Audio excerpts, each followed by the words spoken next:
next level.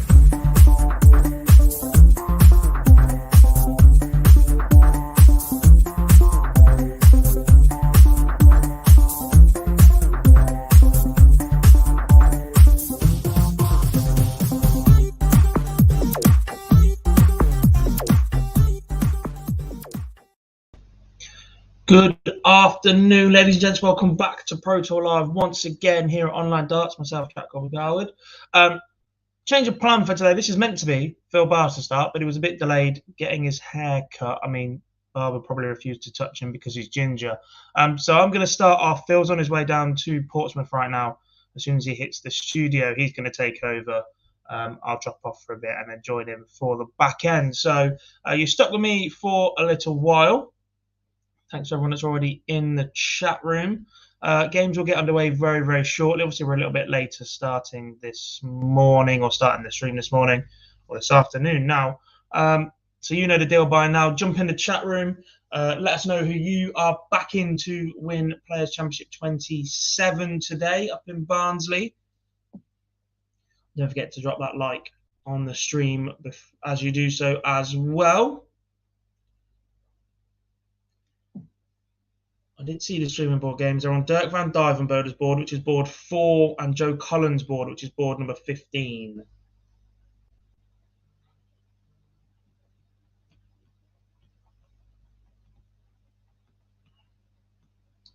Hi, Prima. How we doing? Morning, Matthew. Afternoon, Matthew. Close enough. I'll get that right in a minute. This 12 o'clock start just throws you off a little bit because it's been morning the entire time I've been awake until I say hello to everybody.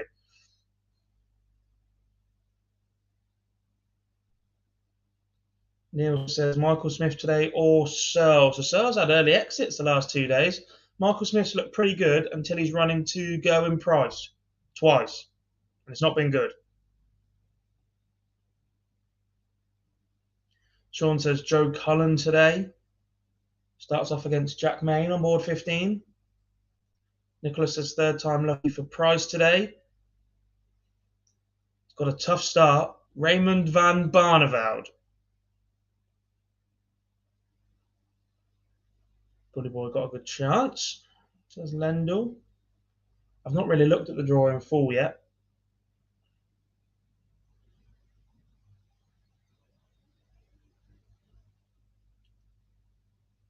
Christoph says, I'm rooting for my German guys, especially Shindy, but Josh Rock deserves it. It's so good right now. Josh Rock has been ridiculous this week. Absolutely, different world ridiculous. He's been that good. Oh, we do have a couple of live ones. Schindler and Jamie Clark and Johnny Clayton and Mervyn King get underway. What have I been up to this morning, Daniel? I woke up about 8:30, realised I'd only had about 4 hours sleep at that point, so went back to sleep, and then Phil woke me up by phoning me at 11, which I ignored until 11:30, and then realised I was now going to be late for the show. So I've been sleeping, basically, because there was another late one at the Super Series last night, full of drama, though. Darrell Pilgrim eventually confirming his place at finals night, as did Conan Whitehead and Chris Mason. Yeah, you heard that right.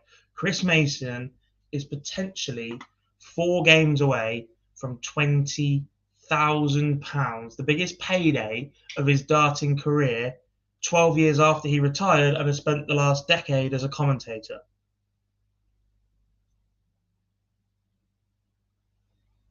What a story.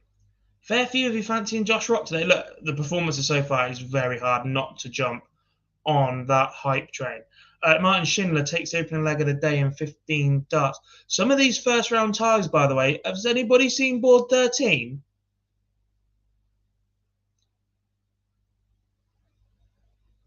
Nathan Aspinall takes on Gary Anderson. And what a stinker of a tie for both to open. But perhaps, how good has Gary Anderson been over the last 2 days?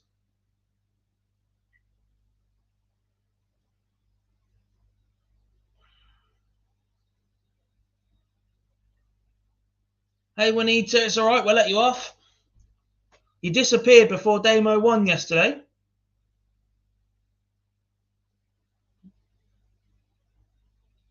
How are we doing, Adrian? Good to see you, buddy.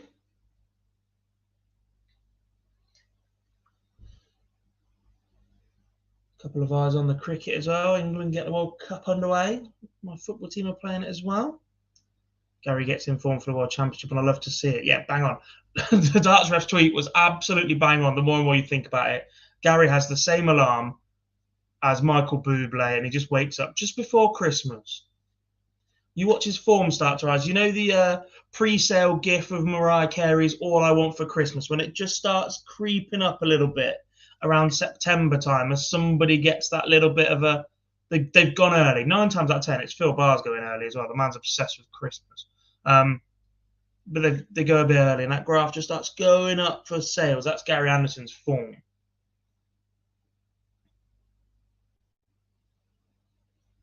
It was Thursday he went early. But sorry, Renita, I don't even know what day it is anymore.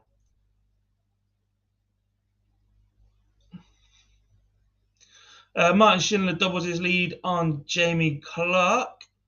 Michael Smith takes the opener in 13 darts against Joe Mernon.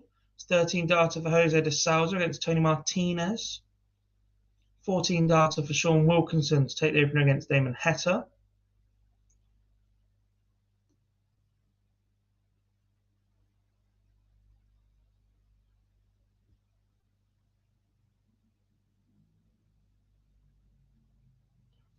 The actual 16 on the board. Morning, Mike. How are we doing? Dirk has been looking sharp. Anderson struggles to beat Arsenal, broken already. Doesn't like the pace of that game. Ryan Joyce takes an opener against Ryan Searle. Big Fish from Humphreys. Saw a couple of them last night. Mervyn King's taking opener against Johnny Clayton. A terrible start from both. Jamie says no Dan Reed today. I'm going to guess he's gone to the ADC Tour Finals in Reading. Don't hold me to that, though.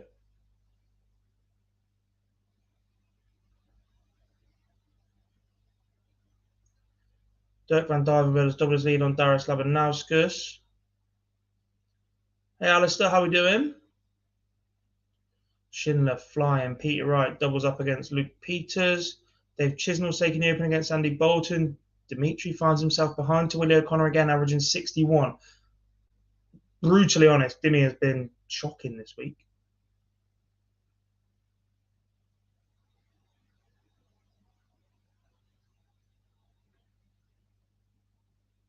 Sean Wilkinson doubles his lead on yesterday's winner, Damon Heta.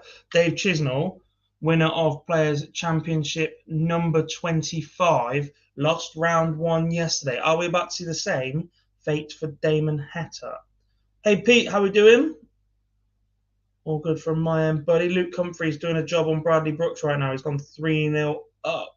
Rob Cross takes the opener against Jason Lowe. Mervyn King, 2 to the good against Johnny Clayton. Noppert wins an opener. Cross doubles his lead.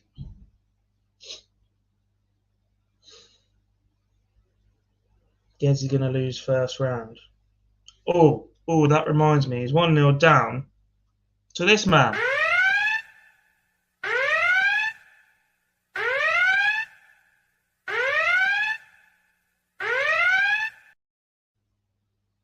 I know it's early, chat room, but come on, you should have reminded me about that one.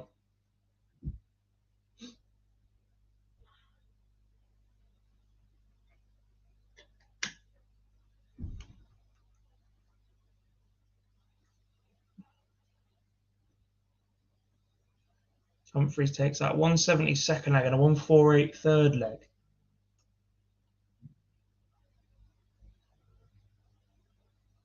Van Dijvenbode 3-0 up on Labanauskas. Afternoon, Tom. How we doing? Why isn't MVG playing? No idea today. Jose de Souza averaging 107. 3-0 up on Tony Martinez.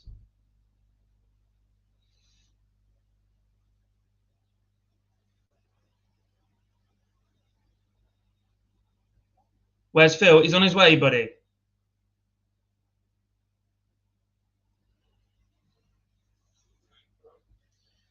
Phil is on his way. He's driving from Andover to Portsmouth. He'll be on, and I can go for a nap.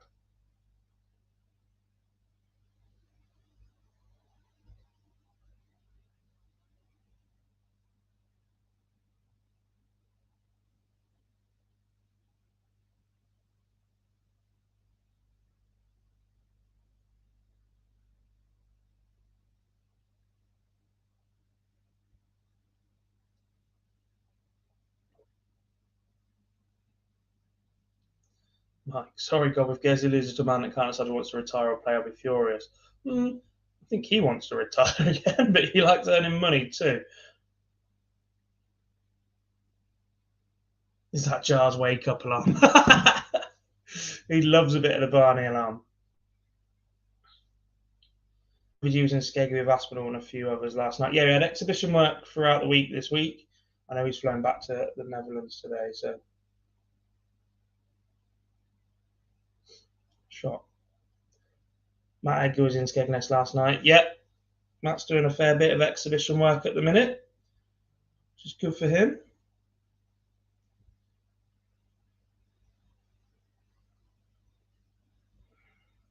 In stream 2, you can hear next door scores. It's weird. I can't. This is the problem with us streaming. I can't listen to the Pro Tour stream. The only time I ever get to hear PDC comms is on the Euro Tour.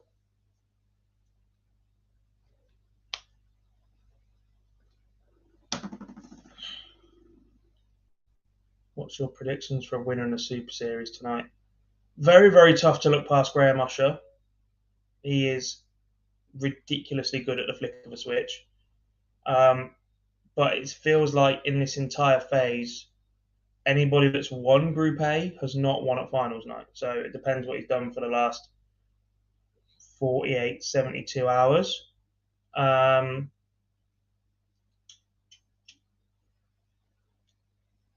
Josh Payne is solid. That second group, though, I mean,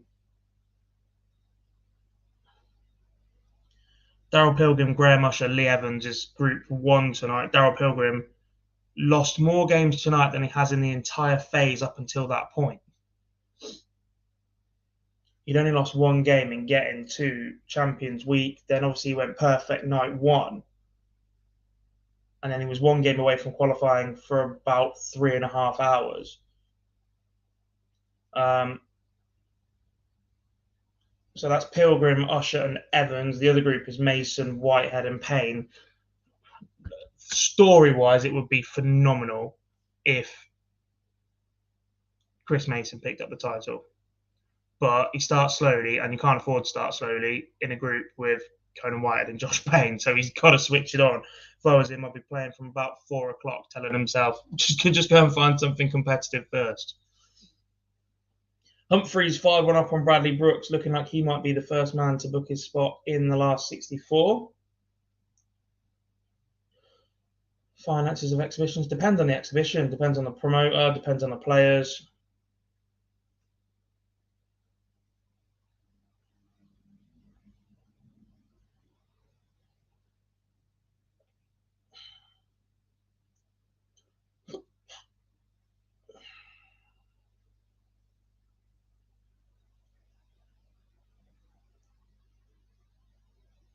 Finals weekend is upon us. Crucible Sports. Yeah, the Windmill Tour finals at the Crucible in Reading this weekend as well from the ADC. Martin Schindler, the first man through, beats Jamie Clark 6-1 with 104 average. Those of you on Schindler nice and early will be happy seeing that. Can you keep it up for the day? That ADC Tour finals looks very, very good as well. Looking at the likes of Matt Jackson or Adam Atkinson, big favourite. Steve Brown playing well. Keep your eyes on Adam Warner. Who are my top 3 dart players in the world at the moment in order? You're not asking much there, are you?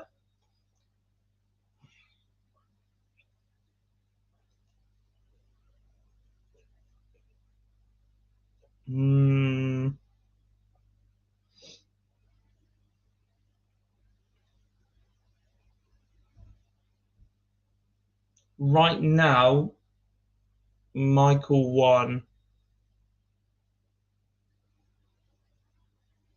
Peter 2, Gezi 3. Humphreys 6-1 winner over Bradley Brooks, coasts into round number 2. Johnny Clayton fighting back against Mervyn King. He's just 4-2 behind now. Joe Collum 4-1 up on Jack Main.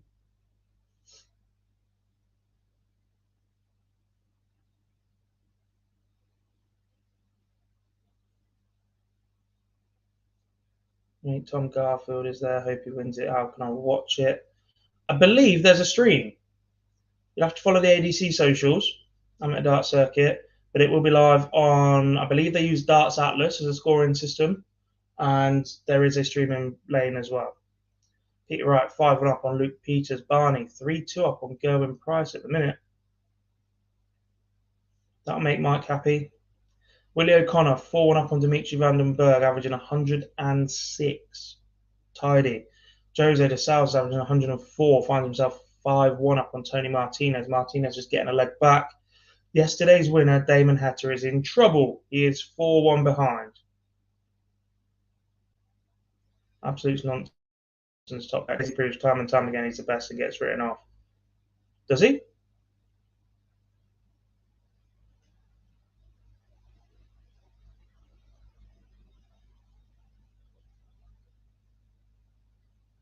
In terms of title and recent form, Van Gerwen has all the big trophies.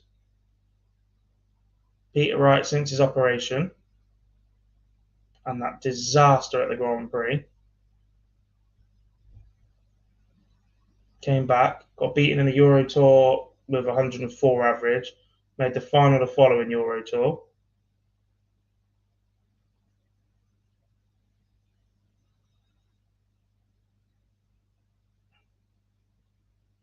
Nine data Ryan. So, yeah, miss another one. Heavy Metal fires in the perfect leg.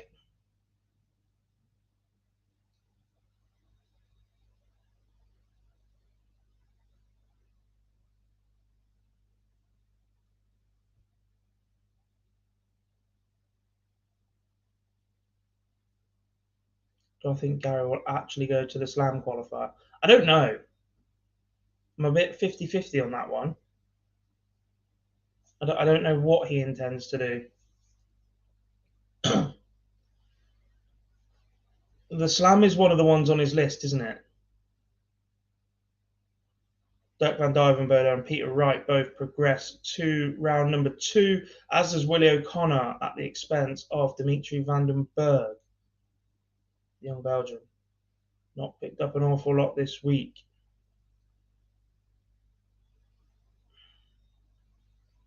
Anderson now 5-3 up on Nathan Aspinall. He was 2-0 down in that one.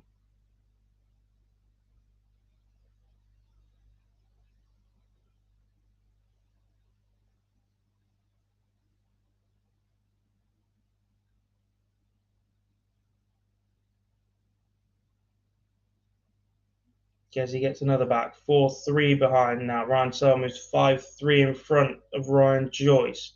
Chizzy averaging 104. 4-2 up on Andy Bolton. Jose de Souza makes it safely through. 6-1 winner against Martinez.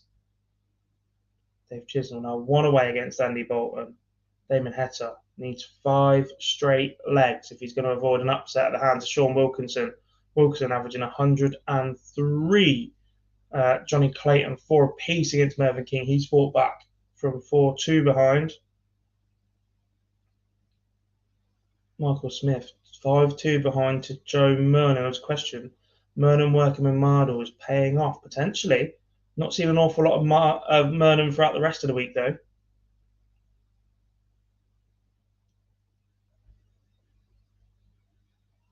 Who's beaten? Got not a clue.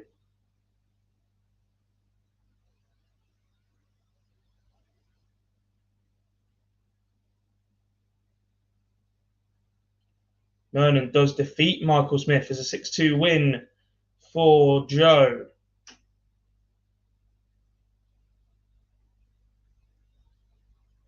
Adam Gaulas needs to beat Christoph to go back in a world's race. Good to know. Are the hardcore Anderson fans cheesed off for his attitude the last few years? I think some have definitely turned and some are annoyed. I was always still am quite a big fan of Gary Anderson. It's not cheesed off. I just think it can be infuriating at times because he can be so good. And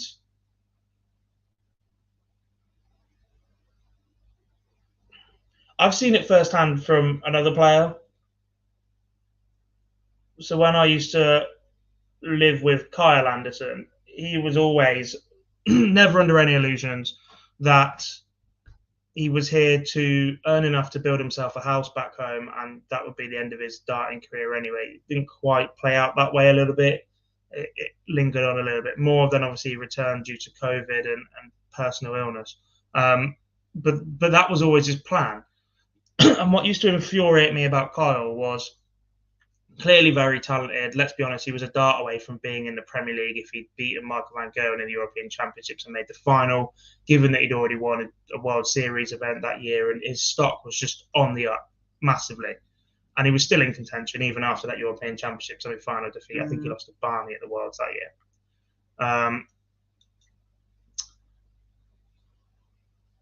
But he wasn't the biggest practicer.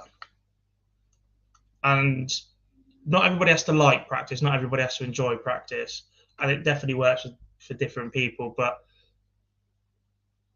when I guess it's hard to put yourself in that mentality as well. If it's not something you enjoy or you think helps you, then that's a completely different conversation to be had. But from the outside, it was infuriating going, I know how much talent you've got. I know how good you can. And for the sake of an hour a day, just putting yourself through it and that extra little bit of dedication while you're away from your family, you could be even better. So Gary Anderson defeats Nathan Aspinall 6-4. And that's how I feel about Gary at the minute. He's got the talent, just doesn't practice, doesn't put an hour a day for Gary Anderson would be more than enough. 5 hours a week, just keep your arm ticking over.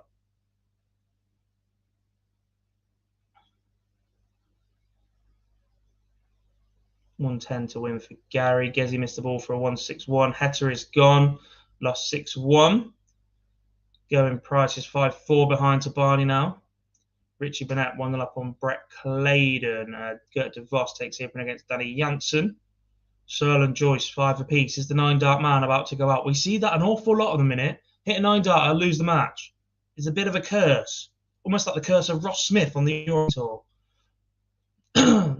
Jason Lowe fighting back against Rob Cross. Danny Noppert completes the job on Radek Zagansky.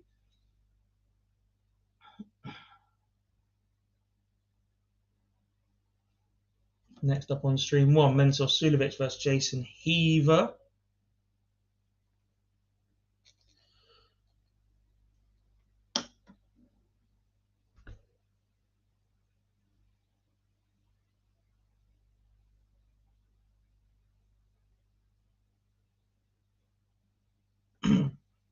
Tedevitz takes the opener against Luke Woodhouse. Got a bet on Hetter for the world champion. Can't see him winning it, but it was 50-1. Long odds for a man who is in exceptional form right now. Where can I look at the matches? tv.dartconnect.com.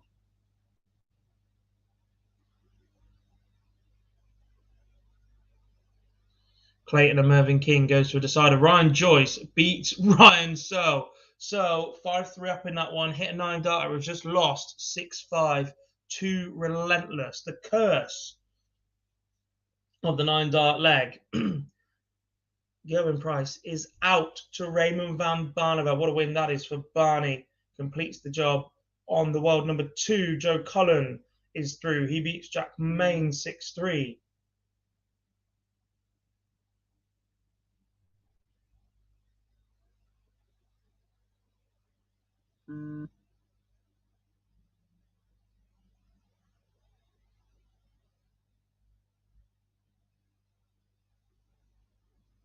Mike's off. You fair weather fan, you. Thanks for dropping in, though, mate.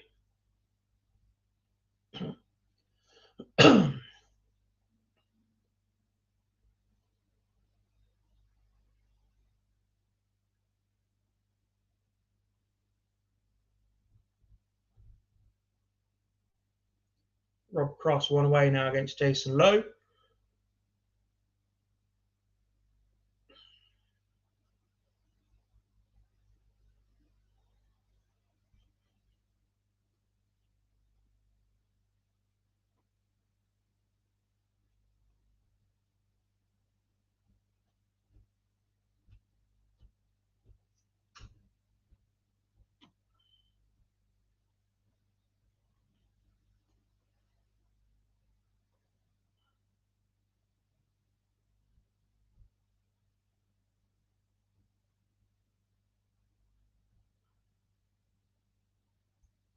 Johnny Clayton doing their job in the end. Sudovic trying to form again just to qualify for the Slam and George Sherrick again.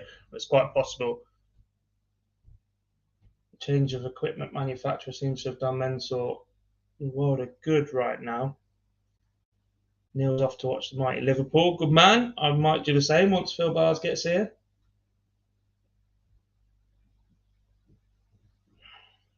Can Steve West make the Players' Championship? He'd need to win a couple of events.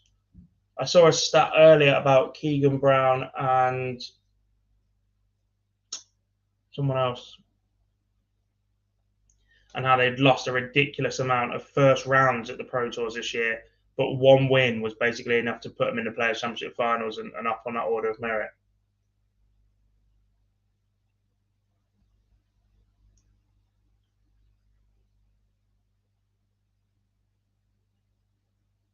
Have I got anyone joining me? Yes, so Bars is on his way. So what should be happening is Phil should have started this stream. I should still be sleeping because done back-to-back double sessions at the Super Series with a live stream of this in between. And then I was going to jump on later from the venue. I've had to start from the hotel room because Phil's barber was late, so he's not made it to the venue in time. So at any point, you're going to see Ginge take over. And when he does, I'm going to disappear, get ready for the day, find some lunch.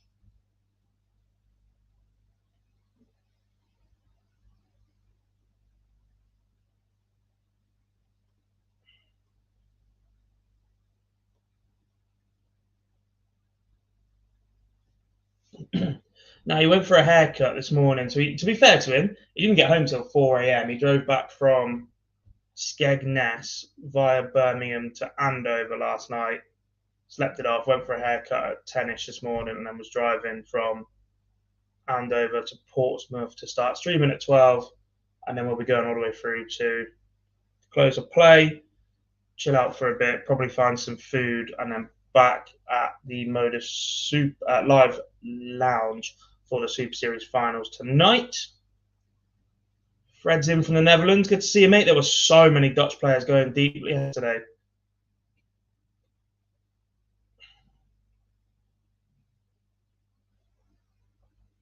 So many.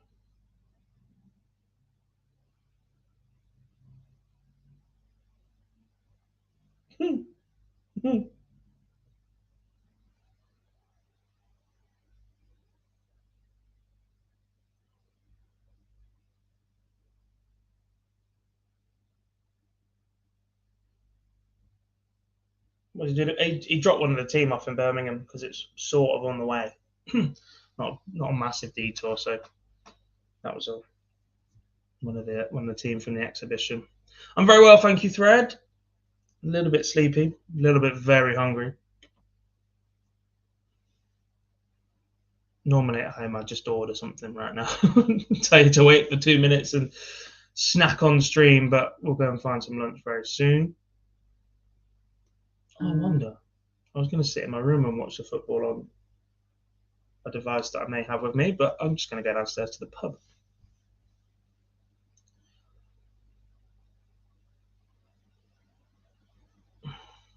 Phil's growing dreadlocks, not a chance.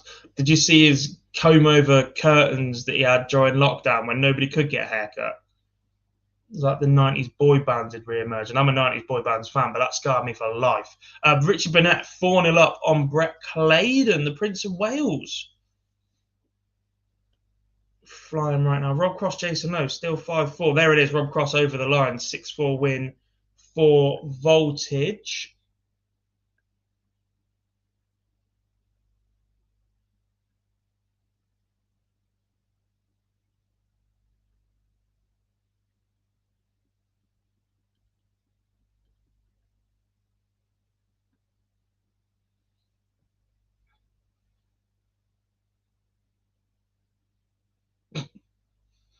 Thanks, Dan.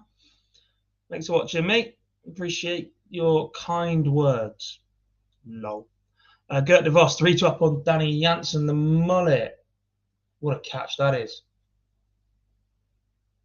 Luke Woodhouse, Ted Evans now 2 apiece. Peter Hudson takes the first against Rusty Jake Rodriguez. Matt Campbell 1 up on Jules Van Dongen. It's been a good week for the North American contingent. Easy for me to say.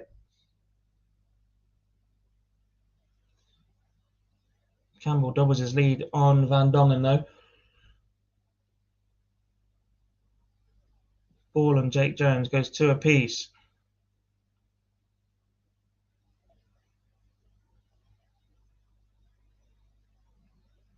Get De Vos leads Karel Sedlacek 3-1.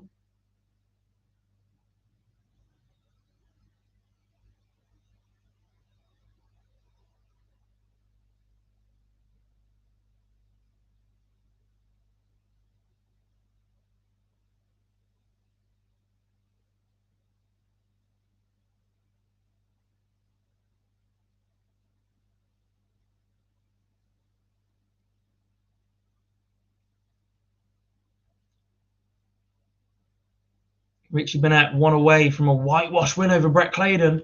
Keegan Brown 4 up on Kenny Nyans. I think you're great, especially when talking about the prestige of the majors and the need for Josh Rock to get more development. Yeah, hang on. Insane average between Van Dongen and Campbell. We've seen this a lot this week. As Matt Campbell's average continues to rise, by the way. 3-0 up now. Who's my favourite for today?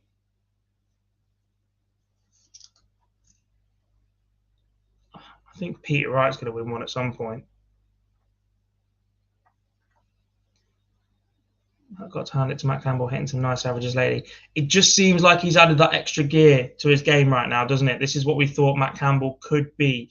Lovely, solid base of an action. We've seen it at the World Cup. We got really excited about it. Didn't quite come off for him for about 18 months. Done almost that darting apprenticeship of playing in the CDC, played on the Challenge Tour, traveling from America or Canada to play on the Challenge Tour was massive. So fair play to him for that. And it looks like it's paying off in his potential career as a professional dart player. He's currently 3-0 up on Jules Van Dongen, averaging 118. Wesley Placier leads Max Hopp 2-0. Max Hopp losing yesterday 6-0 to Gary Anderson. 8 legs on the spin, well, at least 9 legs on the spin because he didn't win the day before, that he has not won. Luke Woodhouse now goes 3-2 up on Ted Evitts. Danny Jansen struggling, says Daniela. Great to have you back in as well, Daniela. But he is started the year very, very brightly. I think the unknown impact, people underestimated him just a little bit. He's not got the most textbook action, Danny. And he looks like one that if it's slightly off, it will get to him. Or it will cost him.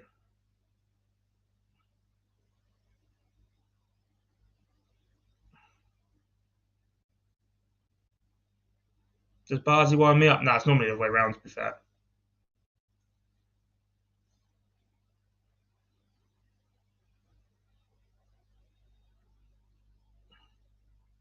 These couple of days he's been to the US. Yeah, did Danny go to visit Jules Van Dongen?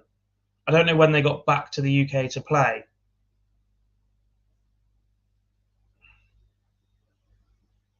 I know he went to do some exhibition stuff, didn't he?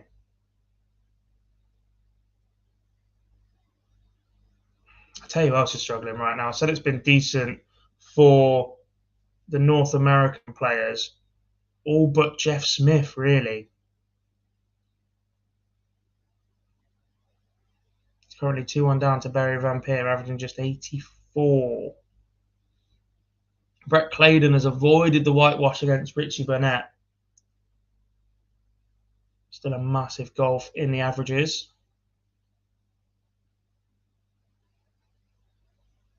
Burnett, 6-1 winner. There we go, over the line. Wesley Placier goes 3-0 on Max Hopp. Danny Baggish takes the opener against Jose Justicia. Alan Suter, 5-1 up on Kevin Dukes. Suits had a decent run yesterday. Mensur Suljovic leads Jason Heaver 3-2. Adam Hunt gets a leg back against Darren Webster, but still trails 2-1. Both of those players sub-80 averages.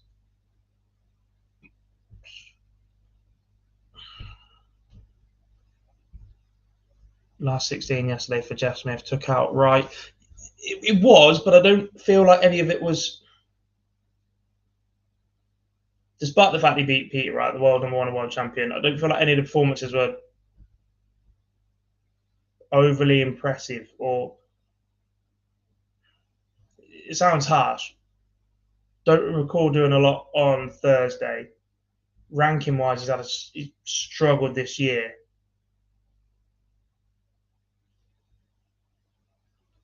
It's Florian Hempel playing, haven't seen him for a while. Played yesterday, should have won round 1. He was massively behind, then led, then lost in the last leg decider, I think. Hempel is another one who I think is struggling with the fact that everybody knows who he is now. There's a bit of a target on his back, isn't there? Afternoon, Paddy. How we doing? Hempel plays Krutchmar today. Yeah, Boris was superb yesterday as well. Adam Hunt, Darren Webster, 2 apiece.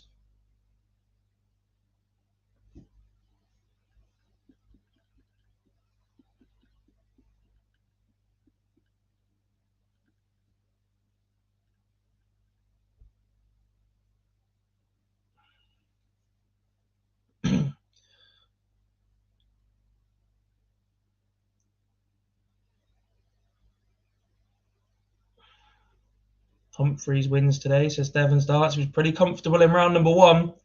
Keegan Brown through, as is Gert Nenchez. Both of those players wrapping up 6-2 wins with 94 averages. That makes it easier for me to tell you all in one go. Wesley Placey now 4-0 up on Max Hop. It's 11 straight legs Max Hop has won lost at least. Baggage doubles up on Justicia. Watermania and Edhouse 3 apiece. That won't be slow. Matt Campbell 4-1 up on George Van Dongen, still averaging 101.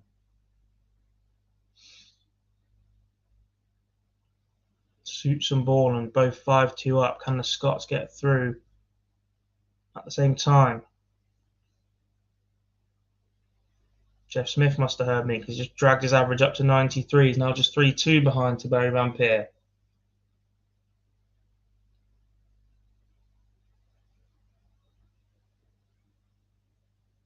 Place here so solid, yeah. 95 average from a bloke that doesn't have a tour card. It's just so consistent. Been excellent on the Euro Tour this year.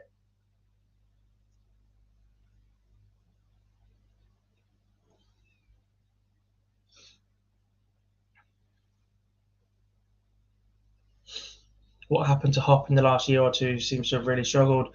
He had an injury issue, and I think part of that, the expectation levels on Max Hop are, in his home country, as high as any dart player in the world, in my opinion.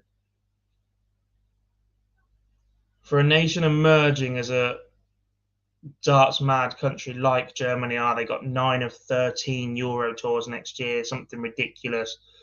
They love it, they're obsessed with it. Max Hop became a superstar almost overnight as a very, very young player. Has won a Euro Tour before, played in the World Cup multiple times, etc. And I don't think that's that easy to live with. A bit like Ding Junhui in snooker. China just boomed to the point where Ding Junhui can't walk down the street sort level of fame. Right, a lot of these darts players, Geraint Price could just wander around his local, go and get food and whatever, and work on his property portfolio. He's one of the most recognisable players in the sport of the last 5 to 10 years.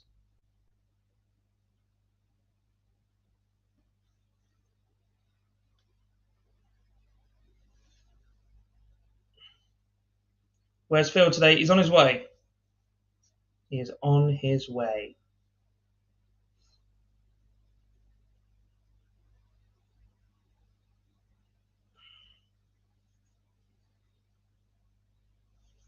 Woodhouse, Evitz, 4 apiece. Jason Heaver fighting back against Mensur Suljovic, now 4-3 up. Jeff Smith levels up with Barry Van Peer.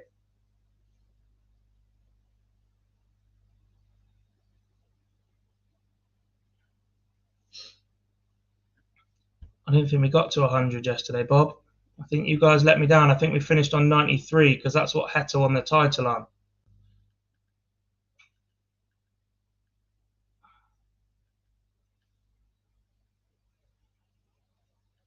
Oh no, that's the wrong button. Greetings! Hello, Philip. Told you all he's on the way. What's that? We got to 100 likes yesterday. Yes! How are we doing? All right, how are you? Yeah, all right. Literally just setting up. Decent. So go back to bed now. It's been a manic few days, isn't it? Yes. I'm just going to send the link to my laptop. Mm-hmm. I missed anything good in the first 42 minutes? Barney beat Gerwin Price. Interesting. Yes. Let's have a quick... Play well or did enough? Let's have a quick filter. Humphreys beat Bradley Brooks 6-1. We had 104 average from Martin Schindler. Richie Burnett beat Brett Clayton. It's a 105 average from Dave Chisnell to progress. Johnny Clayton beat Mervyn King, fought back in that one. 92 average from Barney. 95 from Gezi. Interesting. And top performer of the day, Willie O'Connor, 6-1 win over Dimitri van der Berg. 108 average for the Magpie, just 88 though for Dimmy. And Ryan Searle hit a 9-darter and then lost 6-5. Shock. The curse, 9-darters are cursed right now. Yeah. God. So, wait a minute. Oh, don't do that. Let's mute that one.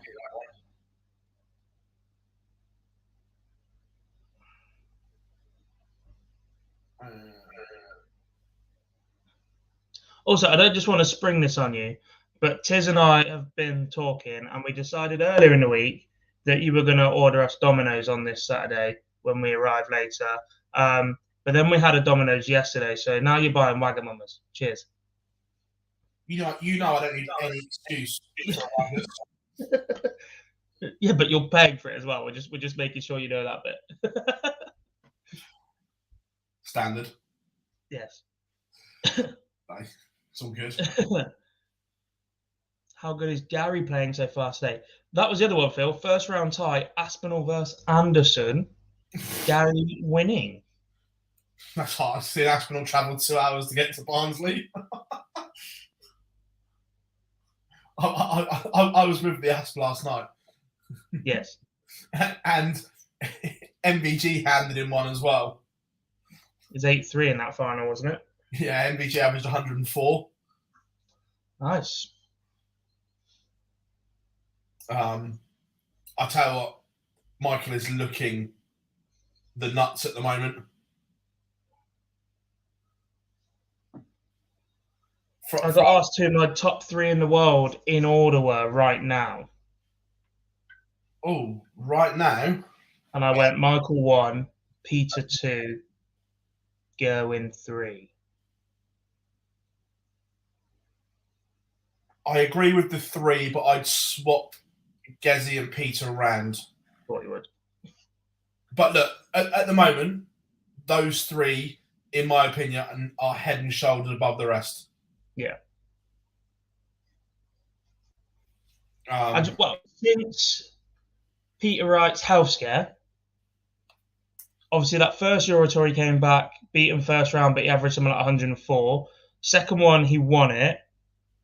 Then he's also made the final of the last one, missed God knows how many darts to beat Damon Heta. He's missed darts all over the place this week, but he's still been solid enough.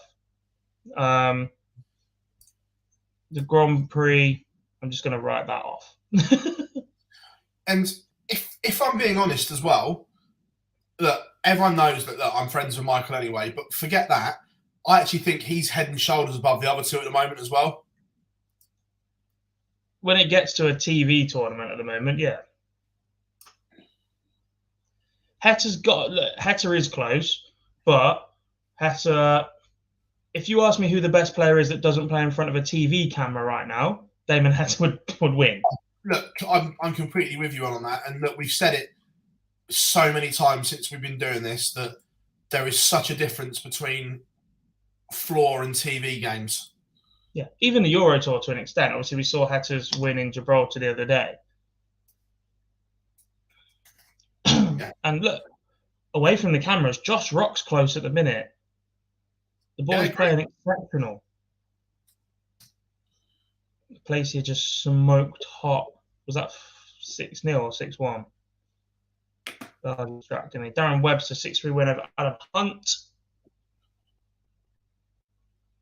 Warming up. Adrian Lewis against Martin Clearmacher. Josh Rock against Steve West. Looks like Iron Man against Kim Hybrex as well. I noticed this yesterday as well, and I think the PDC need to sort this out. And this is me just being, I'm not being picky. I'm just saying the shadow on the boards at the moment is horrific. The lighting, yeah. Yeah.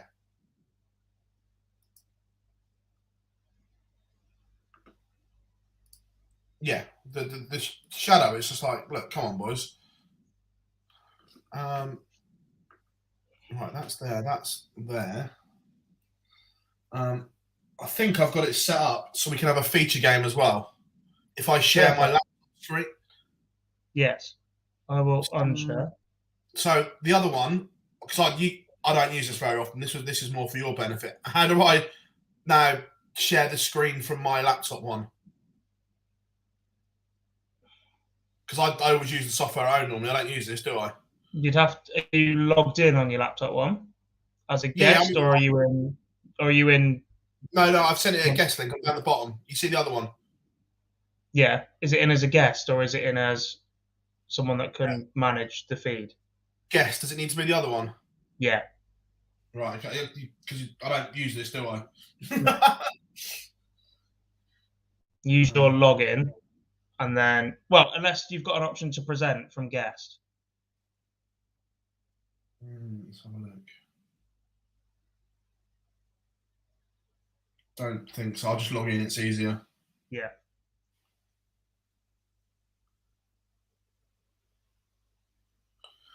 Yeah, because normally I use the other one at home, don't I? Mm-hmm. Why don't I use a surround light? Because it's terrible for TV and streaming. I'm not sure players like it either, because I'm not a fan of it, because it almost creates a ton. I think every player's used to it from home. Pretty much everybody's got one. You go to a local. They are the thing everywhere but TV. But no matter what light ring you use, they obscure the vision of the referee just a little bit. Yeah. And because it's LED, it reacts to the TV cameras different. It's weird. You try and stream it. You look at lockdown. You look at the light in effect on the cameras and stuff. I know this TV camera is different, but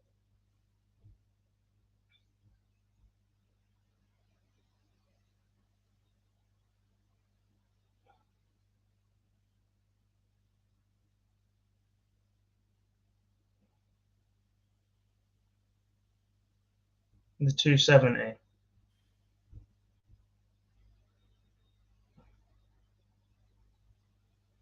Hey, that's better, isn't it? It's something how we do it. It is, but you've just shared internally. So get rid of that one. And when you go, do that. Hide your taskbar as well if you can. Right. What am I doing? Because I don't use this, so go again. So when you go to present, you've got options to either share window, screen, or tabs. If you're doing both, it would have to be a screen side by side. But at that point, I'd maximize them as much as you can, hide your taskbar and everything. So if you get any pop-ups, it doesn't show on screen, and go from there. Yeah, I don't use this, do I? It does my nutting. Yeah. I prefer the thing I've got at home. Hey, this is all right. You leave my little boy alone. I'm not a fan. Does the job.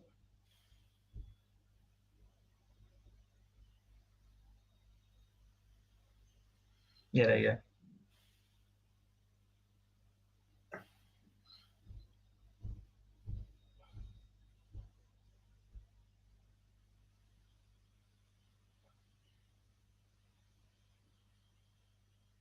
Josh Rock's taking the opener in 13 darts against Steve West.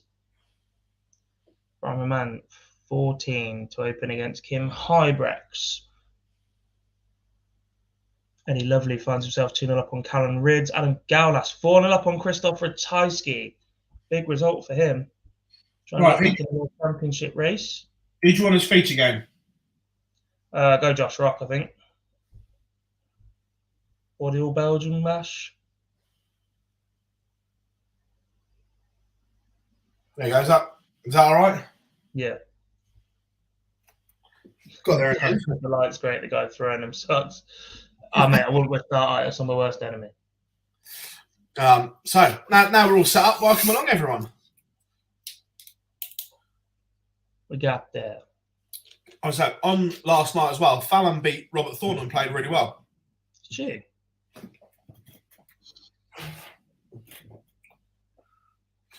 Yeah, she played some good stuff. Decent. Do you want to scroll up just a little bit, by the way, so we can see on your live darts one? There we go. Perfect.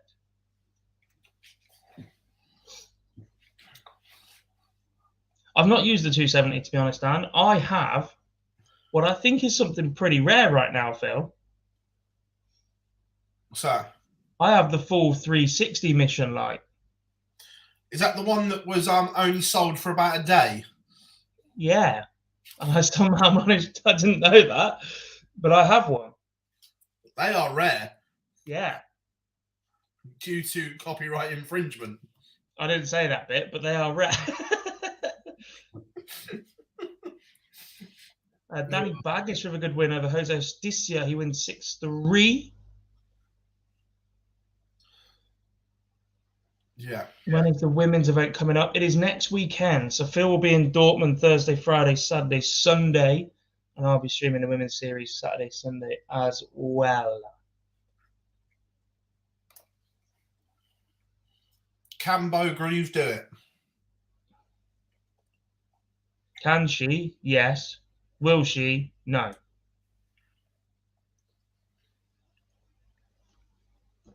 I agree that she can, but I think Fallon only needs potentially one final and then 2 quarters or something, and that'll be enough. No, Bo wins all 4. Fallon's got to make the final of all 4. Right, okay.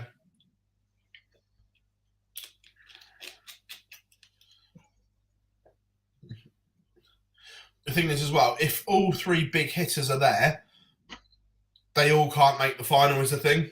Yeah. Where beforehand, when it's just been Fallon and Lisa, and then in Germany we were all looking at Bo and Lisa, if they were on opposite halves, the likelihood is they would make the final. Yeah. Where now they can't. Mm-hmm. But right, we're all set. If you want to go back to bed, God, feel free. I'm going to leave you to it for a while, folks. I'll jump back on in a bit. To be fair, I'm awake now, so I just need to eat, and then I'll probably come to the studio. Yeah, you just have to let me know, because I'll come and let you in. Because I'm the only one here at the moment. Sound. But sweet. Mate. Pleasure, as always. Right then, folks, here we all are. Welcome to the Pro Tour Live. I'm stepping in. Gob and Tears done a great job for the last 2 days, and no doubt they will be back on shortly. I'm good, thanks, Pete. It's been a manic few days up and down the country, but it's all good. How is everyone here? Let us know in the chat room. Come and say hi. Godham Hammers says, I'm playing O2 tomorrow. Nice. Afternoon, David. Hope you are well. So in the 2 stream games as well, Steve Beaton has taken the opener against Gabriel Clements, and Brian Roman is 2-1 up against Kim Hybrex in the Battle of the Belgiums. Scott Mitchell warming up. He places Brendan Dolan. That'll take a bit of time, both quite methodical. And Danny Van Tripp against Scott Williams. Now, that's an interesting game, because Danny Van Tripp needs favours from Scott Williams on the Pro Tour order of, the Challenge Tour order of merit to get him in. Hi, friend. How are we doing? Afternoon, Stephen. Hope you are well. Martin Lukeman 3-0 up on Niels Zonneveld as well as we speak.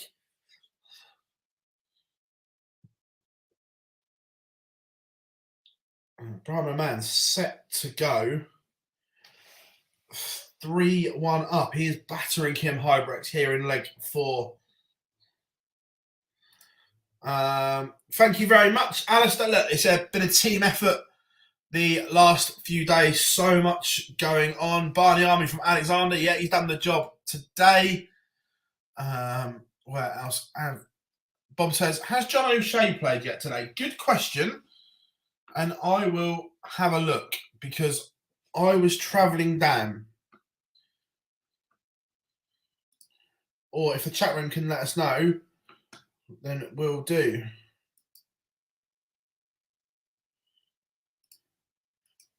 Will Gezi be playing tomorrow? I don't know is the honest answer. Hopefully he plays. I think he needs to.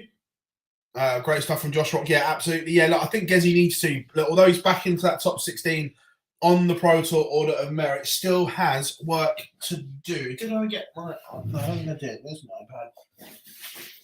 Let's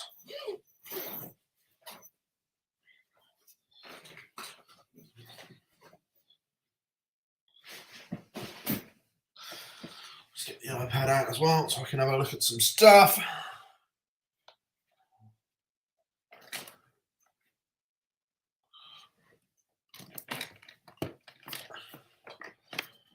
Again, normally do this from home, so everything's got a place, but down at the Super Series studio.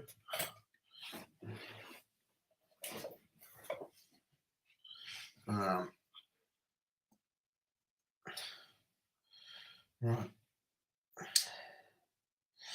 Right, I think we're all set.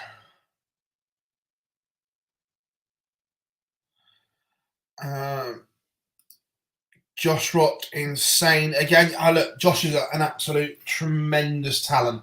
Currently averaging 107 against Steve West. Asked this yesterday, with the success of the live league, do you think it's just a matter of time before the PDC? I don't know, Dan, if I'm being honest. It depends. There's a lot of things, a lot of scenarios. The Super Series doesn't affect the PDC in terms of any of their tour card holders or anything like that. I suppose the danger, danger's not the wrong word, but the thing that may upset lower end tour card holders is the fact they can earn a lot of money not playing in the PDC system. Look, I'm not sure if the powers that be have asked the question or whatever, but it would be nice if 65 to 128 could come and play. That would be brilliant. But look, time will tell. Nico, it's what we do, mate, and it's why the channel is a success. Look, it's not just me. All the boys put an absolute great shift in this week. Gob and Tiz have been superb. Giles dropped in as well. So look, it's a massive team effort from us all.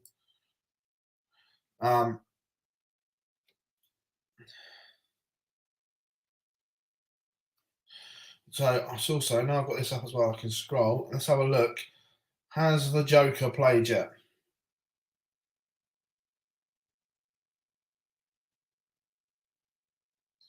I popped up earlier. How are we doing, Laura and Maisie as well?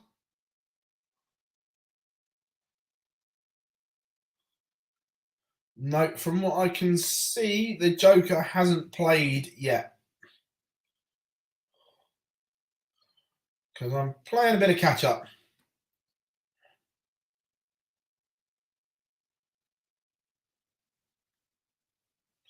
Let's get my darts ranking up as well. So we see what's going on.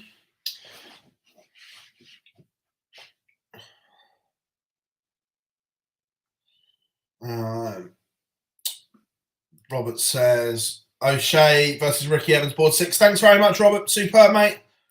Thank you. Do any of the players have trouble with their tour cards? Could lose it this weekend? I don't, Bob. I don't think anyone can mathematically lose it this weekend because of the World Championship qualifier. So any player that's not at the Worlds, they still have the opportunity of that World Championship qualifier, which we all know through the years can change the destiny of a lot of things. So no one can officially lose it this weekend. Steve Beaton 4-1 up on Streamboard 1. Brian Roman 4-2 up. But Kim Hybrecht should win this leg. He is in control. Stephen Bunting is a 6-2 winner over Damien Mole. Josh Rock got the job done in true Josh Rock style. Right, from there, we are going to go.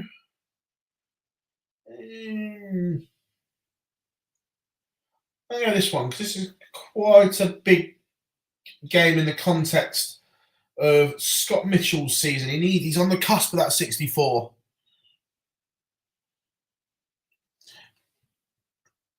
Yeah, Nico, don't we all? But I don't think it will happen. But it would be amazing, wouldn't it? We all know I'm a huge fan of the Rumble idea. And Brendan Dolan is now 2-0 up on Scotty Dog, averaging a ton. Danny Van Tripp is 2-0 up on Scott Williams.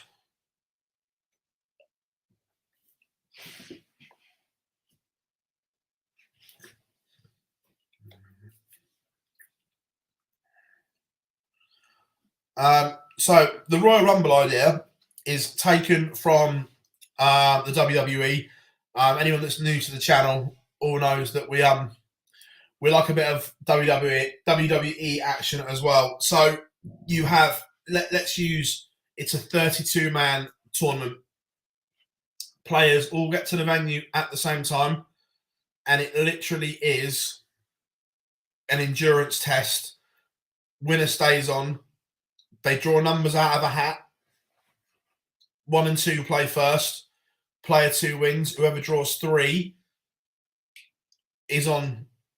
And the thing with it is the fans don't know. It's that element of surprise.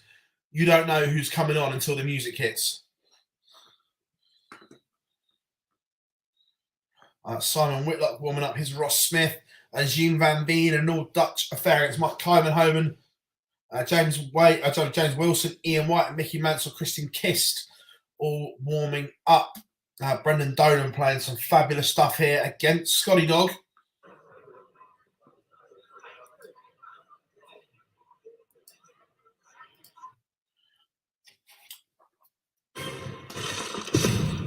Whoa! So everyone, that's me doing some jiggery pokery in the background. George Kellington 2-all with Errol Gurney.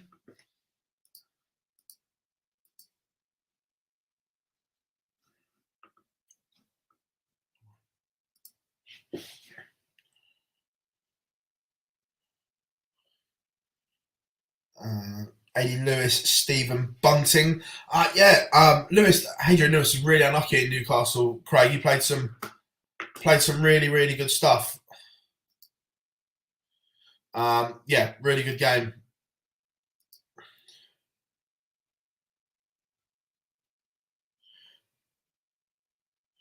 It's something that could be looked at. 100%.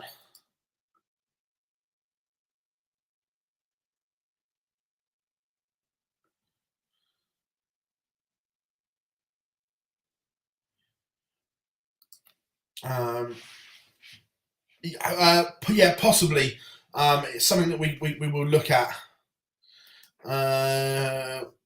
Who's your winner for today? Who am I going to go for today? Look, it's the hope that kills me, but I'm going to go Gando. Gary's going to get the job done.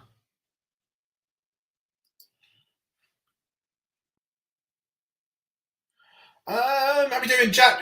Favourite person I've interviewed? I tell you, it's hard just to pick one. Look, all the dart players are fantastic, and then look, I'm with them a lot, so you become friends with them. But I also had the privilege to interview AP McCoy a few years ago at the Worlds. He was there with William Hill, and got the chance to speak to him. Darts fan, he was very good. But look, I enjoy interviewing lots of players. Michael's always fun. Gary, Barry, the boss. Baz is always good value.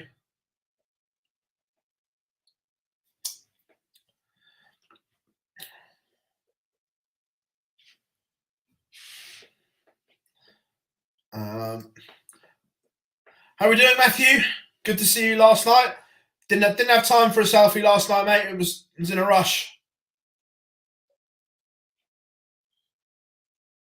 Just kicked him out.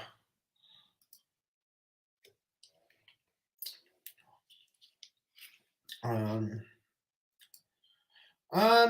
wouldn't say I was big into horses. I enjoy horse racing, but obviously AP's a sporting legend, isn't he? So it was good.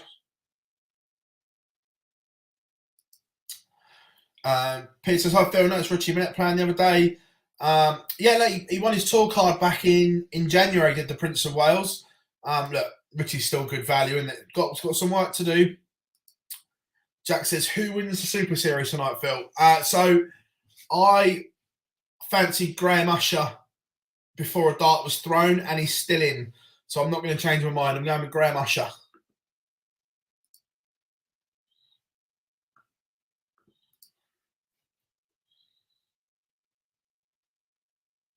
I don't, Craig. No. Sorry, Matthew.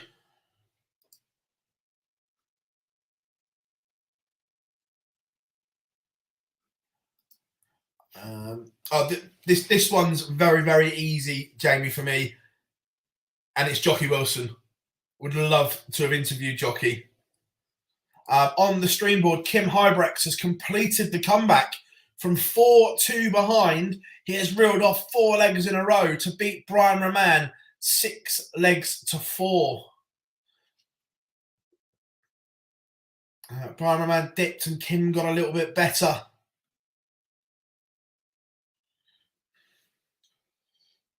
Scott Mitchell has one on the board in our featured game. And Chris Dobie has just beaten Stephen Burton 6-4, 96.46 for Dobie, 89.67 for Stephen Burton. On the stream board number 1, we're just seeing the bull up, and it is Jan. Oh, sorry, Jan. It is Mike De Decker. And who is he playing? Van der Wilde.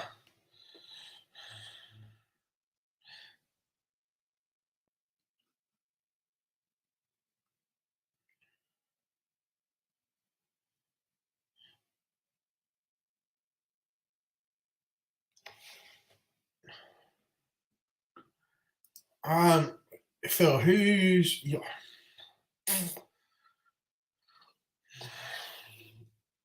look, growing up, obviously I'm a Spurs fan. Gazza was my football idol, sporting hero as a kid growing up. For me, Gazza the best player ever to put an England shirt on. It says Josh Payne to win and Josh Rock to win today. Well, double delight for Josh. It could happen completely.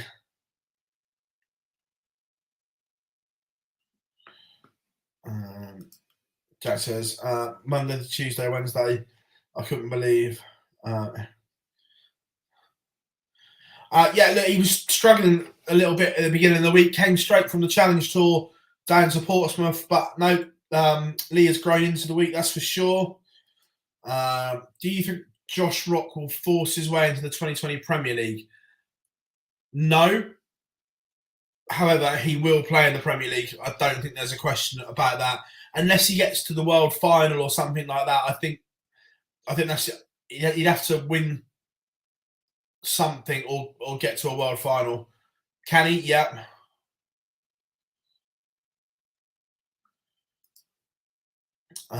Cheers, Nico. And Bob is MVG. Nope, he's not. He's back in Holland. He had 3 exhibitions Wednesday, Thursday, Friday, and he is now safely back in the Netherlands enjoying some family time. Brendan Dolan now 4-1 up. Scotty Mitchell needs to find something here. Simon Whitlock has taken the opener against Ross Smith. Mickey Mansell levels up 1 apiece with Christian Kist. Danny Van Tripe 4-2 up on Scott Williams. Daryl Gurney 4-3 up on George Killington. It's not a classic. Chin averaging nearly 95. Killington nearly 85, nearly 92 for Killington. And Van Tripe is now 1 away. Scott Williams needs to win 4 on the spin.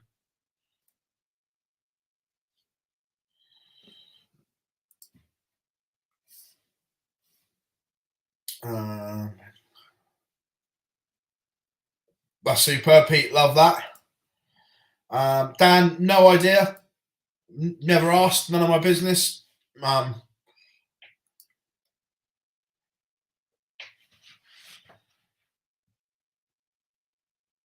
Mike Decker sat on 24 after 12 to take the opener on the stream and pins it in 1. And on stream board 2, bulling up now, we have, can you see the ball? I'll tell you in a second. Ryan Meikle against Jim Williams.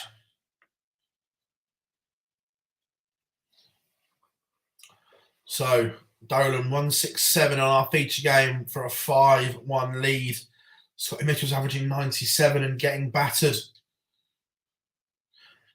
George Killington levels up. He's now 4 apiece with Daryl Gurney. Remember, come and say hi in the chat room and drop us a like as well.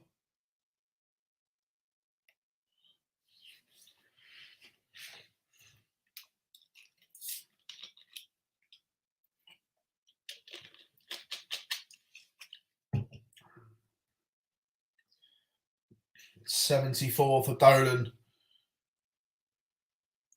And it goes Mitchell on the point of no return as the history maker looks set to beat Scotty Dog.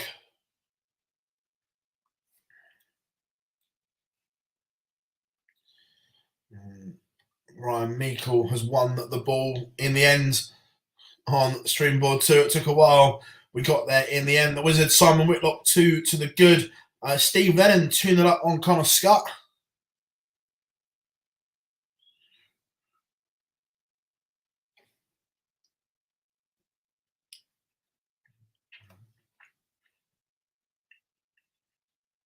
Mike DeDecker misses double 16 for a brilliant 1-3-1 as he looks to go 2-1 up. And Van der Wilde.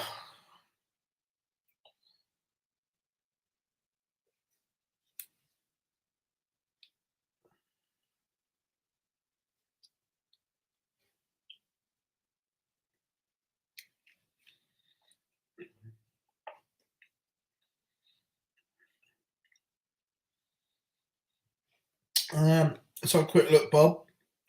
Top 16 in the Pro Tour order of merit.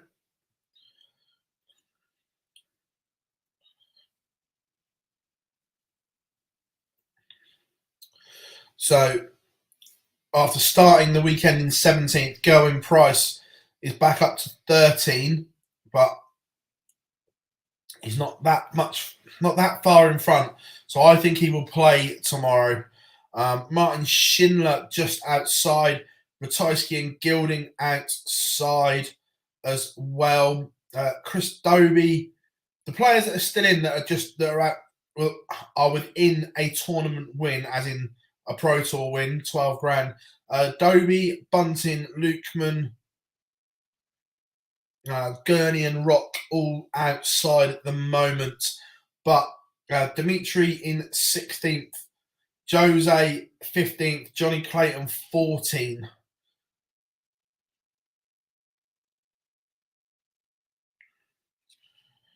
What's the story with Lewis? In what respect? If you're on about the Pro Tour Order of Merit, Adrian Lewis is 27.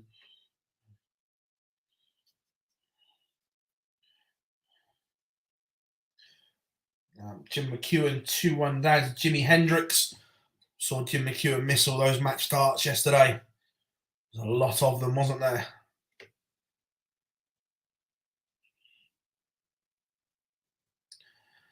David Evans 2-0 up on John Henderson.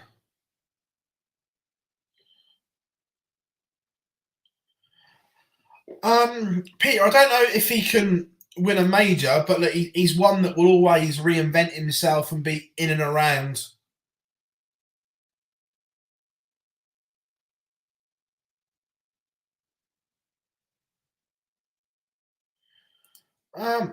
Finishing comes and goes. He played well in Newcastle. There's signs there for Adrian.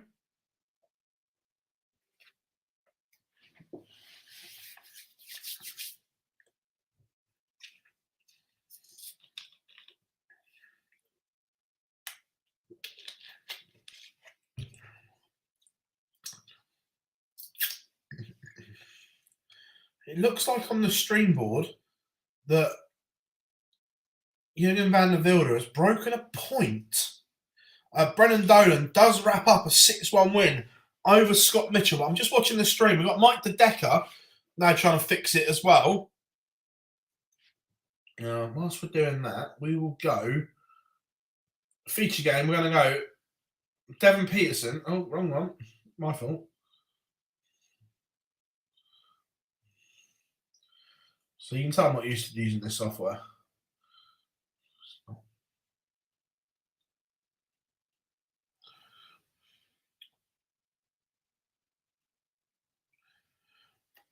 So yeah, on stream board 1, players temporarily stopped while they're running repairs on the darts. And Ryan Meikle has also just broken. How are we doing, Johnny?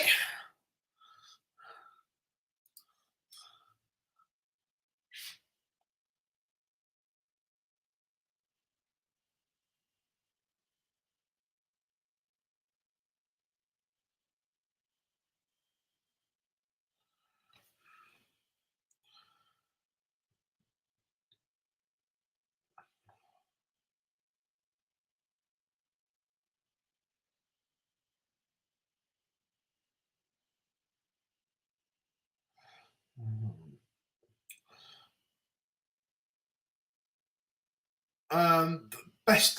There's loads of good exhibitions, Pete.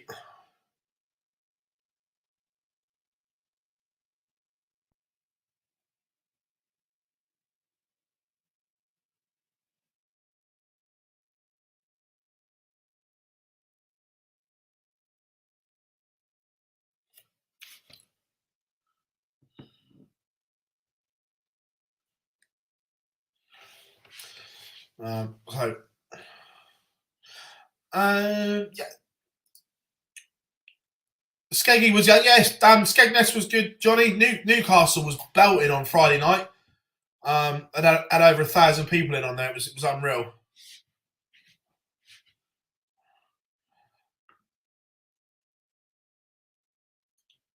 How we doing, Kieran? Hope you are well. Form comes and goes, Jay. Look, Bully Boy's a class act, and we'll spin it around.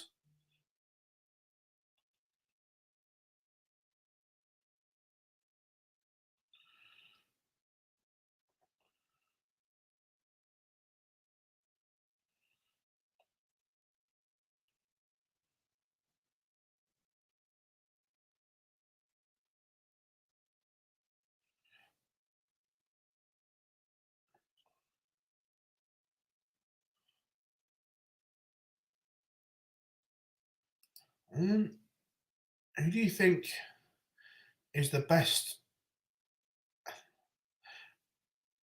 announcer, as in Johnny Mac's job, Dan? I don't know anyone else that does it. Too bad. Johnny Mac's in a league of his own. That was special, Sam. Agreed. The worst expo.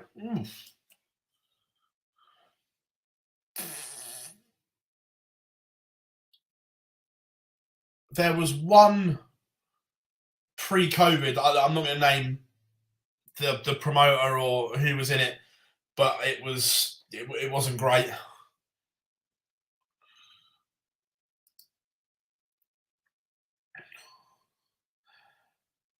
Johnny, if you're talking about the one in Newcastle, yeah, it's really nice venue, mate. It's decent now.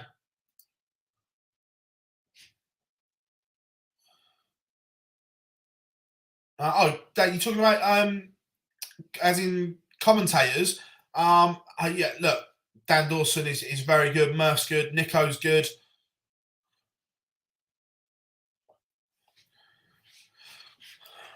Any big surprises? So a quick scroll to see what we'd class as a surprise. John O'Shea is underway against Ricky Evans. Christoph Ratajski, the number 17 seed, lost 6-5 to Adam Gaulas. One big one, Geraint Price lost 6-4 to Barney. Adrian Lewis lost 6-2 to Martin Kleermacher.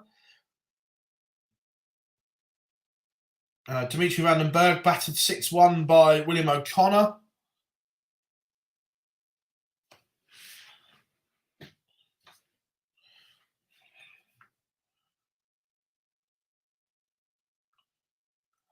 Yeah, no, it's all right. It's not one of the worst shirts, that's for sure. Plenty worse. I said it earlier, mate. I think Graham Usher.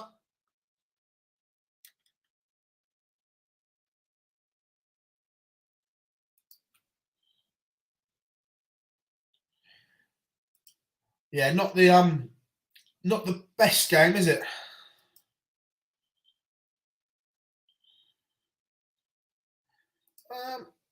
I don't know if he's peaked, but look, he's just going through a bit of a lull at the moment. But look, Ryan's a fabulous player. Will come back out the other way.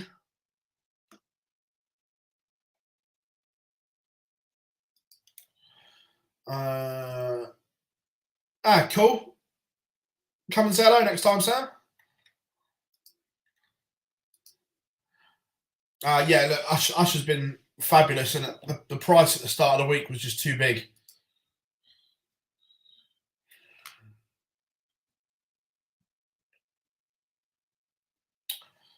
Mickey Mansell 5-2 up now on Christian Kiss. Kiss went 2-1 up in that one as well.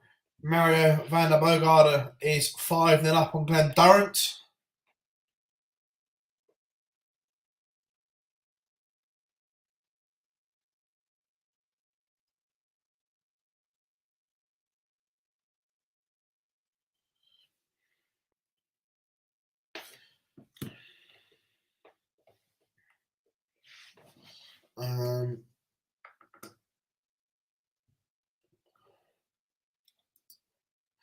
I don't know if he'll give. I think he'll give it everything for the rest of the year, and then what will be will be. Yeah, I completely agree. Yeah, I agree that Mace getting through, the story continues, and that Conan's always a danger.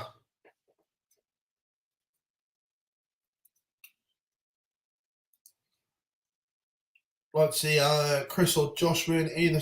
Look, that's why we love sport. Sport's the only place where fairy tales exist.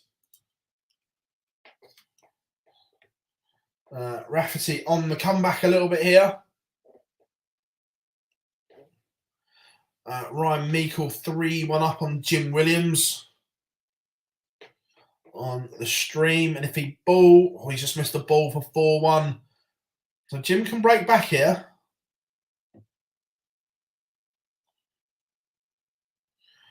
Got Chizzy and Suits on the stream as well.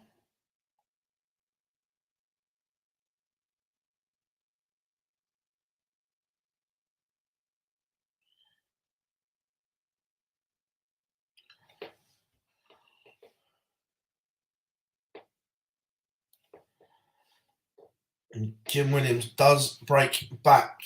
That Ryan Michael still has the darts, so the Quiff will need to find another break if he's to go on and win it. Connor Scott has dragged himself back into this one, but Steve Lennon has just retaken the lead 5-4. The world number one, Peter Wright, in action against Danny Jansen, getting underway. Ricky Evans and John O'Shea level at 1 apiece, as the Joker takes a 2-1 lead. John Henderson spun it around against David Evans. David Evans still averaging 97, but the Highlander just a shade under 103 as Nathan Rafferty levels it up 86 in 2. And he's now level with Devin Peterson. Meikle's found another level here. He's just found a max as Mickey Mansell beats Christian Kist 6-2.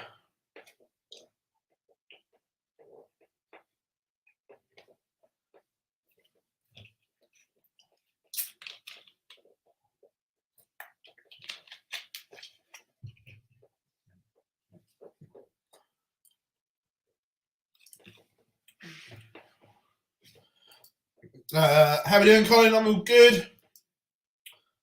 Yeah, fingers crossed at the Grand Slam, Johnny. I've got quite a bit of content to edit from the last few days, some good ones dropping. Interviewed Michael yesterday, so we've got a bit on the Jose outburst.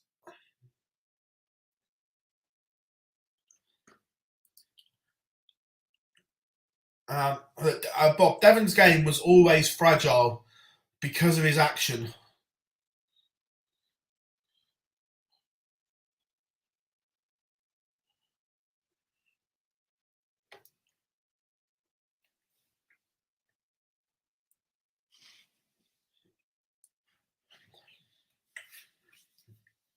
When it's good, it's very good, but because there's not much backswing, it's a push and a look. We all know the troubles Glenn's going through at the moment, but he's a battler, he's a fighter.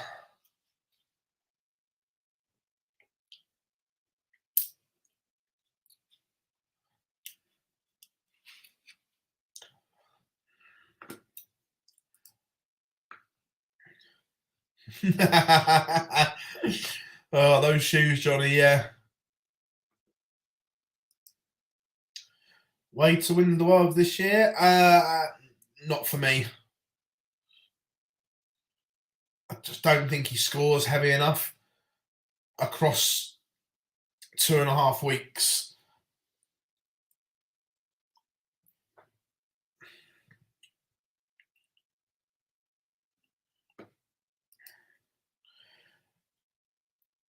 Who was you most excited for once they won a tour card and totally disappointed? Oh, good question. Who was I excited for to get a tour card and then disappointed? Let me think about that one. That's a real good one.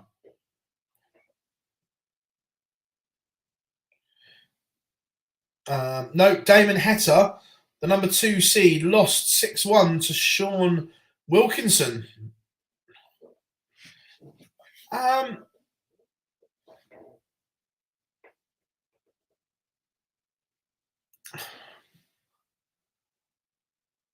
I'm not sure on that one, Lendl, because when he played, he was sensational, and it was due to other circumstances. I think the question was more totally disappointed, as in them went on to just lose their tour card for not playing well.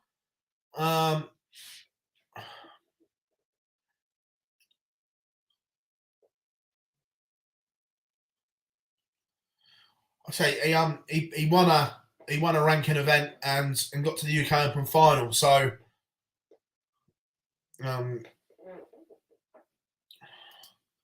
Scott Waits, yeah, Scott Waits left it too late to come over for me. Wesley Harms, yeah, he's in there.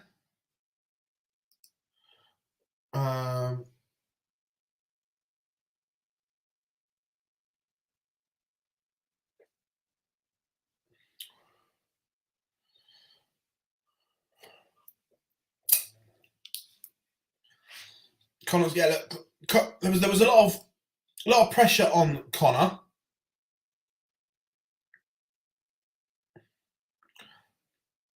But he'll get there.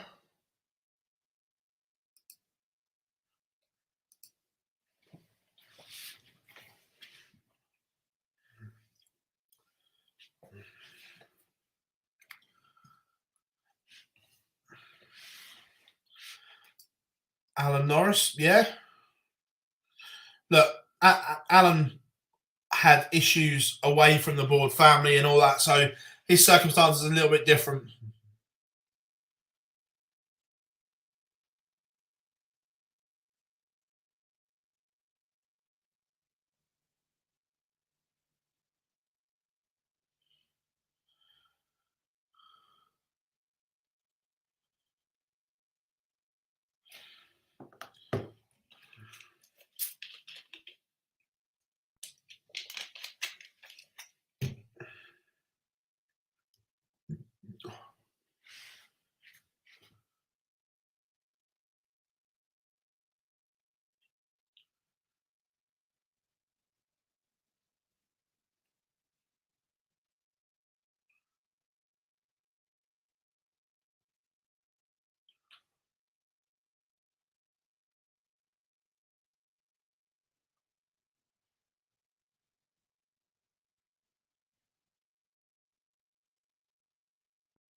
Peter is playing now.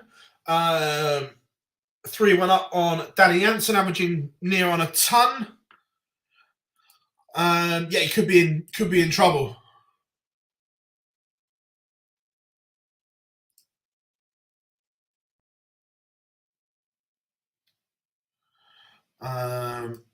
Luke's a great player.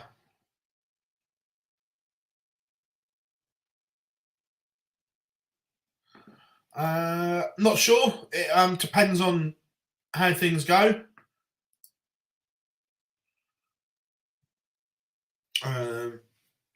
Rafferty.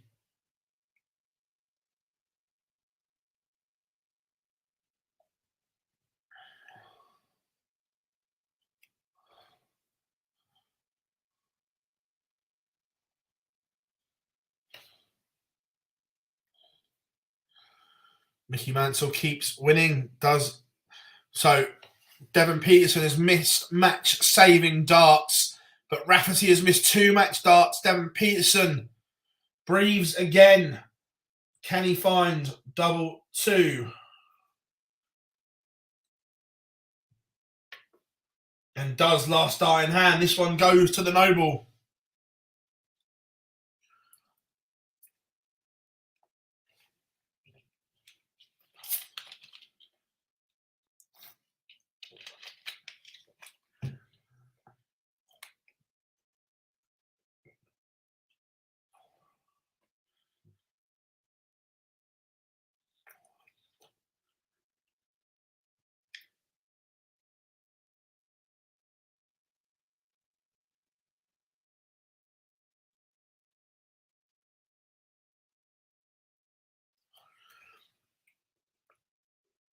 But Rafferty has the darts. Jermaine Watamina is 3-0 up on Raymond van Barneveld.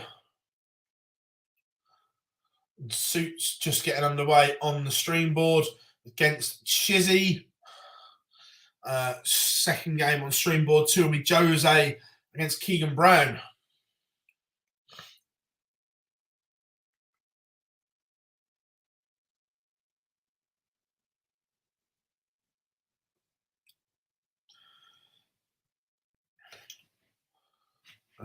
Suits has won the ball. But this is a fabulous leg from Nathan Rafferty in the Noble.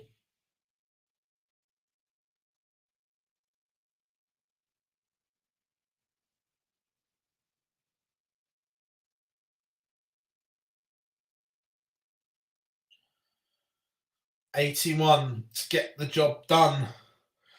Kevin Benes has won back against Vincent van der Voort as Rafferty sets up tops and Ricky Evans levels up, and John O'Shea and Rapid Ricky are going all the way. Peter Wright on the cusp, 5-1 up on Danny Janssen.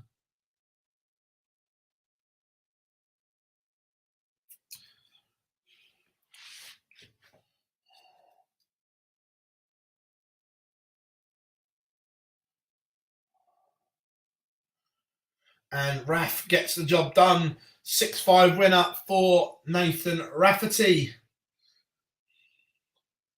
Devon Peterson departs. All right, we're going to go for...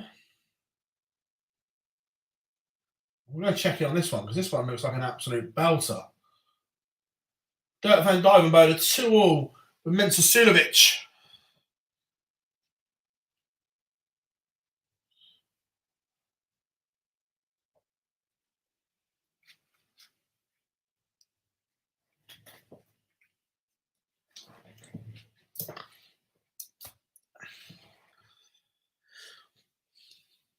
And John O'Shea wins the decider 6-5 to edge out Rapid Ricky Evans. The Joker marches on. But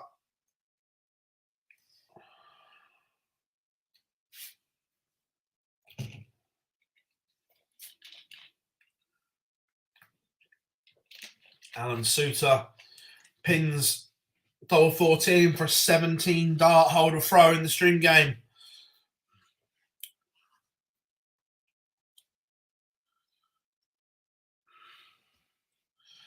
I don't know, Bob, if I'm being honest. I'm not sure the ticket demand is there. Although the players are doing their bit and things like that, I'm not sure the ticket demand is there.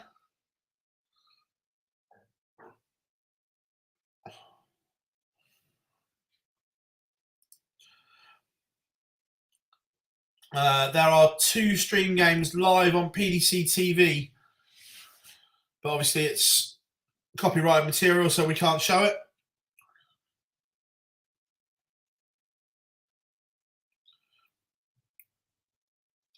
See Keegan Brown playing with a moulded flight setup now as well, as many of them are. And Barry Keane, 6-5 winner. Sorry, 6-3 winner over on Moonencamp. Job done there. Ricardo Petrexco 5-1 up on Ross Montgomery. I've missed the result. I'm just going to double check. I think I know it, but I don't want to make myself look an arse. Peter Wright 1. Yeah, John Henderson averaging 99, getting the job done.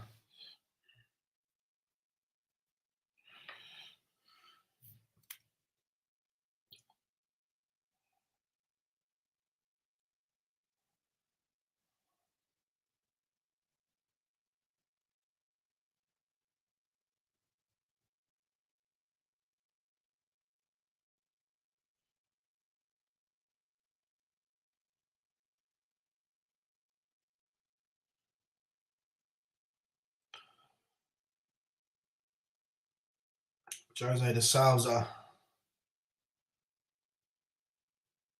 made a bit of a mess of that. Keegan Brown has a chance here to break. Going to get a dart at tops. Drags very, very low. Joe Cullen, Wesley Placier just getting underway. And Jose comes back and tidies up leg one.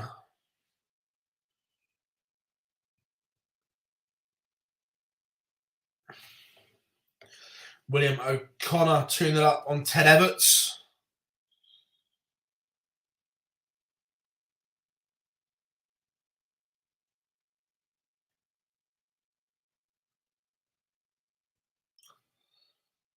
Joe Merlin has taken the lead against Willie Borland again. That's 3-2, but it looks as if it's on throw.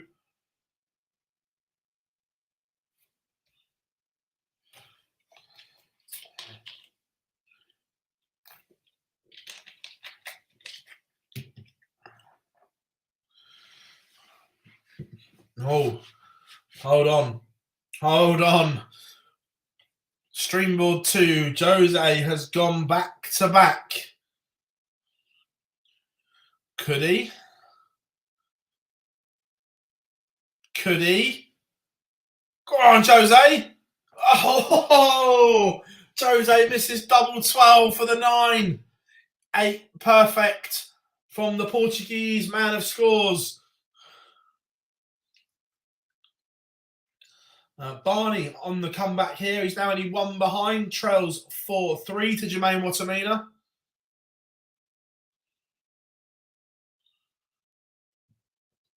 And from missing the 9, Jose scrambles over the 9. It's a good job. Those scoring boots got him out of trouble.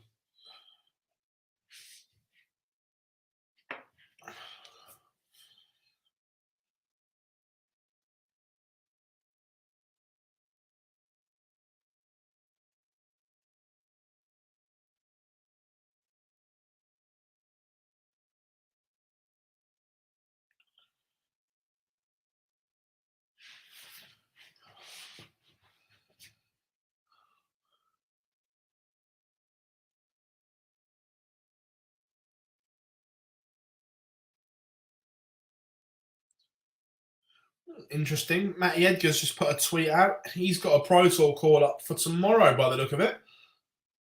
So maybe someone else has dropped out. Maybe Gezi is going home. I'm not sure. Barney levels it up 4 apiece.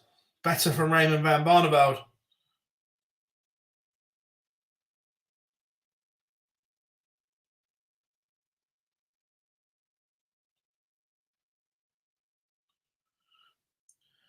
Dave Chisnell has one back, but Suits is still 3-1 up.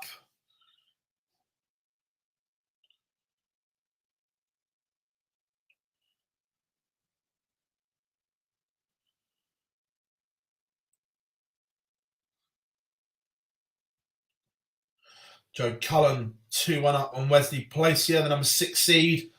What a game this is between Mensel Sudovic and Dirk van Duivenbode on our featured game.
How we doing, Henry? Hope you are good.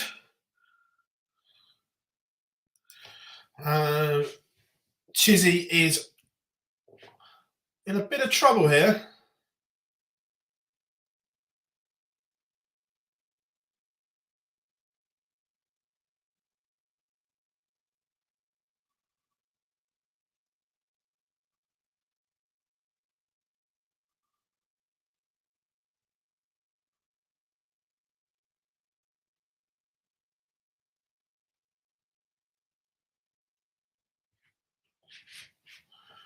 Wow, so we got floating around the boards. Jermaine Watamina has gone over the line against Barney. Was swinging one way, then the other, but it is the machine gun who gets over the line. Wesley Placier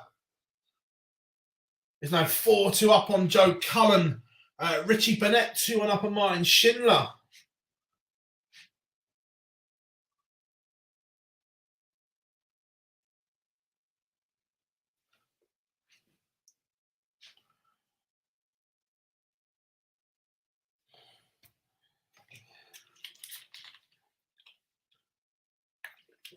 So we've got Suits.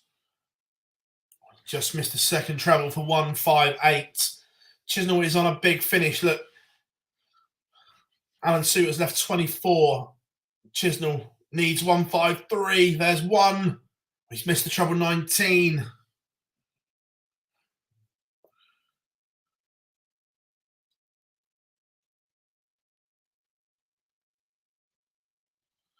And Suits comes back and polishes it off, and he's on the hill, which would be a big, big scalp.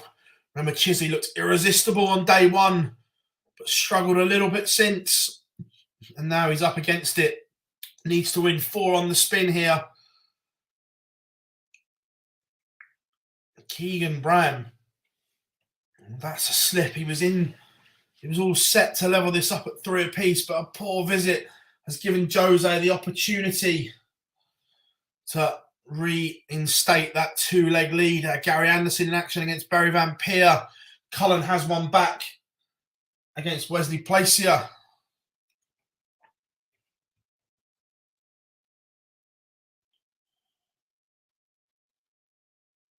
Keegan Brown just forcing the darts at the moment.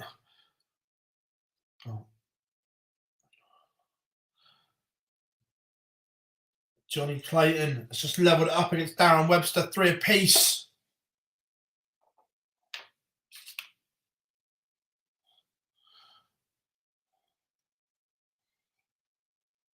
Chisnell wants 1-2-1 to save this one.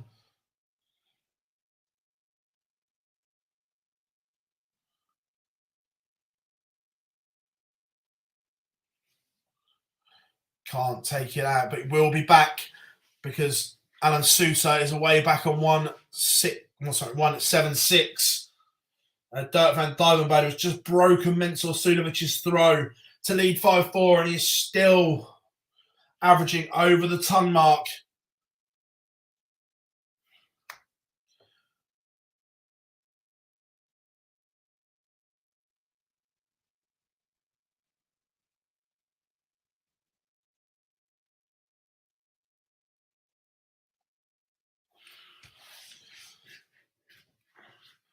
Danny Baggish levels it up with Rob Cross.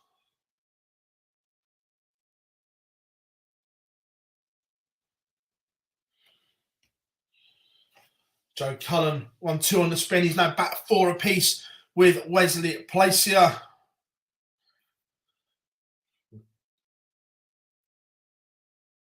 Suit's just having a wobble here. Chisnell wins that one. And then Alan Suter has kicked off with 2 trebleless visits.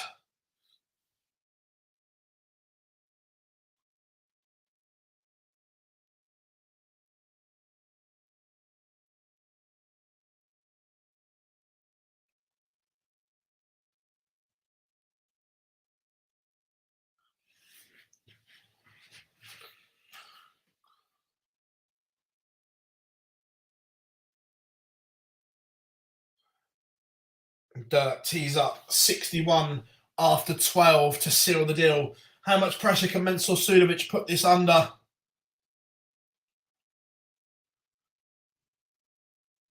enough. Not as much as it could be, but he is on a finish. Jeffrey DeJuan has just beaten Danny Noppert 6-3 on board 12, but Dirk van Dijvenbode to win it. And he's mismatched darts, so Sudovic will be back for 107 on our feature game.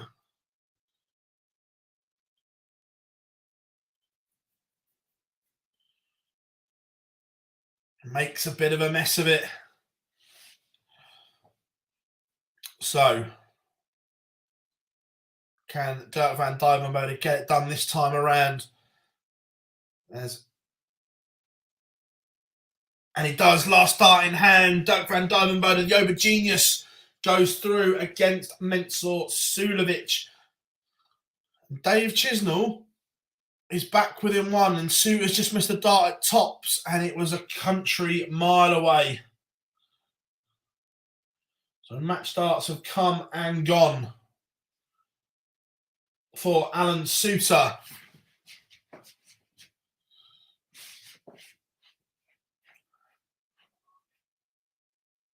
This would be a remarkable comeback for Chizzy.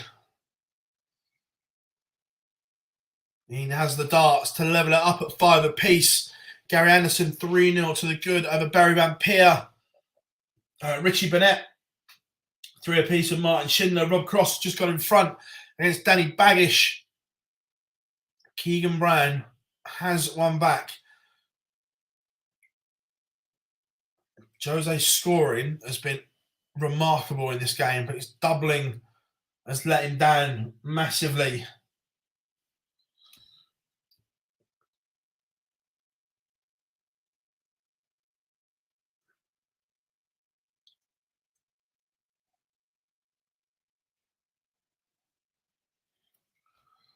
Jose fires in another maximum.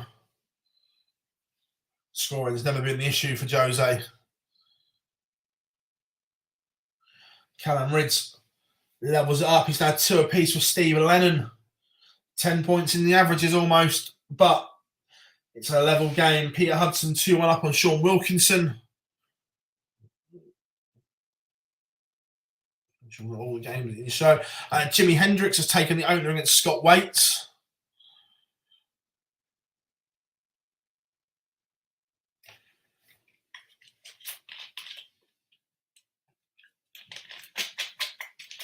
And William O'Connor gets the better of Ted Everts. It's a 6-2 victory for the Magpie. Gary is in cruise control here against Barry Van Peer. But Dave Chisnall has sent us all the way, and he does it by checking out 1, 3, 4. Remember, Alan Suter has missed match darts. 5-2 up at one point. What Suit's got left, as Wesley Placier is going all the way with Joe Cullen, 5 apiece now. What's the Rockstar got left?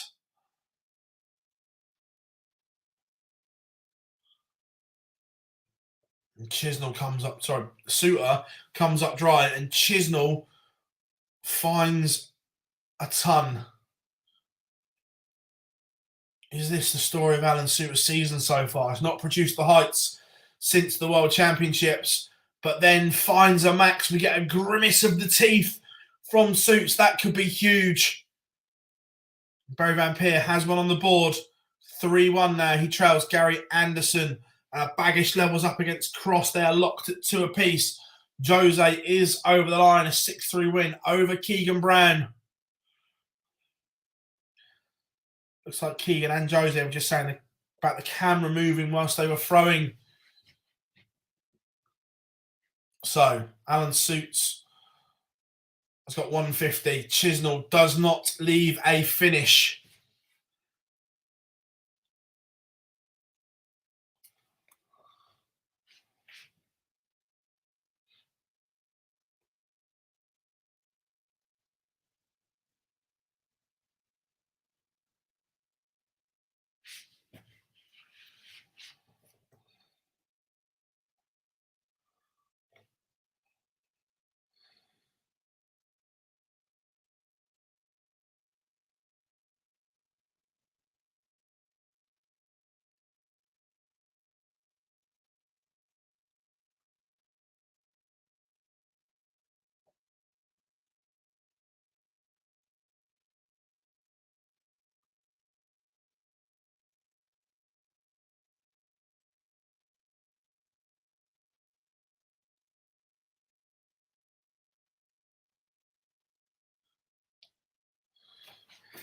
No, Justin Pipe doesn't play anymore, hasn't got a tour card.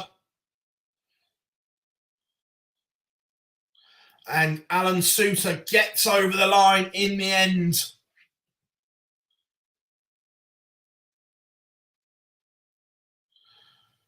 You see he's frustrated with himself on the stream there as well.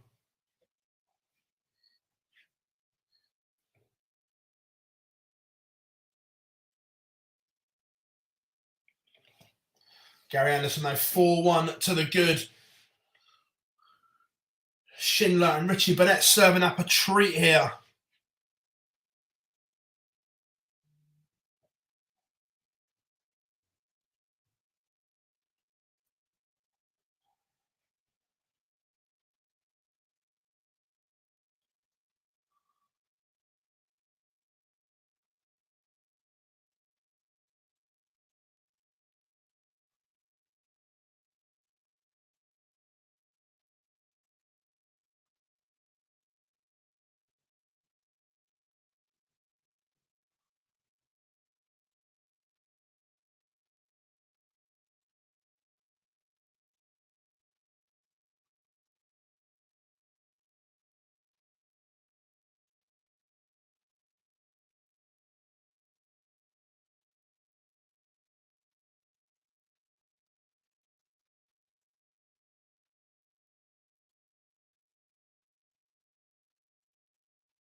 Simon Whitlock on the stream next. On board 1 and on board 2, got battle of the hairdryers. We've got Yozza against Jamie Hughes. Gary Anderson now 1 away.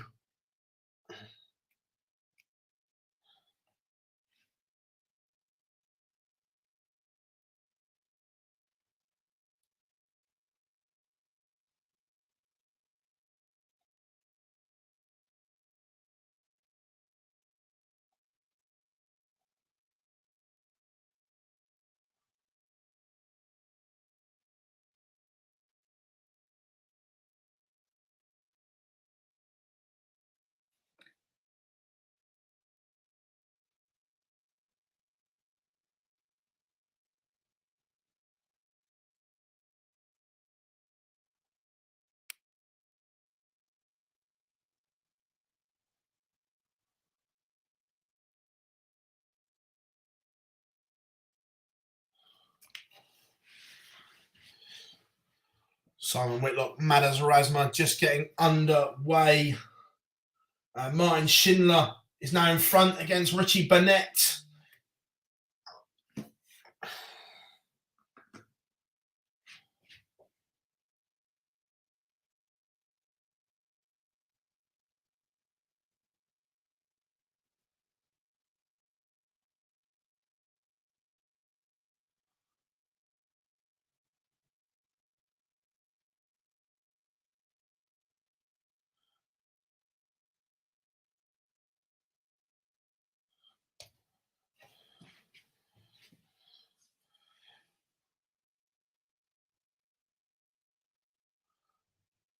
Whitlock wins the ball. Martin Lukeman has beaten Florian Hempel 6-1. Just going to check in. Rob Cross beats Danny Baggish. Just going to check in on the Richie Burnett game because this looks to have been an absolute belter. Burnett has a chance to level up here. Schindler's on 32. Burnett finds double nine and we're going all the way. How are we doing, Hazel? No, MVG not playing.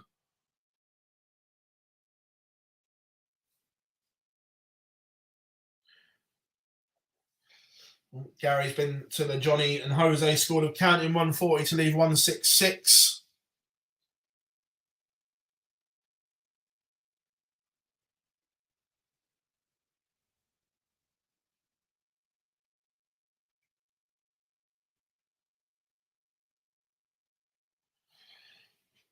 So Burnett, Schindler all the way. Martin Schindler has the darts. Gary Anderson gets the job done. 6-2 winner over Barry Van Peer. Let's get the next featured game up for you. We're going to have a bit of the Highlander. Some a bit of Big John and Dobes. 2 steady tons for Martin Schindler. Richie Burnett's going to have to find a couple of 2 treble visits.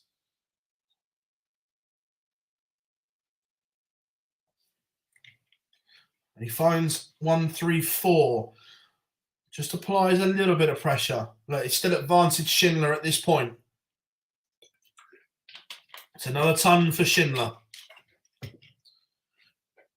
Burnett needs a 140 minimum to create pressure. Anything less, Schindler's got 6 darts to get rid of 201. Oh my, Richie Burnett has found a maximum. All of a sudden, he is favourite. He will get darts at 101. And Martin Schindler only finds 59. The 180 has created all sorts of pressure here. And Richie Burnett is on the verge of booking a last 32 place. Can he win it in 12?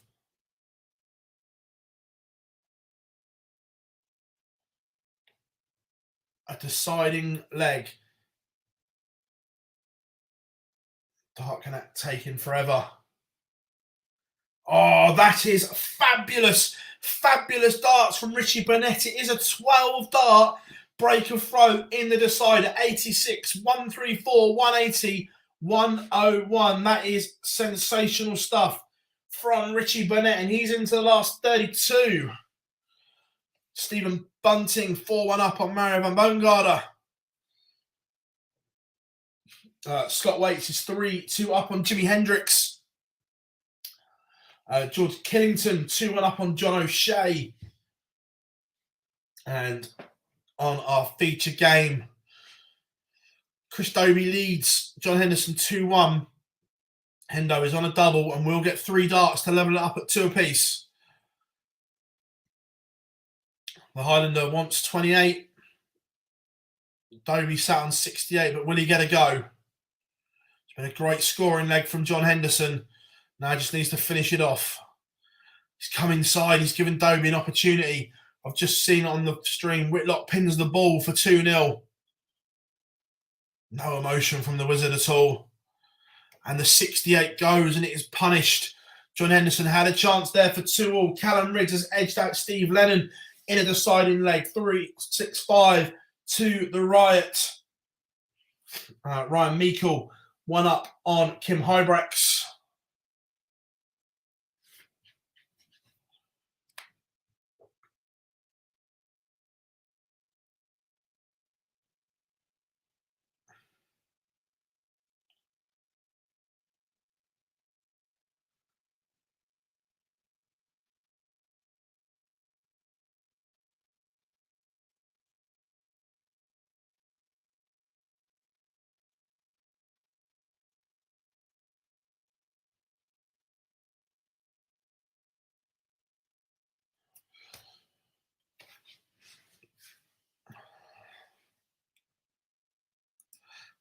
It's a little bit harsh Nicky, three straight tons, and it was the 180 from Burnett that created the pressure, which left him on the 101 to finish it.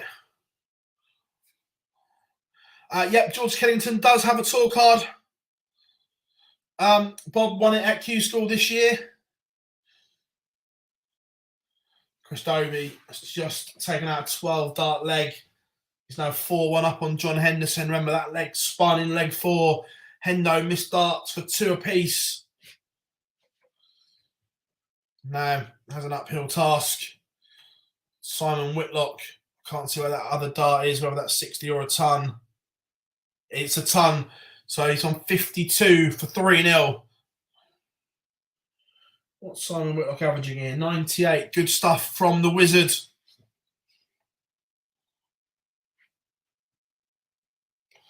Oh my, that's a little bit good. Madas Razma takes out 150 to get himself back in, and we get a fist pump from the Latvian.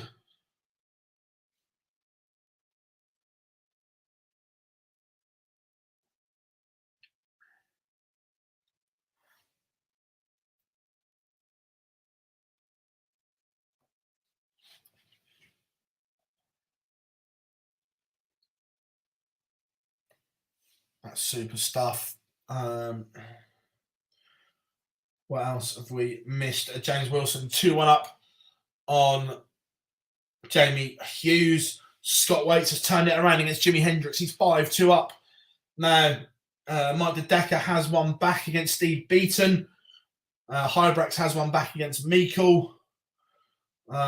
Josh Rock maybe struggling a little bit with the Mickey Mansell pace, one might think.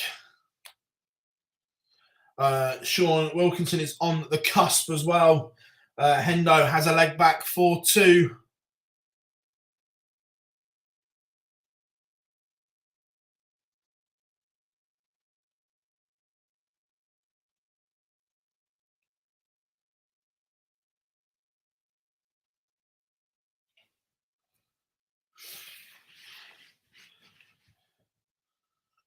Josh Rock levels it up 2 apiece with Mickey Mansell now.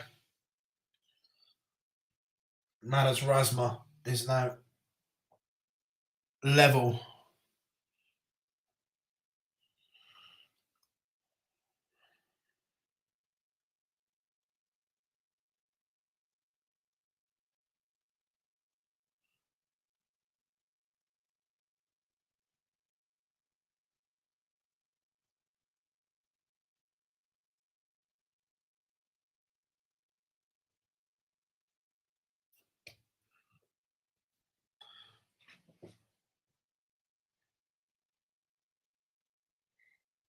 Rafferty takes the opener against Gowlas.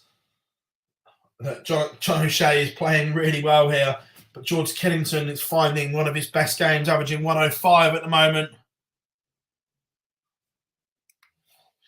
Steve Beaton has beaten Mike De Decker.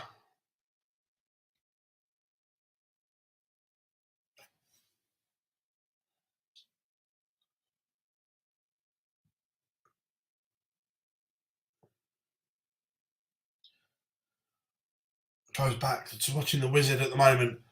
That 150 hurt because Whitlock was sat on 52, and it was the 150 break back for Madas Razma. That's a little bit spicy. And John Henderson is back in this game. That's a break or throw he has back, and he's now throwing for 4 apiece. The Highlander playing some really good stuff here. George Kennington is now 1 away.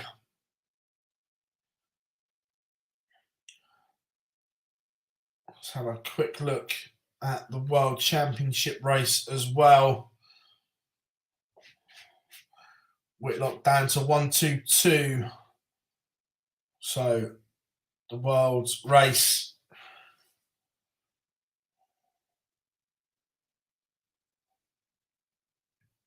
Steve Beaton has jumped a couple of places.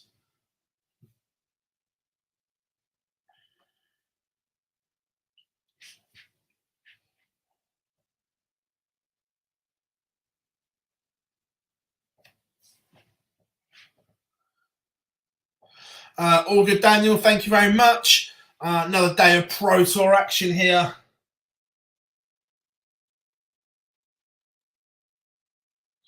As Yoza fires in a maximum.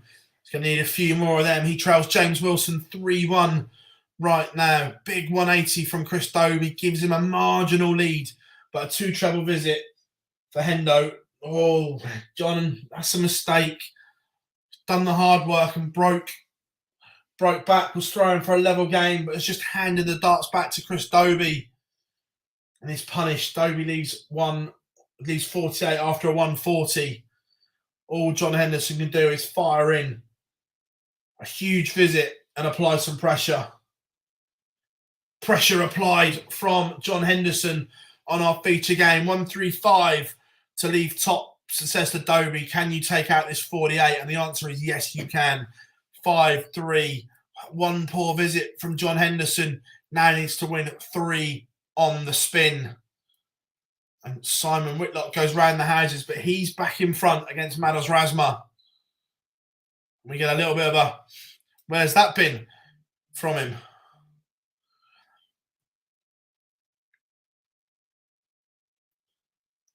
Stephen Bunting is over the line, 6-2 against Super Mario. Ryan Meikle's 3-1 up on Kim Hybrex. Mickey Mansell is back level with Josh Rock. That one's 3 apiece. John O'Shea has 1 back. Still has a lot of work to do in that one. James Wilson is now 4-1 up on Jamie Hughes. Adam Gowlash 2-1 up on Nathan Rafferty. Barry Key and James Wade locked at 1 apiece in the top game there. And Sean Wilkinson defeats Peter Hudson. That one's 6-4.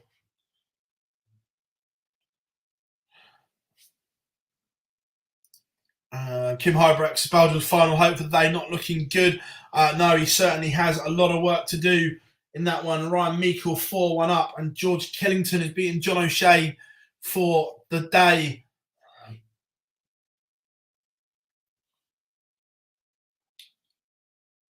Oh, we'll never know. But my gut is that John Henderson has just missed a dart at 8-8 for a 136. Chris Dobie is on a ton. Will Hendo come back? Yes is the answer, but Dobie's also missed a match dart in that combination. So for another break of throw, John Henderson looking at 8-8. And like I said, we'll never know, but my gut is he missed a dart at 8-8 for the 136. Oh, John. Disaster for the Highlander. Missed darts to extend this one. And doesn't get another go. Chris Dobie seals a 6-3 win over John Henderson. But watching that game, Hendo had his chances. Where are we going to go next? We will go to James Wade and Barry Keane. Wade 2-1 up, and this one is on throw. Nathan Rafferty levels up. He's now 2 apiece with Adam Gowlash.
MODUS Razma is in front against Simon Whitlock now. James Wilson 5-1 up. Jamie Hughes has a mountain to climb here. Whitlock needs a big visit, and that's not forthcoming. So it's advantage Razma for 5-3 and would leave Simon Whitlock with a mountain to climb. Jamie Hughes has one back. Brendan Dolan 4-0 up.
James Wade 1-2-7 and game for a big break of throw, which would see him 2 clear.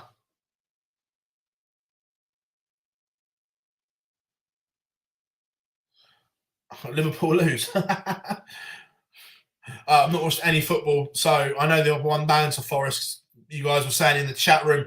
Ryan Meikle is on the hill for placing the last 32. I think Ryan is pretty well set in the World Championship race. Yeah, he's...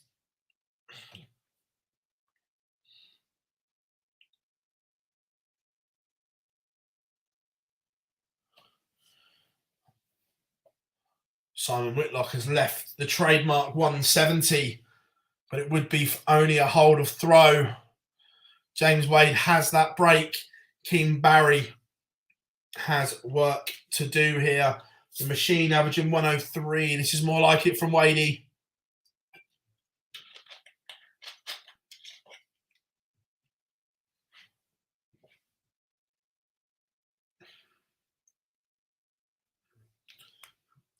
And Ryan Meikle has beaten Kim Hybrex.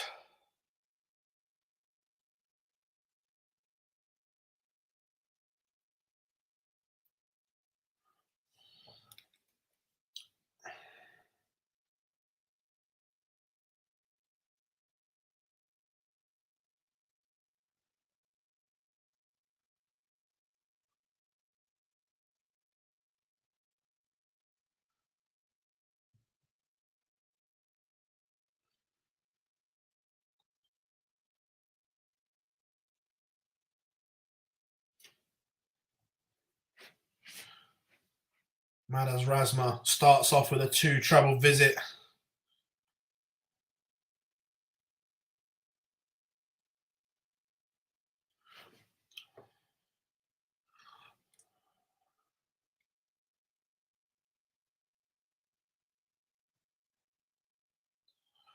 Again, he finds another treble 19.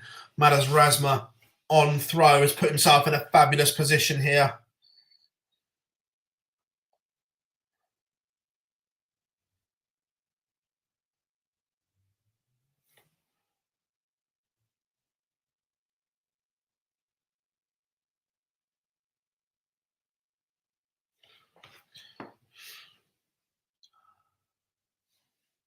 Razma with a big last start there. Finds a treble 20. Whitlock needs the lot, but the lot is not forthcoming. James Wade is also 1-2-1 away from beating Keane Barry. 140 ton from Wade. Whitlock departs. Malaz Razma. And the 1-2-1 from James Wade goes as well. 109 match average from James Wade. That was a little bit good from the machine. As he sees off Keane Barry 6-2 from 2 apiece. 4 legs on the spin for the machine. Right, we will go. Let's have a bit of snakebite.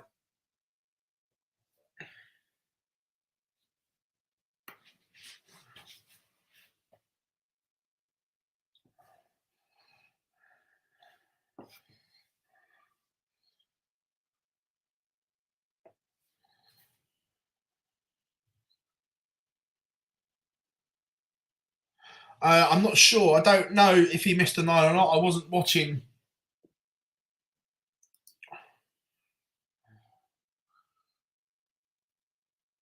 It's a bit of a comeback on here for Jamie Hughes. He looked dead and buried. How many times have we said that?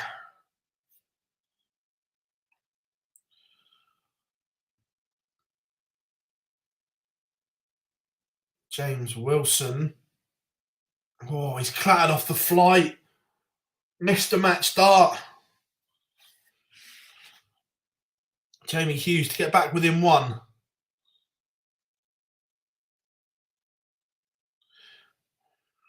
Peter Wright, Lee Jean Van Veen 2-1, and it is a break of throw.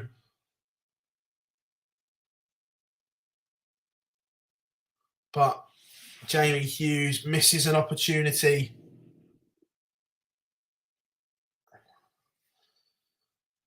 And pays the price because James Wilson is a 6-3 winner over Yoza.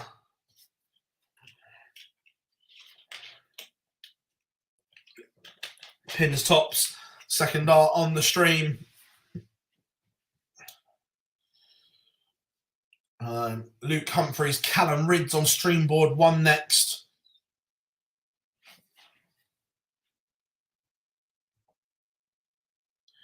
Danny Van Tripe 2-1 up on Vincent van der Voort.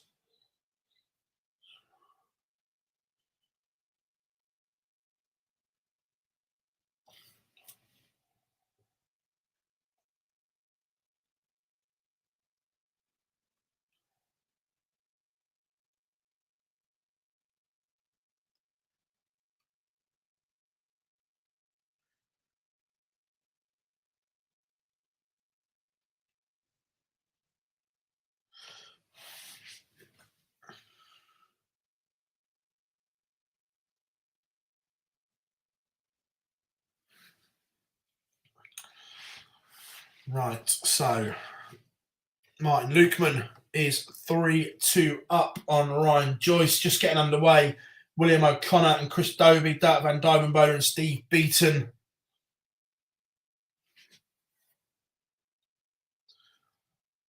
Some super stuff going on here today. Ryan Joyce just leveled up 3 apiece. Peter Wright makes it 3-1. Yeah, Jean Van Veen, Wright averaging 104.5.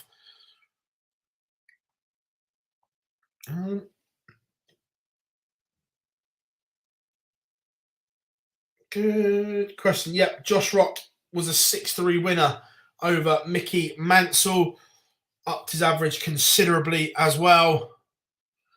Got it up to 96 and a bit.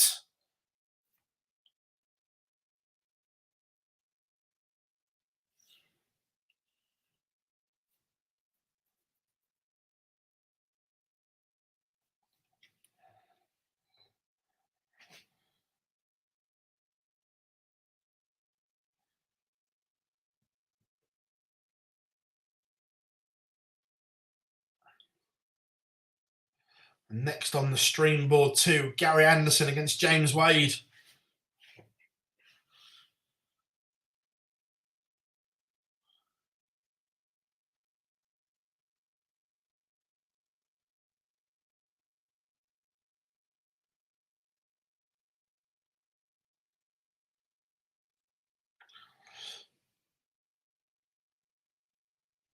Peter Wright in this mood. It's going to take some stopping for young Jean Van Veen.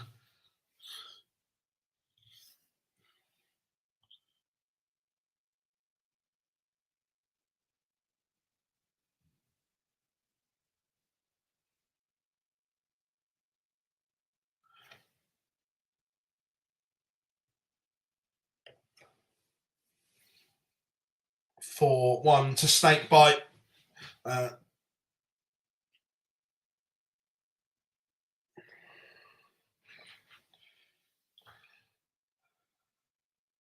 Adrian Beaton is in a world championship spot.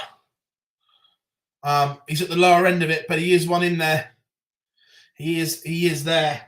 Peter Wright averaging 110 right now. 4-1 up. Martin Lukeman 4-3 up on Ryan Joyce. Van Dyvenbo, the 2 up, averaging 103.5 against Steve Beaton.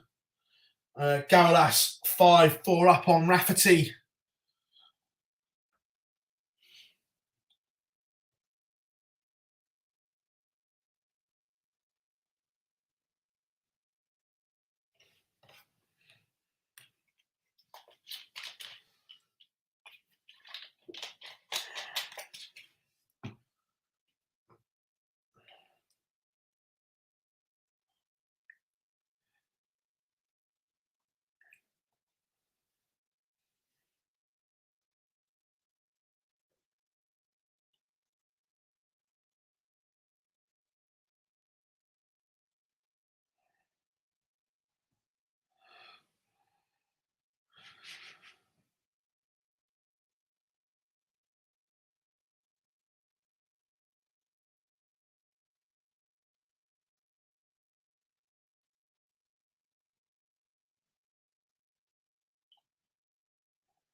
Sorry, just replying to a message. There, Peter Wright is on the cusp. Look, Jean Van Veen's played some really, really good stuff here, but Wright has been sensational. Vincent van der Voort has a leg back against Danny Van Tripe, back to 4-2, but still work to do there. Steve Beaton has a leg on the board. And Martin Lukeman sees off Ryan Joyce.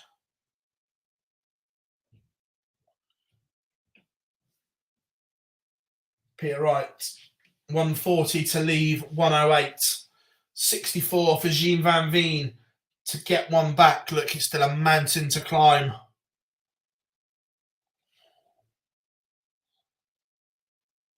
Leaves 32, but the way Wright's been playing, he may not get a go at this.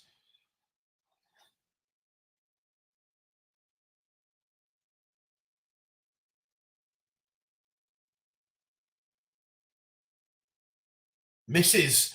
Gives Jean Van Veen an opportunity. Can the young Dutchman get one back here? Played some good stuff, but Wright has been irresistible. But just to stop him in his tracks and give him a chance. And it does go second dart, 5-2 to Wright. Van Veen still needs the lot no margin for error in this one. Getting underway, Jeffrey Deswan and Josh Rock, Johnny Clayton, George Killington and Joe Mernon against Scott Waits, all in their infancies. Jermaine Watamina has taken the opener against Stephen Bunting. Christobi leads Willie O'Connor 2-1. The all-Dutch game. Vincent needs to find something quickly.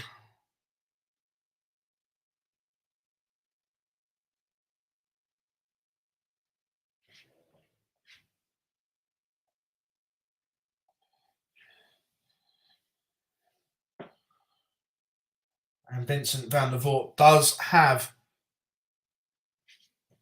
that one back. 2 on the spin for Vincent, just making Danny Van Tryke think a little bit here. But again, what a leg this is on our feature game. Sheen Van Veen's gone 140, 140, but it's not enough. Peter Wright's gone 180, 140, 1, 2, 3 to leave 58 after just 9 darts. All Jean Van Veen can do is find at least a 2 treble visit and apply pressure. He's found a ton. He's on a tricky little 3-darter, but my gut says he doesn't get a go.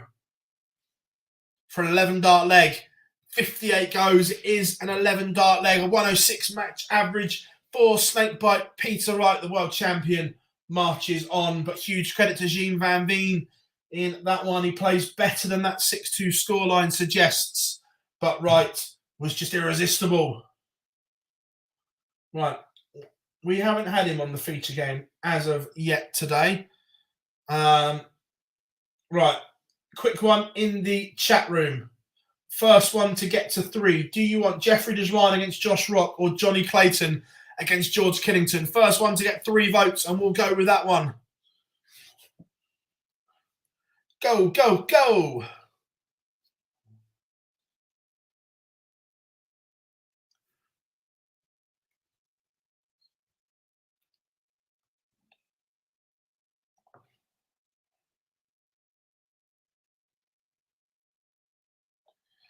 Rock, rock. Rock, rock it is.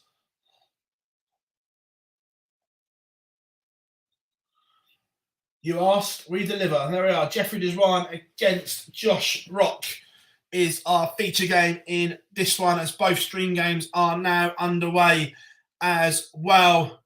Just bulling up. Callum Ridge, Luke Humphreys on stream board 1, James Wade, Gary Anderson on stream board number 2, as Josh Rock takes a 2-0 lead against Jeffrey Deswan on our feature game as well. And that is a break of throw. Josh Rock now throwing for 3-0.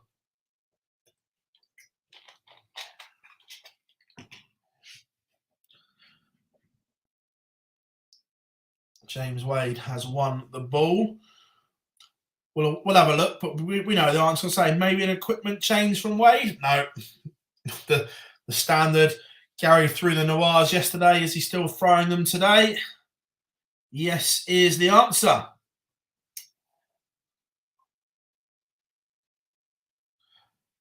Glad to have you on board, Owen. As I say, normally there's 2 or 3 of us that jump on as well, but it's been a manic week for the team. So Gob and Tiz will probably be on a bit later as well, but we do this for all the Pro Tours. So make sure you subscribe to make sure when we go live, we put everything in one place for you for the Pro Tour so you can see what's going on.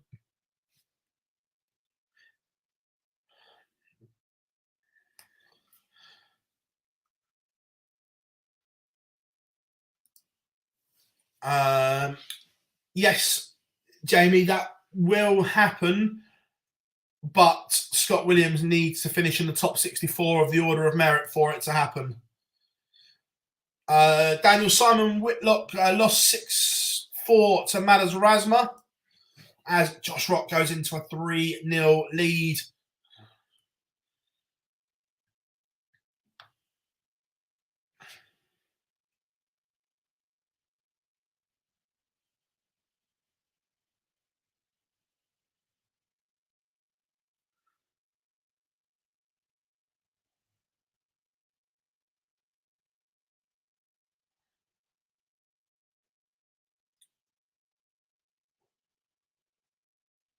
Callum Reds has taken the opener against Luke Humphreys. It was only a hold of throw. James Wade in control here.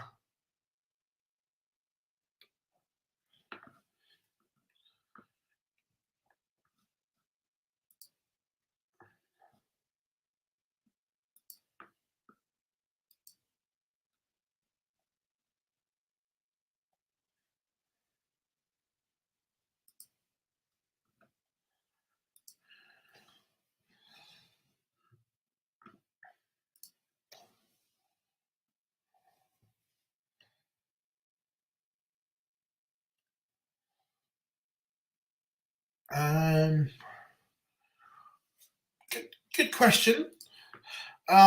Is there rules that what darts players can use? Like, could Wright use MVG replicas? Yeah, absolutely. So in the Premier League, I can't remember what night it was off the top of my head, but Peter Wright rocked up and played with a set of gold Johnny Clayton darts. So yeah, look, most.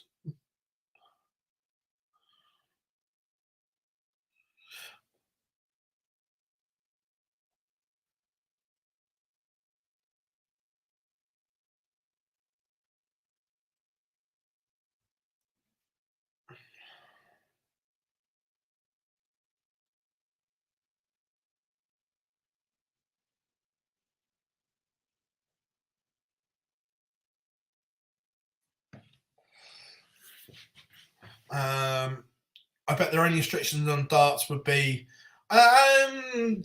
unwritten. Yes, probably, but that there are still players that don't play with their manufacturer's darts because they are just don't change or don't want to change, can't change. So it's not advertised, obviously, because it doesn't look the best. But there are still players out there who use things like their original darts, and they've moved manufacturers. But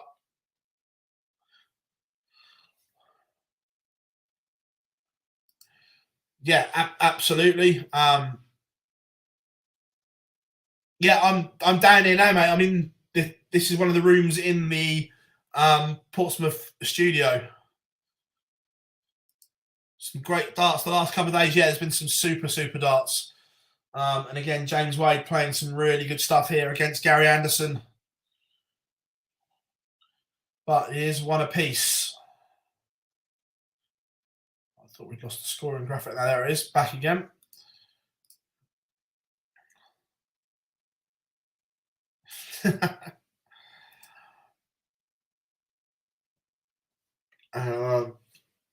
Jeffrey Deswan has a leg back against Josh Rock, but still 4-1 behind. Still has a mountain to climb. Luke Humphreys levels it up with Callan Rids. Let's see, does he take out the 135? I've got the scores there, but I don't want to ruin it because we've got the stream game up as well. Oh, that's magic. Oh, that's majestic, Luke Humphreys. 25, treble 20, bullseye for a 135.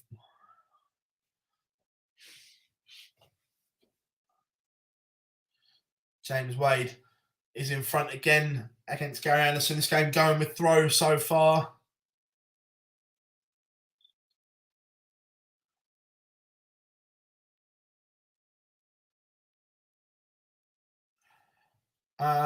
No, partly correct, RG, but so when MVG first moved to Windmill, he was under no pressure to swap darts. Obviously, look, manufacturers want players to be using their equipment, but he was under no pressure to.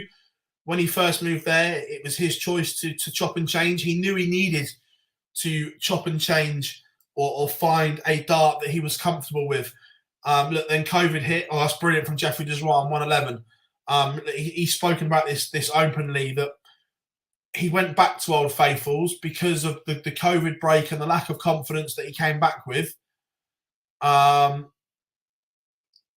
he went back to Old Faithfuls, as he called them, but they were Old Faithfuls were that old and worn that he knew he had to change for the better of his career, because they just had no grip on them. And that's the thing. That's the world we live in these days. The darts wear out. It doesn't matter what they are. They wear out.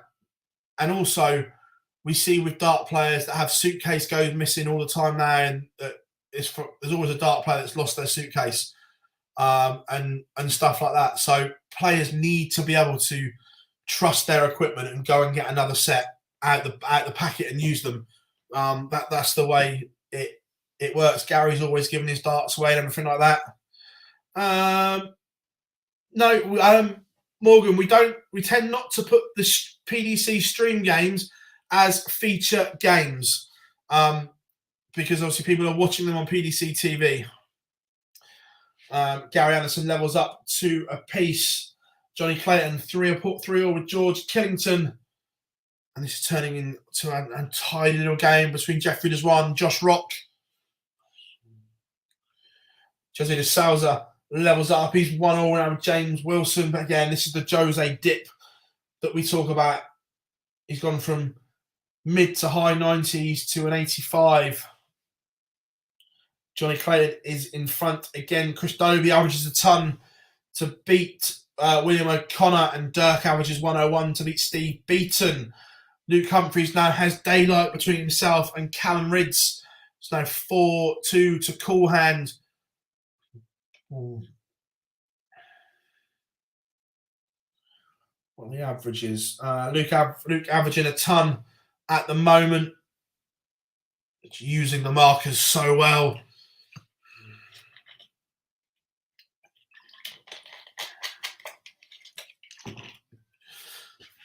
Ridds responds with a maximum. Needs to get back in the groove here. Missed a couple of darts in the last one. Joe Mernon 4-2 up on Scott Waits.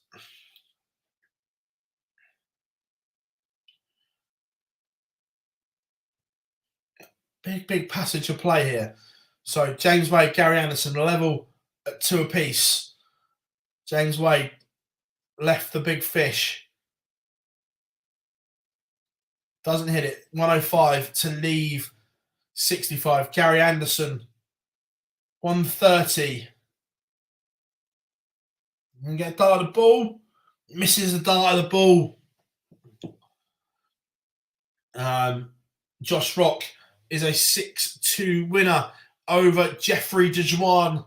98 average for Rock. James Wade has missed. But Gary Anderson has also missed a huge opportunity. He's missed 2 darts at tops to break. Right, we're going to go. Let's go for the conclusion of this one to start with. We haven't seen the ferret today. He's averaging over the ton mark. So let's have a little bit of Johnny Clayton on there.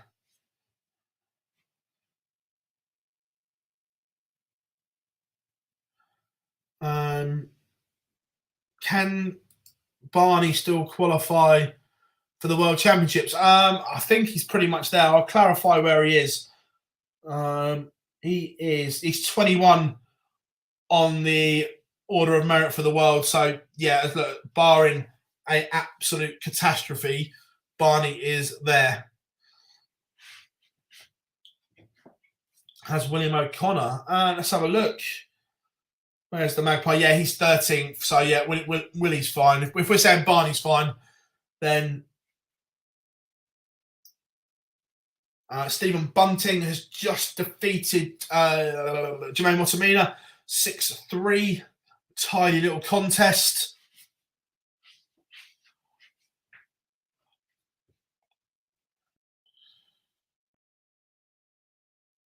Oh, Callum Ridds had done so much good work in the last 2 legs. He was 4-2 behind to Luke Humphries. But he's been given another opportunity. There's arms waving, there's arms flailing all around in this one as both players are missing doubles. But Callum Ridds does find the answer, and he is back level from 4-2 down. It's now 4-all. We are back on throw. And A lot of arm waving going on. Both of them missing doubles. Luke Humphries clearly frustrated with himself. Oh my, big moments there. What a 1-4-6 from George Killington, who has turned this one around. Johnny Clayton led 4-3. Two brilliant finishes from George Killington has put him on the brink of the last 16. It's all going on here.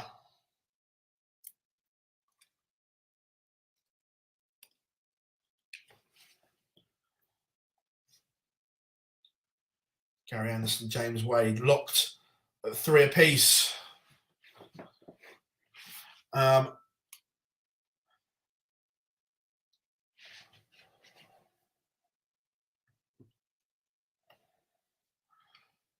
Gary Anderson's maybe just stolen the darts here, depending on this throw. Well, it's just one. He's in front. It could have been a lot better. Right. Oh, Callan Ridds is in front again. Right, folks. I'm just going to go. Need a quick toilet break. So hang tight. Enjoy this one. I will be back with you in 2. I'm just going to the loo.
how you're doing.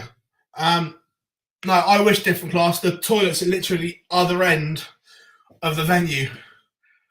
Mad dash. Literally got to go right to the other end, then up the stairs. George Killington produces fireworks. Some stunning finishes there from Killington as he defeats Johnny Clayton. Right. Let's go. Let's go for a bit of Burnett.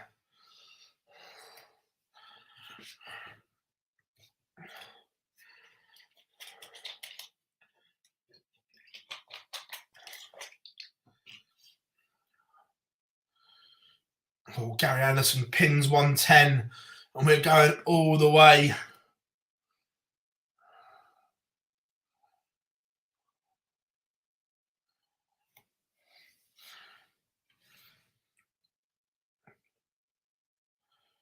Ryan Meikle, 5-3 up on Joe Cullen.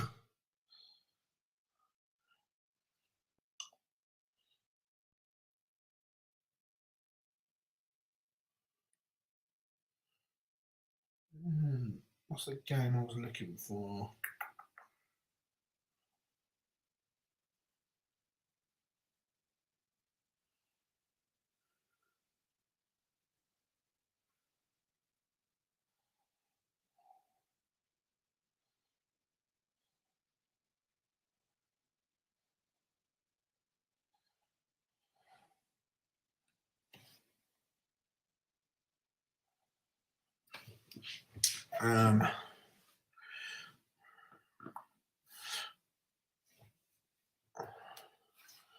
Big score here from Gary, and there's a chance. Oh, he finds a 140. Timely from Gary Anderson. Making a move.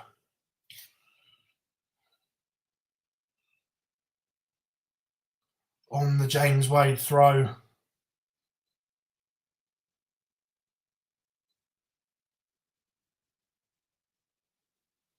Gary Anderson has missed 2 match darts, but he does come back, and Gary Anderson defeats the machine.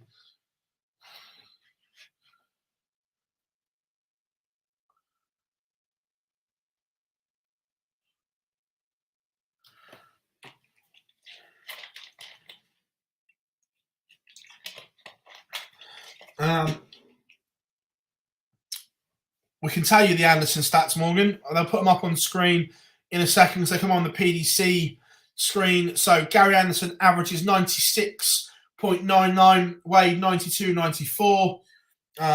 Gary Anderson 3 180s and a high of 116. That was the damaging stuff for James Wade. What a run from Richie Burnett today. On the cusp of the last 16.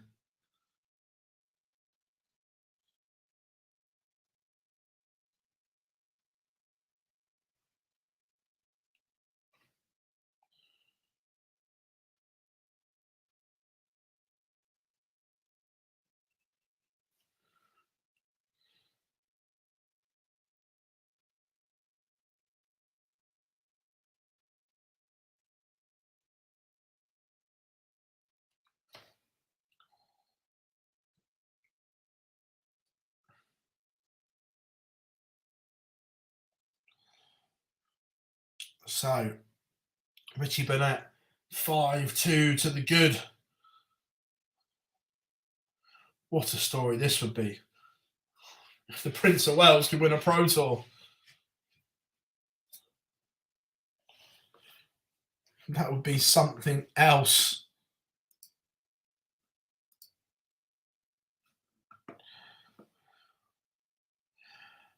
Good stuff by Ando. Not a problem. Who's he playing the last 16? Let's try and have a butcher's.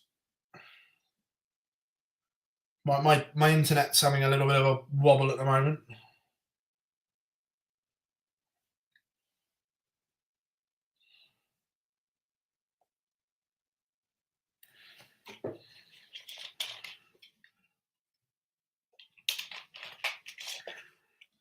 Callum Ridge defeated Luke Humphries. Yep. Great comeback from Callan. Showed a lot of bottle there. 4-2 down. Could have all been very different.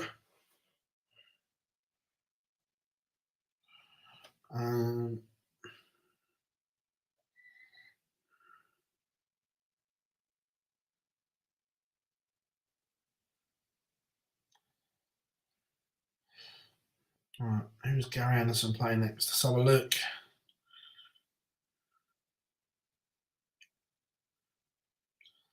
So Gando was bored.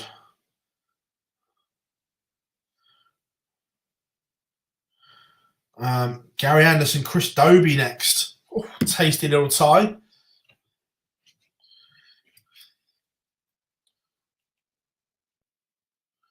Did Tony Martinez play his match today? Haven't had anything different. Let's have a look.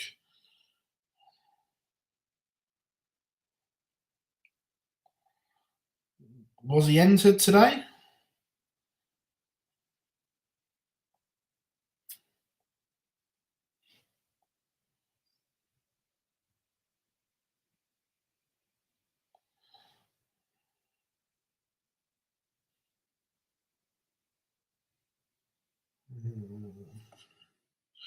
Tony Martinez. Yeah, he lost 6-1 to Jose de Souza.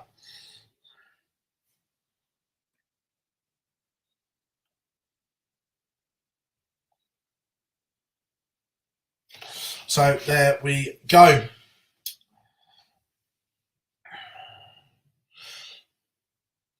Richie Burnett has missed the ball for the match. Gaulas finds Tops to save it, but still it's advantage Burnett.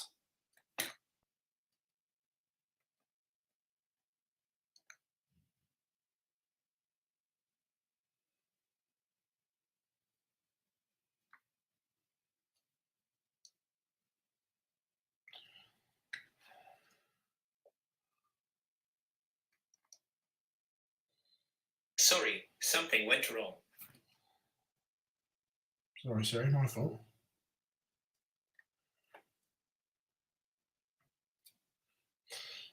Nervy start in both of them. Gaulas and Burnett. Dolan has one back, but it's still Rob Cross on the hill.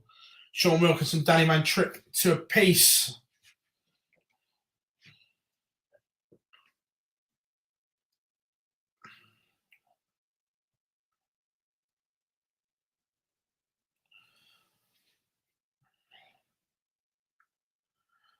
Warming up, Ryan Meikle, Martin Lukeman, Alan Suter against Dirk van Dijvenbode.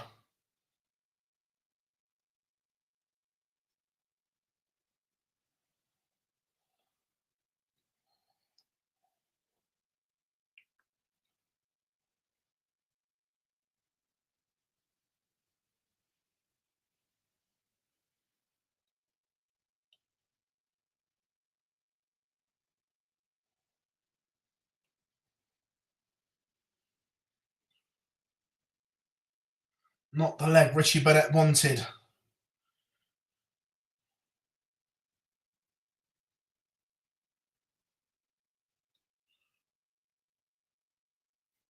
But both of them, it's edgy, it's nervy.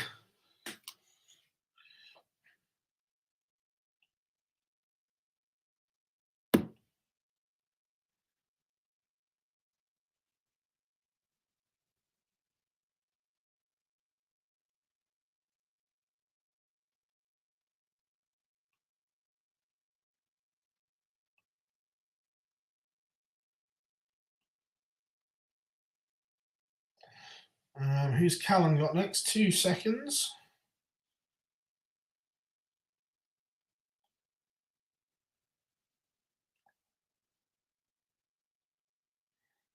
Let's go back to the match centre.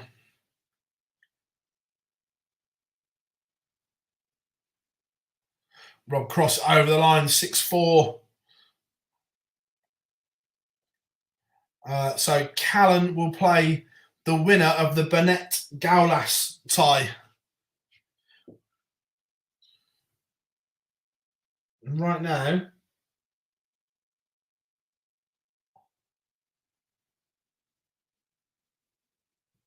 Burnett is the front runner.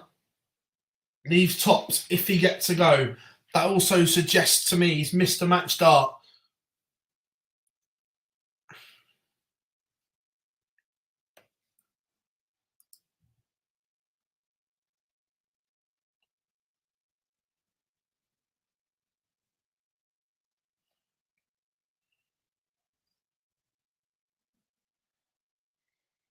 We'll get a go. So, yeah, Callum Ridds plays the winner of our feature game. Trying loads of different things. We've got it sold out tonight. Not a spare seat in the house. Yeah, look, long term, that's the plan, yeah. And Richie Burnett is over the line. The Prince of Wales is into the last 16. Right, this is the only game live at the moment, so we'll get this one up. It's Sean Wilkinson against Danny Van Tripe.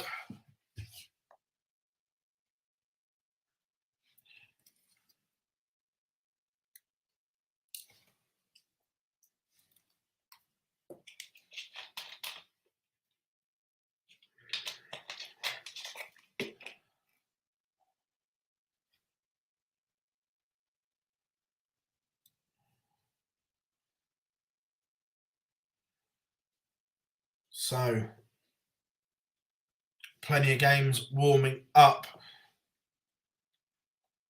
Meikle against Lukeman, Suter against Van Dyvenbode, Ridds against Burnett.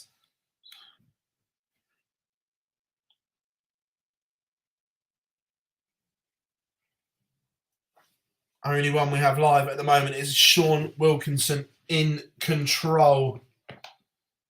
4-2 up and in control on the Van Tripe darts. Soon to go 5-2, 140, 140, 140. A possible 11 dart leg here. The ammo will probably be 57 for 24. Obviously, we can't see it. He may be a 45-36 man, but normally it's the 19s, 12 if you single it for the ball. And it goes in 3, and Sean Wilkinson is on the cusp here of a place in the last 16. They've just put up now, Streamboard 2 will be Snakebite Peter Wright against Josh Rock. So we'll have a look at see what Peter Wright equipment is.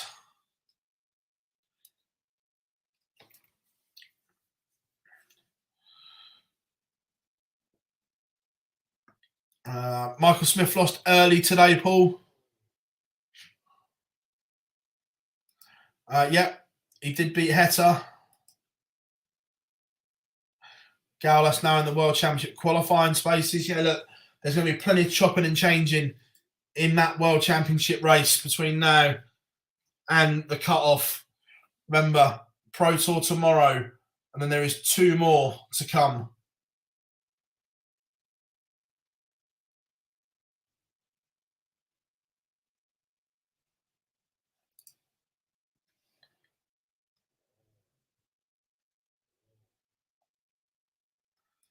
Yeah, oh, Danny, it's right up there. It's been sensational. Probably, again, with the greatest of respect, Sean Wilkinson beating Damon Hetter's right up there because Hetter was sensational yesterday. So let's have a look at the World Championship race. Yeah, look, John O'Shea is just outside on Campback. Ian White's outside on Campback. So much potential here.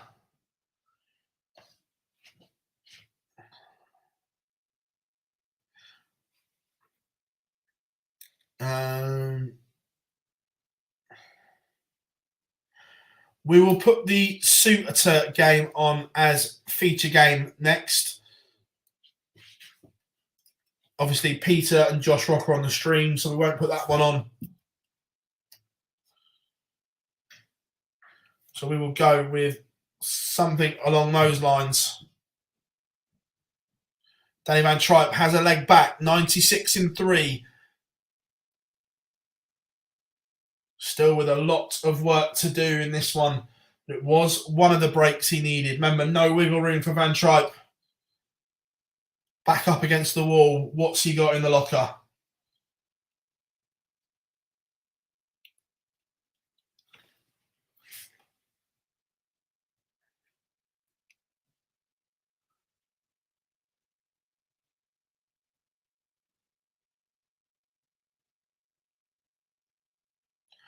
Right, 2 seconds. Need to go and let Gob in. He's at the front door.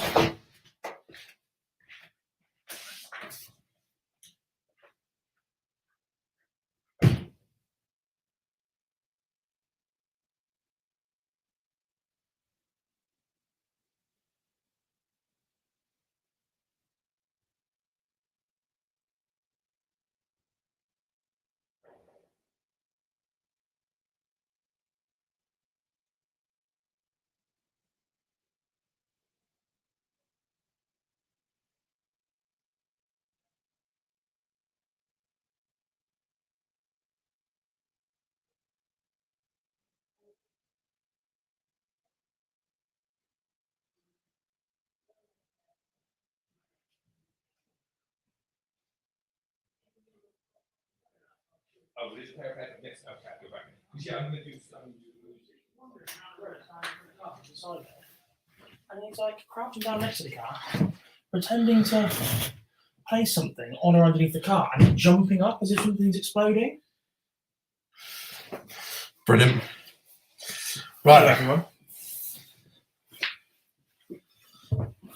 Gob's here now.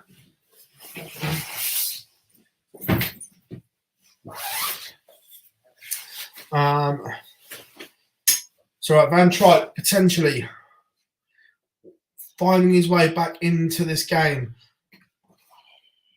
Been some good bits today. I've just seen Joe Collins just lost. Gary's come in. Yeah, Gary beat Wadey. Arsenal and Wadey today. 96 average breaker in the last leg, played well. Callum Ridds came from 4-2 down to beat Luke Humphreys.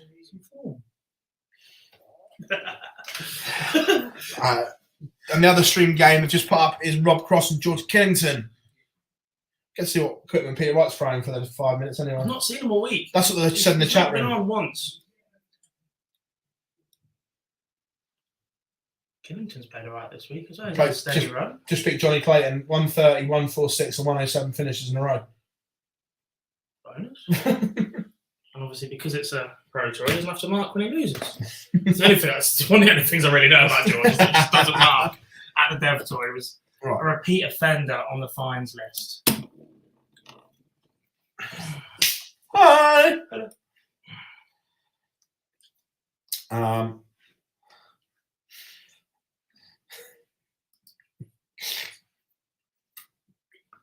No, I was asleep. I'd planned that. I was going to walk in. You're like, did you enjoy your sleep? Yes. Are you lying? Did you actually sleep? Yes. Are you saying that you don't have to admit you watched your team lose to Nottingham Forest? Yes.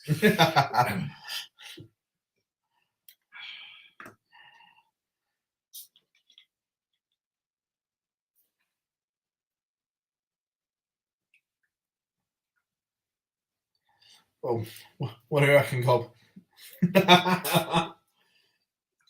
A MODUS Seniors Premier League. Basically last week, wasn't it? Couldn't call it a Premier League, could you? No, but week 12, it was close enough, wasn't it? Yeah, it's a Premier League. You're going to have... Flash is about to be in. Yeah. I mean, and then the only two that were too young were Nico. Yeah, but Premier League, Oh, yeah. You'd have Taylor, Wolfie... I just kicked in as well if we didn't get any more names. Is he Super Series? Danny Van Tripe has sent this one all the way, and he is now favourite. Sean Wilkinson was in a commanding position, but now it's advantage to the Dutchman. Burnett's still in. He's on the day of his life. What's going on for him, Richie? Richie Burnett or Callum Ridds about to make a last day of a Pro Tour. Rate it. Luke Meikle. I might be there a while. Suits, back-to-back good days for Suits. He got twitchy against Chizzy. Did he? He was in. Big Chizzy. He was in control. Chizzy, he got a little bit twitchy. which happens when you're not winning games. How many semis does Josh Rock need to be considered developed? I'd argue if you only... No, Jack, don't make that joke. It's way too early for that. Yeah, we're not anywhere near the watershed. If you can only manage a semi, you're not quite finishing off, are you?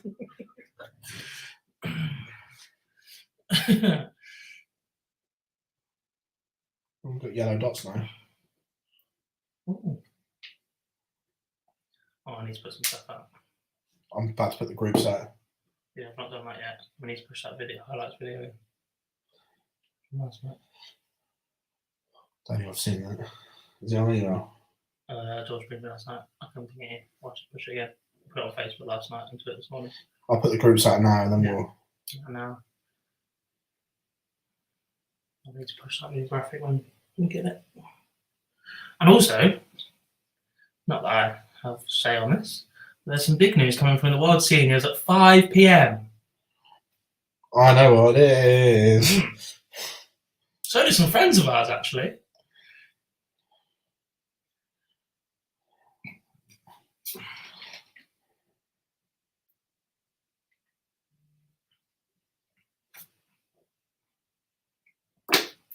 That's to win it. 1-3-1 from Danny Van Tripp. Yeah. That's a bit good. That's very good. Very, very good.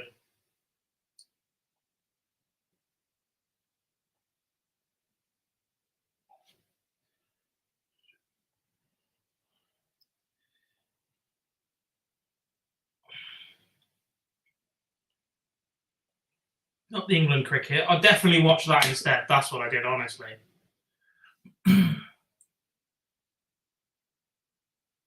What else do we have going on? Just one apiece between Meikle and Lukeman. 113 plays 106. Gary Anderson versus Chris Dobie in the last 16 is something I am very much here for, being the featured game. Yeah, however, the chat room wants Suter and Van Dyvenbode when it starts. Chat room have to ask me very nicely then. It's my laptop. Gary's just opened up in 12. Man, don't miss. Also, we see him on stream once. Action was Rolls Royce. I said that yesterday. the action, the release point looked on yesterday. Rolls Royce.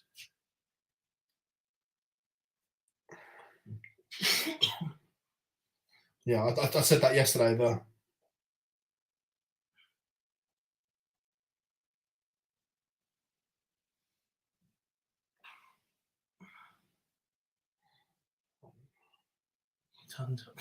Man's not missing. If he reaches a final, Dave Chisnell's record might only last 48 hours. He's scoring 180s that well. And that was ridiculous from Chizzy the other day as well. It was just laughable. No. I've seen the question asked a lot. Where I've been travelling, I never got an answer. If Gando wins one, is that enough for the slam, or is he still going to have to go to the qualifier? Don't know. I've seen it asked a lot, but no one actually put an answer. He's had a bounce out 120. He'd have been back to back. Both stream games get going at the same time. Is that a new shirt for Josh Rock? He's normally in blue, isn't he? Probably got a couple of versions of it. Great. Wonder what you said there. Crossfeed Killington. Is George's nickname Saint? Oh no, Killer. Not a fan of this dartboard on the shirt. Yeah, me neither.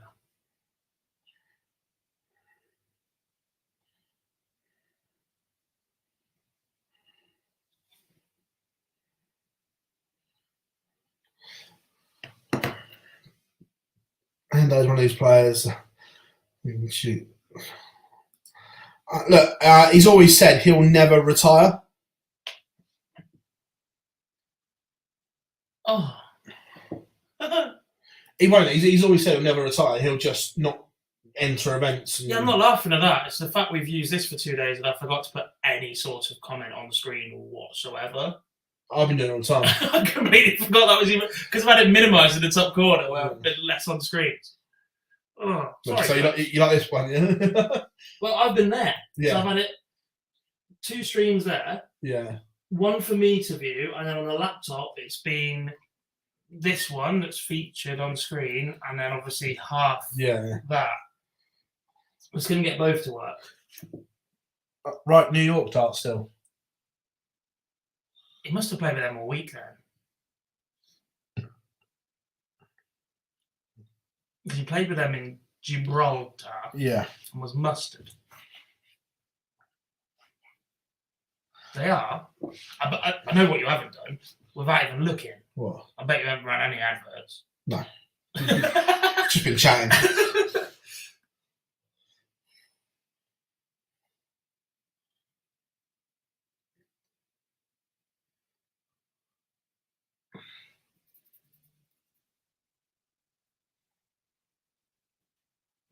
I like that one, by the way. I'm quite proud of that. Yeah. That's the best one I've ever made, easily. Yeah, that looks good. Smashed it.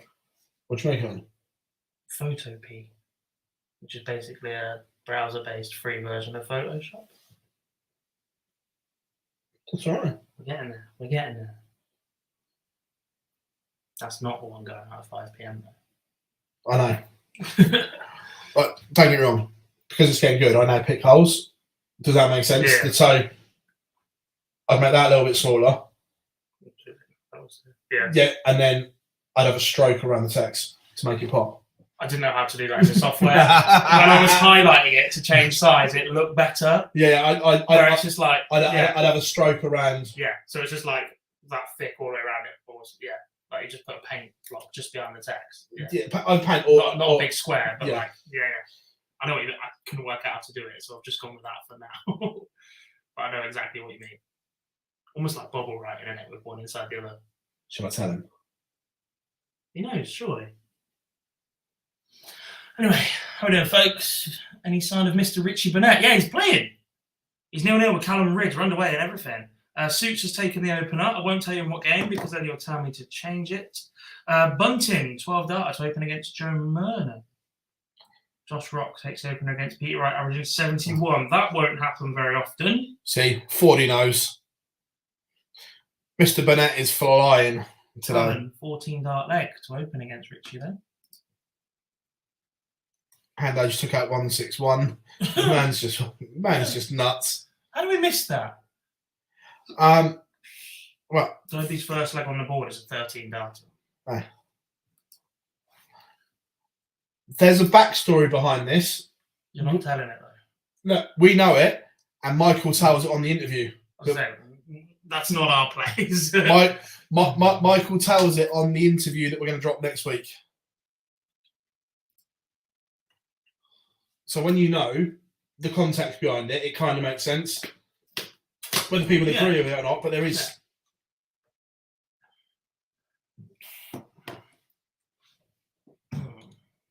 I have to rearrange his desk so I can use my laptop. Who's half eaten? Was that you? It was horrible. Didn't Chocolate enjoy one looks mint, but I've been sat there 2 days. it. I only bought them on Thursday. I was just starting. No, it's not. Judging by his response, he didn't know.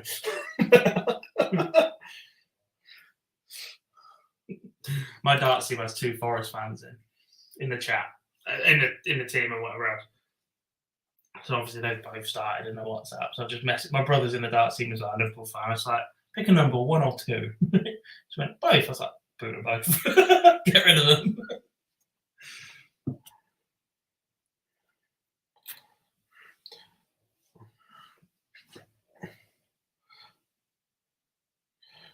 Gary Anderson leads 42 after 12 on the Dobie throw.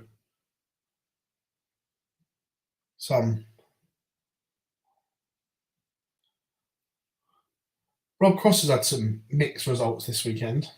The consistency's getting back there, and that's always been the thing. Like once Rob Cross has a base level, he can emerge from it. Like that Premier League campaign, his last Premier League campaign was a lot better than the one before that. He didn't win a lot, but his average running performance, there wasn't any stinkers in there. His practice routine seems pretty set. And it helps that his practice partner at the minute, Scott Williams, who wants everything. They haven't practiced a lot for a while because they live at opposite ends of the country.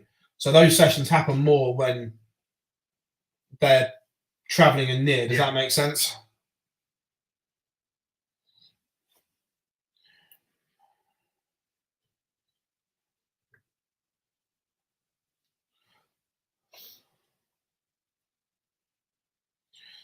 Josh Rock to go 3-0 up. Oh, who is spotting on stream board 2?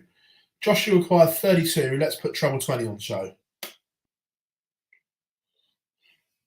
No commento. Look, it's not. Don't get me wrong. If you go the wrong way for a shot, I understand if a player changes their mind. But when it clearly says 32, it's kind of a giveaway. 32 for Peter Wright, by the way. Ooh. Might be 3-0 down here. Could be 3-0 down already. It's not. Rock makes a mess of it. Danny Van Tripp, Jose de Sal's are underway. It's He just missed ball for the fish. Derby has to take the fish because he just missed what the? This is madness. Madness, I tell you. I'll tell you what, though. Will Josh Rock live to regret that goal? Potentially. Oh, I'll be giving Peter Wright chances into a match. Kerry Anderson's 5-1 up, averaging a shade under 105. Tidy. It's not bad, is it? Who do you reckon's upset him in the last couple of weeks then? Us, probably. Apparently, that's all I'm good for. Because this hasn't come from nowhere. There's been some time on the board, clearly. Or it's just clicked. He's throwing a straight barrel darts. Yeah, but you put. I I put get it on Twitter on Thursday saying how good was that from Gary, and the reply I got from Jim McEwen was the demolition of Max Hop were the first darts he threw all day. Yeah. He finally got up, went to a board, threw 6 or 9 before the referee went, yeah, game on, and banged in 103 average to start the week. Makes you sick, doesn't it? Ridiculous. No.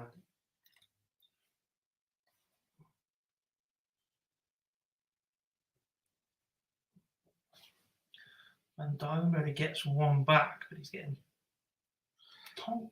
So, in fact, just watching Suits, though, I think you've got to hang with him. Because he is twitchy at the moment, where he's not winning games at the moment. So if you can hang in and around, I think he'll give you chances. Oh, maybe that's a bit harsh on the Meekle Lukeman game. I thought it would take forever, but it's 5-2. Ryan Meekle won away, averaging 101. He's playing really well today, Ryan Meekle. Cross as well, 101 average for Chris. Of course, it's over 100 average for Chris Dobie, and of course, he's on the cusp of losing. It's just how it works. He's missed. I think he's missed a match start there as well. I think he's on 57-10 and Mr. Dyer tops. Essentially. Either way, now he's got the darts up of the break as well. Yeah. His finishing this week has been the games where he's been beaten has been crap, clearly. Yeah. Michael Owen punditry once again. Is that on par with that he hasn't enough doubles to win those games, yeah? I haven't said that one, but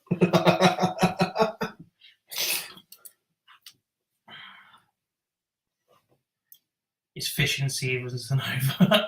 No. I think it's his prime fishing season. The summer's too hot for it, isn't it? I don't know.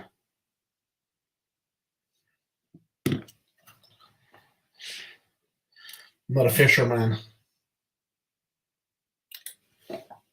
I like the sitting there and doing nothing bit. I don't like baiting up the hook, and I'm not too keen on touching the fish when you get it. Sounds Other than that, I've not done it for a few years. That sounds a bit of a problem if you ask me.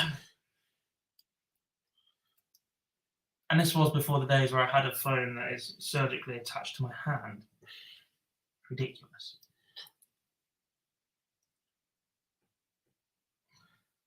Are we saying this 1-2-1 has to go? Maybe. Yes. Doesn't. Stephen Bunting. Bunting.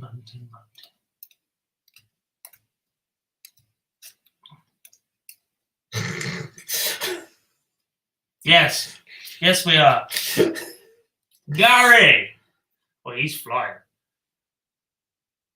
obviously I stopped watching when I dropped off earlier. One of the boys was like, "Oh, Gary's going to win it," and I was like, "Even my Gary, I said even Gary. my he's back earlier in the week was a little bit satirical." To that, I said Gary. Tongue in cheek. The chat room asked, and I said Gary wins today. Mad, wasn't it? When was his last Pro Tour title? Is it as long a wait as Chizzy's was? 3 years. It's up there. When was the last time Gary Anderson won a Pro Tour?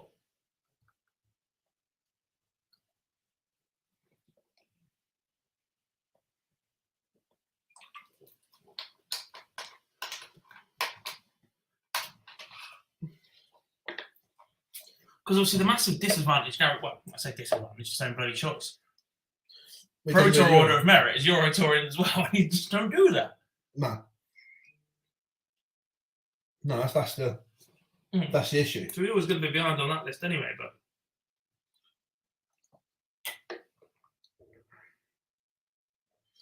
yeah, PC won in 2020. So over 2.5 years. Jesus.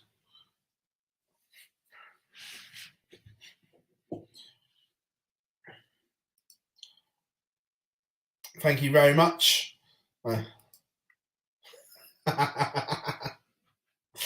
Oh, as well. This will make you laugh. Only 2 more prime ministers until Christmas. Have you seen Bojo's got his 100 votes? Yeah, literally as I was walking in the door. He's going to win as well, isn't he?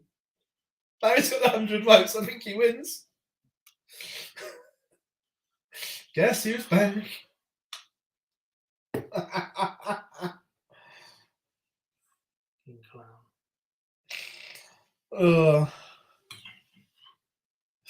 Did you see them tracking the plane overnight as well? See where he was over. Was he abroad?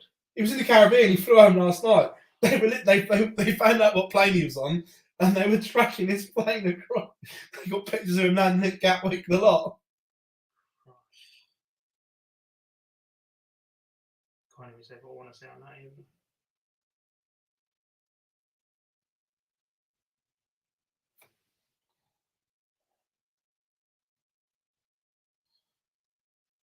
Makes me laugh as well. What's her name? The only one that's openly said she wants to stand. There's nowhere near 100 votes either. That's the one.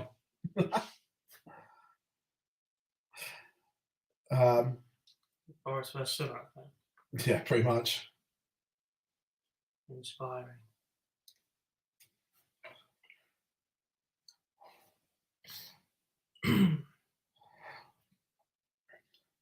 Josh Rock, Peter Wright level at 3 apiece, and we go back to those missed starts. Josh Rock missed 6 to go 3-0 up. Ouch. Yeah. They're the fine margins.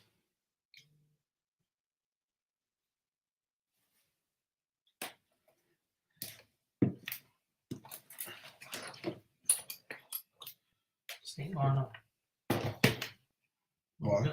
Why not? Got shit to do. So have I can't do it. Been a busy man, mate.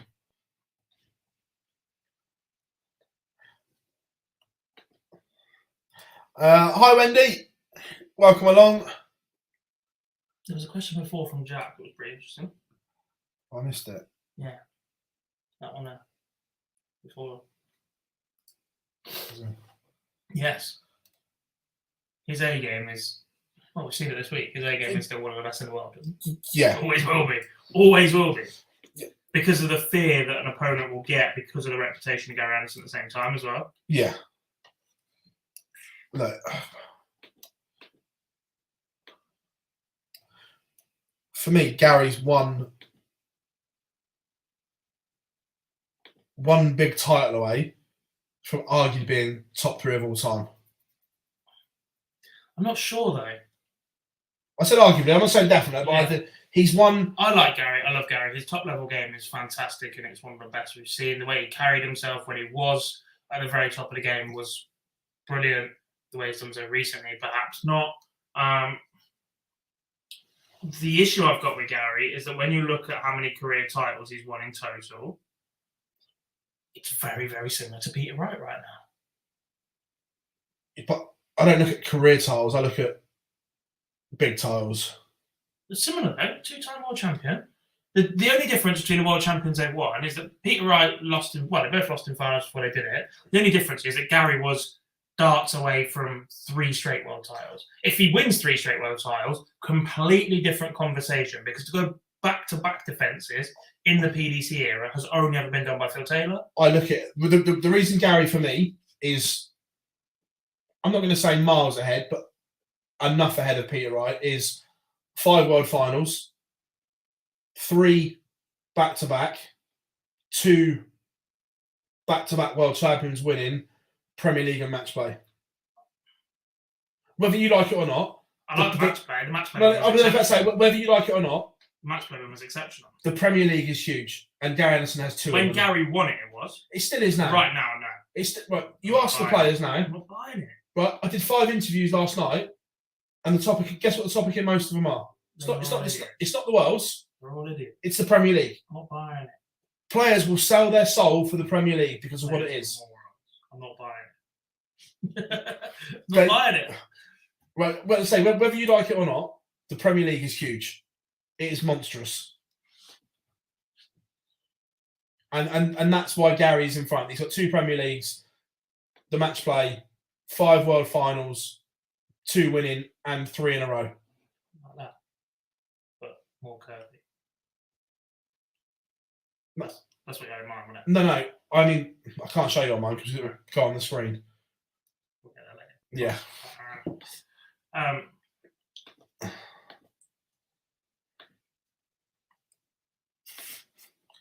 This actually works quite well when we're sat here in person. It does. We need some more camera angles. I think what you can do, if you click present again. Oh, on this At one. the bottom, yeah. No, at the bottom. Extra camera. I've got my one on. I've got my webcam with me. You just plug it in via. Yeah. I hit X for now, but so we know. Yeah. What I can do is just USB my webcam in the back of that, Yeah. and then I can sit here and have a conversation. This is an interesting one as well. That this is going to always get asked a lot. Nope. Right, I genuinely think. If he wins Worlds, maybe they haven't really got a choice. No. No. Listen to me. I think he'll turn it down. I'm not sure he gets given the chance. No, if he's offered it, I think he turns it down. He's offered it. Someone somewhere has lied. Well, no, what I'm saying is, if he gets to a world final, I think he has to be offered a Premier League spot because of who it is. Yeah, but the who it is has bitten the PDC in the backside and off over recent years. I agree. However, I just think that if he gets to a world final, right now, is he in the mix for the Premier League? No. I think he's a million miles away. But for argument's sake, he gets to the Slam final and a world final, or wins the Slam and a world final. He is then catapulted straight back into. Get to the Slam first. I'm playing devil's advocate here. I did the Players' Championship finals because we know he's there at the moment.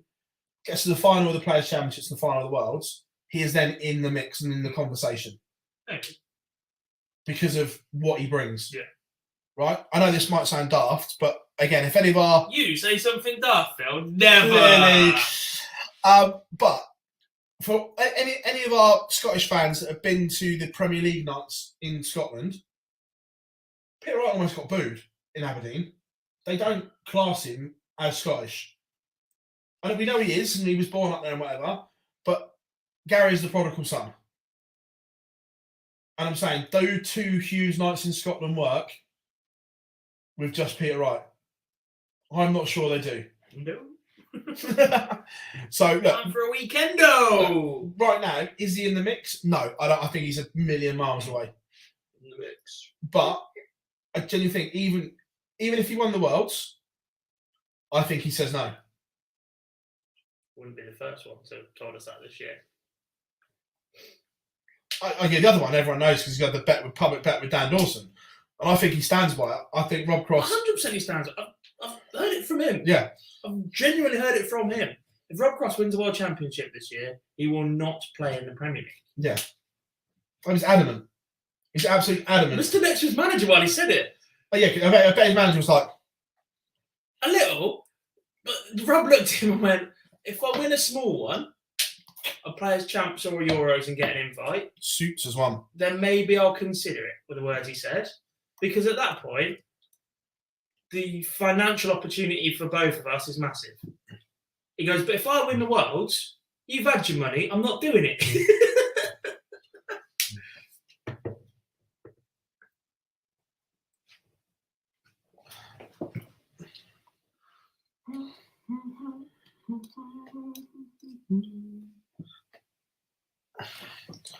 And Rob Cross, heartbreak for Josh Rock, and those missed darts have come back to bite him, Gob. Maybe. Ooh.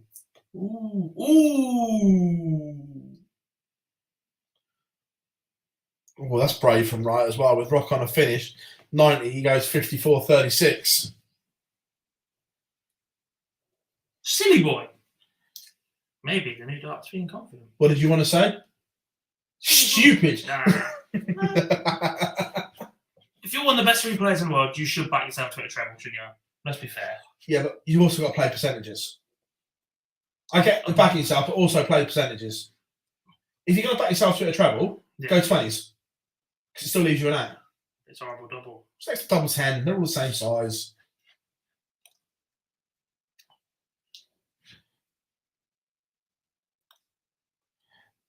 Here you go then.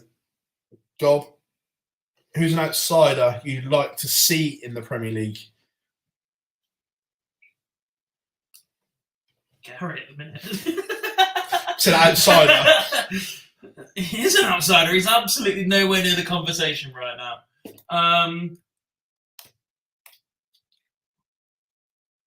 Who would I like to see in the Premier League as an outsider right now? Chris Mason?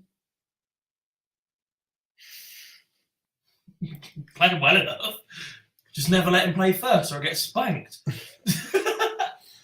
No, remember, they're levelling out the draw now. Yeah. Are they actually? Yeah, Matt said they're going to, the one they took on board from last year is making sure that the spread is favourable, is more even. Oh, right. I got called an idiot for that. Many times. The facts speak for themselves. Not once were Gary, Michael, and Peter all in one half of the draw. Not once. Gezi, Michael, and Peter. Sorry, Gezi, Michael, and Peter were never in the same half of the draw once. I counted multiple times to make sure I wasn't going mad. No, we did as well. Yeah, they were never ever once in the same. Jose is over the line against Danny Van Tripe. They've been doing this a lot recently. I'm not sure if it's just a result of games finishing at similar time, but they're holding the rounds to start at the same time. Possibly. There's no possibly about it. Every single top 16 game was finished before a top 8 game has started this week. I don't dislike that, to be fair, because too many times that we've seen a section of the group race forward and then the player has to sit and wait. Look, I get they have to wait here, but you'd rather wait and then all play regularly than just race in front, get to a semi-final and have to wait 40 minutes. Yeah. So, yeah, I think that's a good thing. Stream games are announced. Gary Anderson against Ryan Meikle, Callum Ridds against Alan Suter. Look, we know Gary's playing well, but he is not going to like this game. No. And this is He played yesterday. He played something yesterday that was similar. Might have even been right, you know. And this is what I mean. This is a good test, to be fair.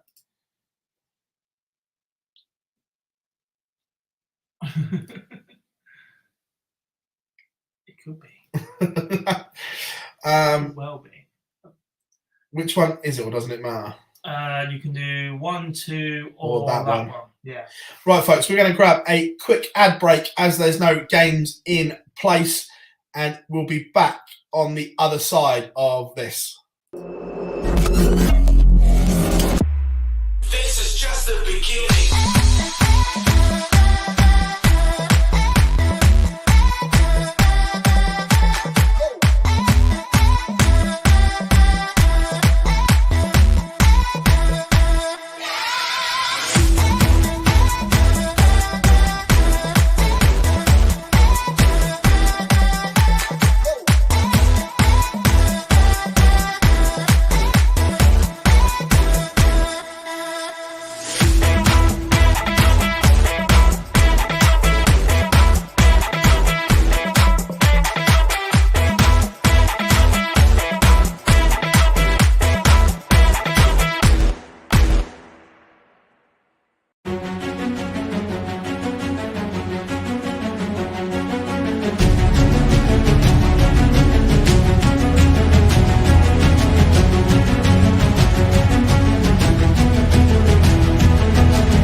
Welcome back, everyone, to Super Series Live, and we are approaching quarterfinals time. Missed a bit of conversation there. Oh, it's about the Premier League, so we can ignore it. Yeah, cheers, folks. Look, Noppy has to be in the equation, but he's in the same bracket as James. Nobody's going to be Rob Cross from last year. He's in the same bracket as James Wade, where No, sorry. he has to do more than others to get in. Yeah. I'm not saying but you know what I mean, that there are certain players that have to do. Matt said it himself in an interview. It's not, we're not paraphrasing this or anything. Matt openly said there are certain players that have to do more than others to get in. I think James is one of them. I don't think we're being unkind by that. No. And I think Danny is in the same as that.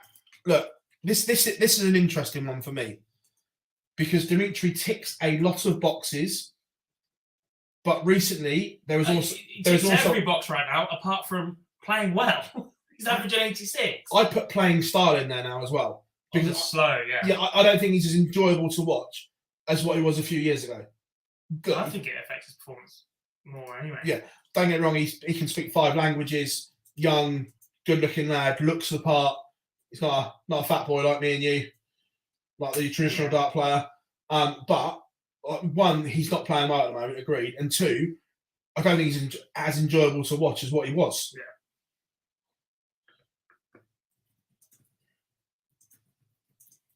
Yeah. How we doing, Daniel? All right. Again, look, this is an interesting one for me, because phenomenal player. He's got to do something on TV for the rest of the year. Big man. At the minute, without being disrespectful at all right, Damon has won a World Series, but this year, I suppose the World Cup's a little bit different, but again, it's pairs. It got Barney. The comparison I'm about to draw sounds a little bit disrespectful to Damon Hector, but right now he's Ian White. Unbelievable on the floor. Even made the Euro Tour his thing for a while. Has now won Euro Tours out. Until he goes and does something on TV, spectacular on TV, it's incredibly difficult to put Damon in that conversation. Like we just said about certain players having to do a bit more, this is one that ticks every box. Great walk on, engages with the crowd, explosive. Too much. What's that? Too much. Explosive on the stage, gives it some. Yeah. Aspinall ticks every box that you'd want for a showpiece event. given the quality of darts right now and the fact that the Premier League just gets boring, I genuinely think they have to consider a Group A and a Group B next year. It's like, I mean, it's the same format. They've already said it. It's 8. But 16 wouldn't make a difference with the But number of weeks they've got. The issue is they want the big 3 in every venue. Basically, yeah, I understand them wanting the big 3 in every venue, but at the same time, the big 3 start then pulling out through injury or withdrawals or whatever else. There's no extra match to fill that. They are much more likely to fulfill fixtures every other week. I get that, but the principle, I know everyone says, tickets sell for the Premier League. They do, but you're buying them knowing that at the moment you're going to see MVG price right minimum. Yeah, but even if you were taking 2 of them per night, I suppose the issue is that it's the tennis situation all over again, isn't it? There's a Nadal, a Djokovic, and a Federer, and there's no real standout Andy Murray at the minute either. If there was, you could get away with chucking 1 and 4 at a Group A, 2 and 3 at a Group B, you could, but and being creative enough with everybody else. But it goes back to the fans' pitch. Say, right, so Premier League tickets, you have to buy them. Like, they just went on sale last week, so you have to buy them early, otherwise you're not going to get them. And you're a Michael Van Gogh. You're a Michael Van Gogh super fan, and you live in Brighton. No, there's no other darts near Brighton, so that's your one time to see Michael Van Gogh in, and they don't put him there. Yeah, but if he's injured, you don't see him at all anyway. Yeah, but that's different. Or if he pulls out, that's different. By physically not putting him there, and by injuries you can't help. That's sport. But you buy a ticket to go and see your hero, and then he's not there.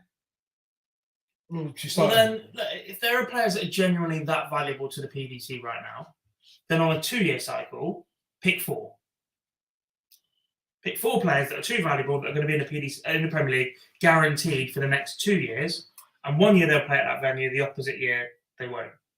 So in the next 18 months or whatever, you're guaranteed to see that player at least once. Admittedly, you might have to wait for the second time round. I don't think there's 4 though. That's the issue. The issue is finding that 4th, yeah. Yeah.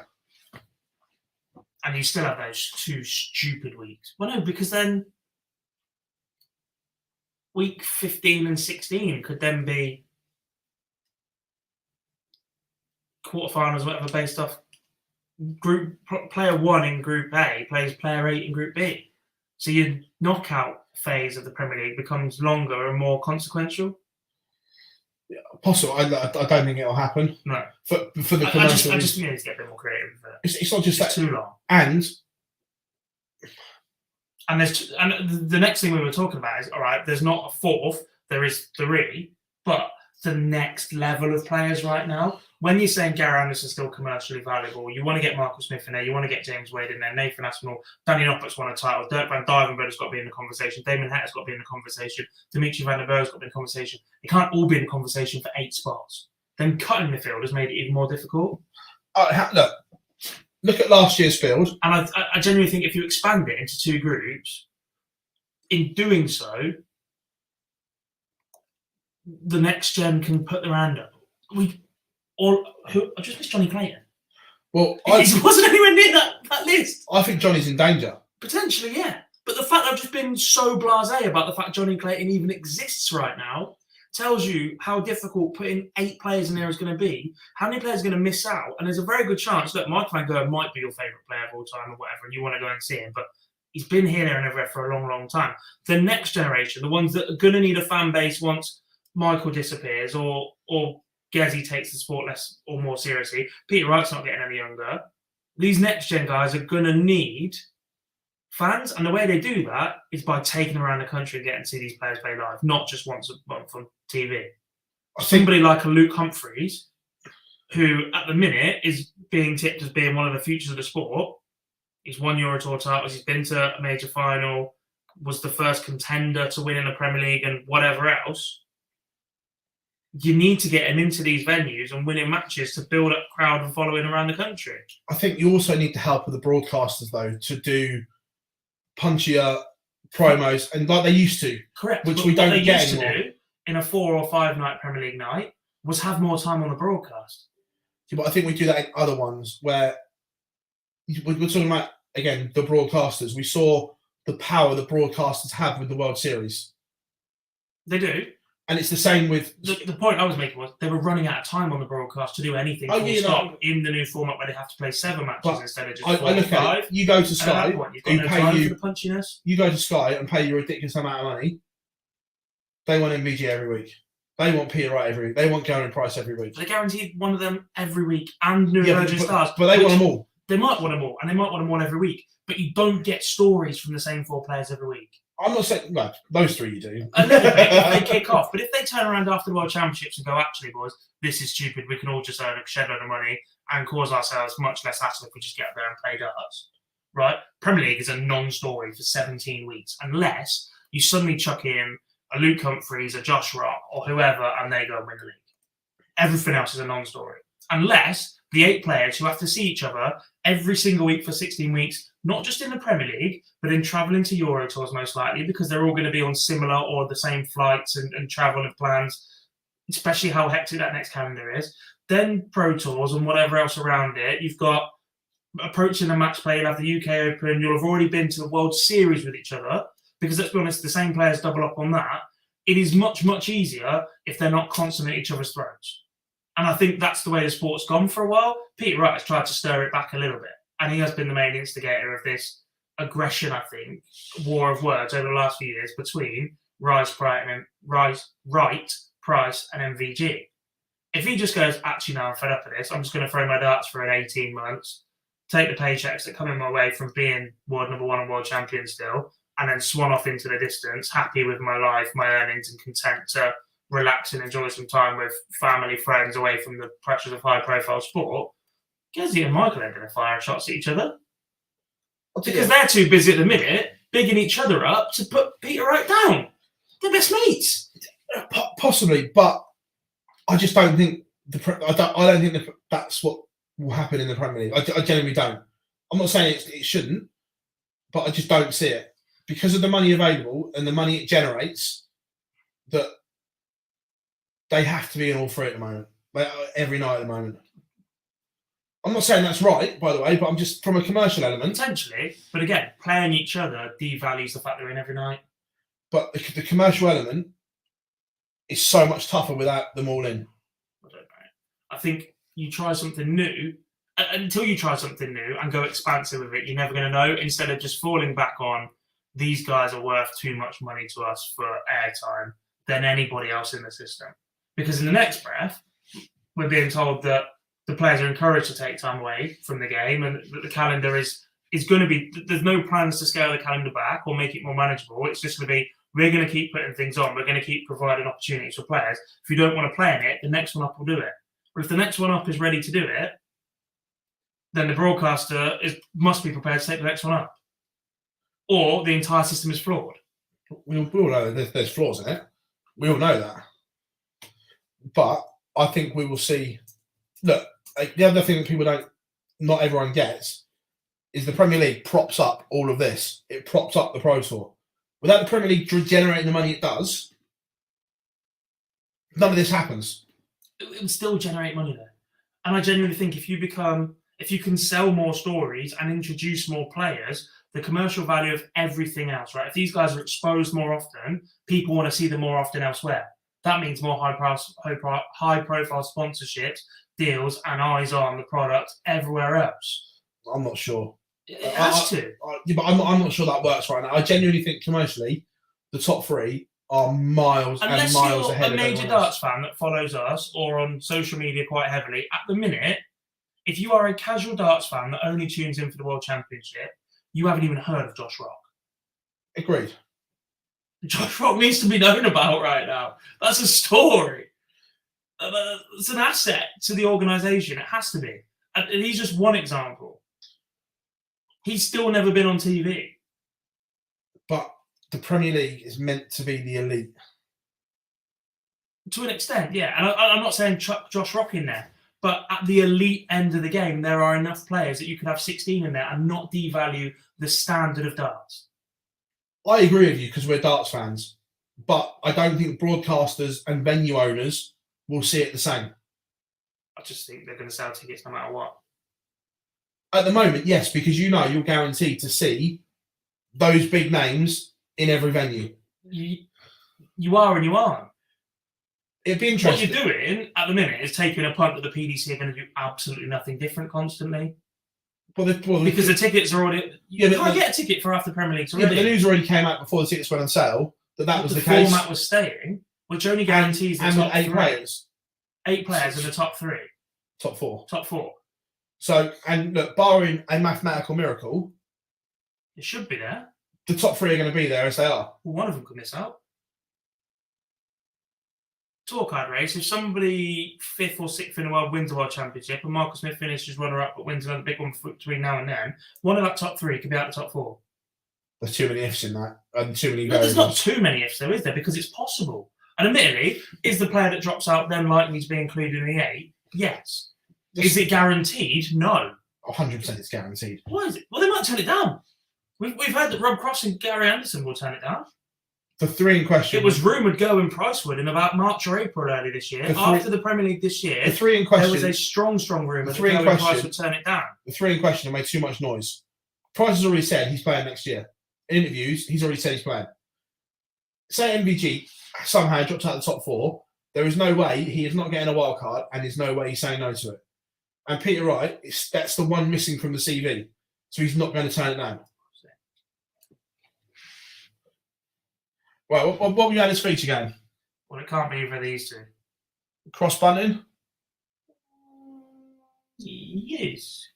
Oh, wrong fucking one.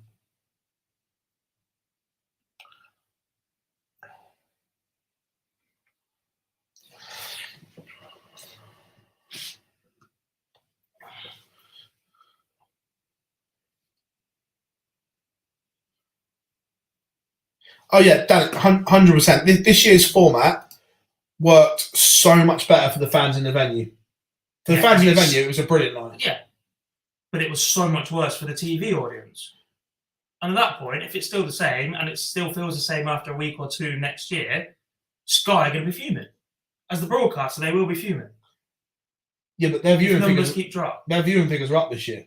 Because people haven't had darts before that. That's off the back of the COVID season. I'm telling you. This year, when people have settled and realised again, and have sat through 17 weeks of it, I'm not convinced Sky's figures go up next year or stay the same.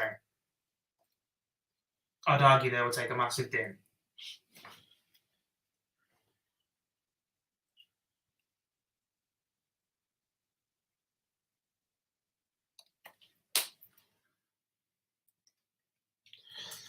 Callum Riggs takes the opener against Alan Sousa as Rob Cross leads Stephen Bunting 1-0. Bit of double trouble. Rob was on for a 9, ended up almost fluffing his lines.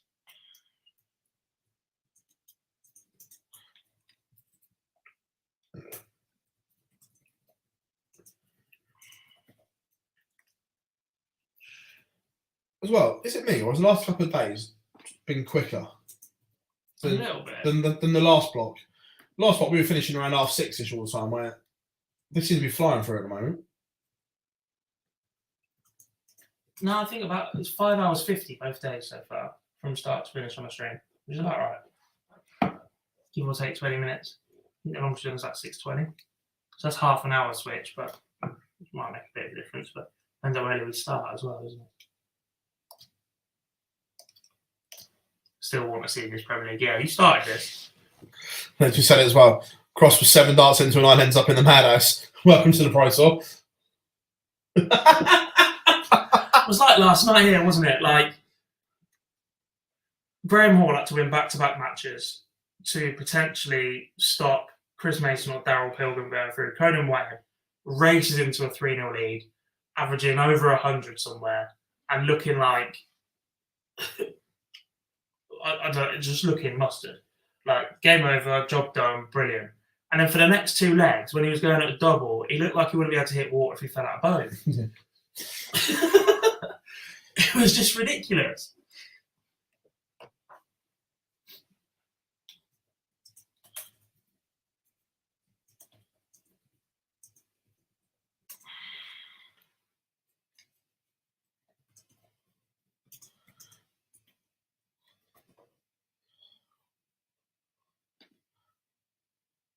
Ryan Meikle playing some lovely stuff here. He's got the Gary Anderson throw under the cosh. And that Rolls Royce, Gary, don't think he's fired up the engine yet.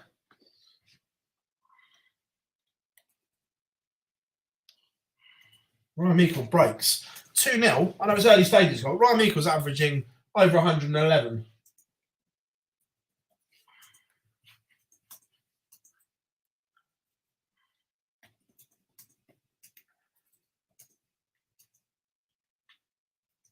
Tidy finishing as well. It's Callum Ridds 2-0 up on Alan Suter.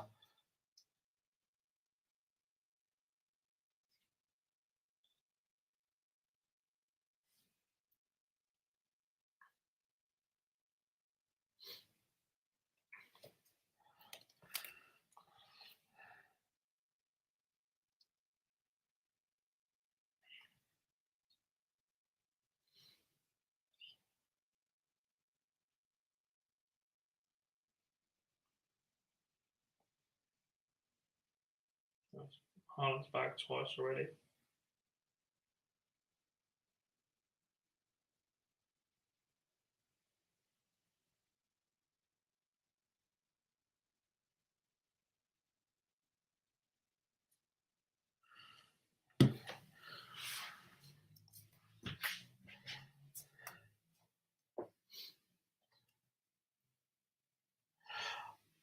Yeah, Sam, that they know that was one of the issues, and that's what they're going to address. They've already said that. So, look,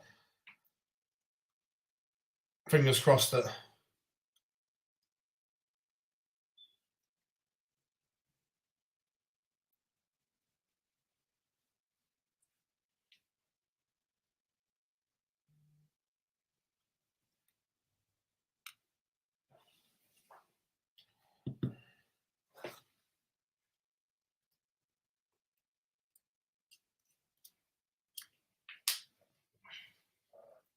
Outside shout for the Premier League.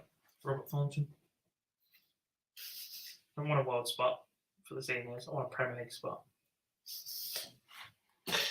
That's what Mark's played. Just messing around with that. Oh, he's got 2 major TV. He's won more majors than Danny Noppert this year. He's one of the majors now, eh? Yeah. That's good, that was all. Normally they're televised titles. Okay, there are majors. WSDT majors. They are majors.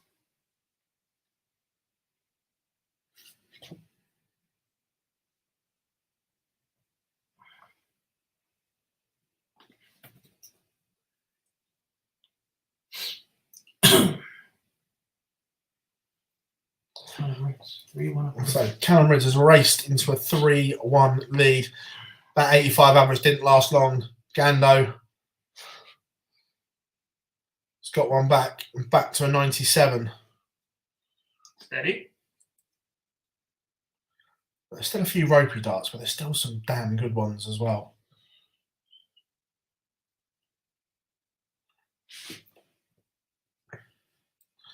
It would be so Gando though, wouldn't it, to go and get to a world final or something.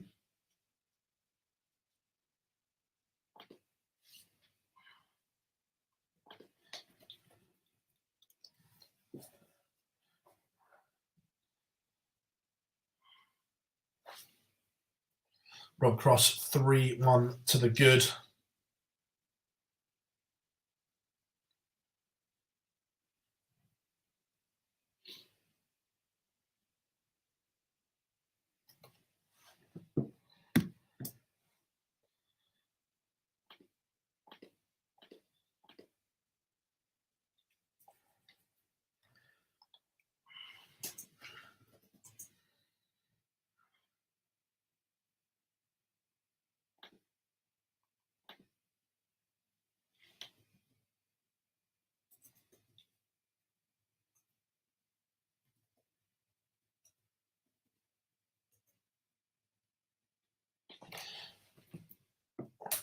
But Ryan Meikle is not wilting here. He breaks straight back. Gary Anderson did the hard work, but he's just surrendered it again. And Ryan Meikle is now 3-1 to the good.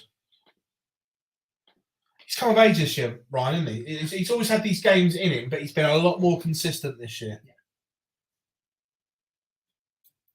Massively.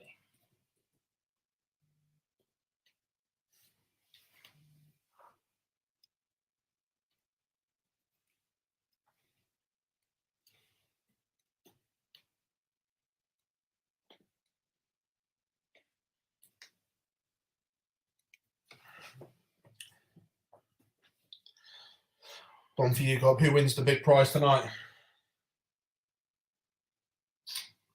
Can't really see past Graham Usher. But Curse of Group A, very may well strike. Yeah, that's the only worry. But look, I think Graham Usher's been sensational. Yeah.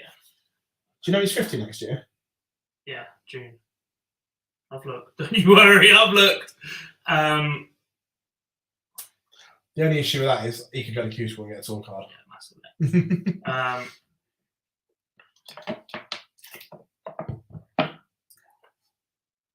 I also...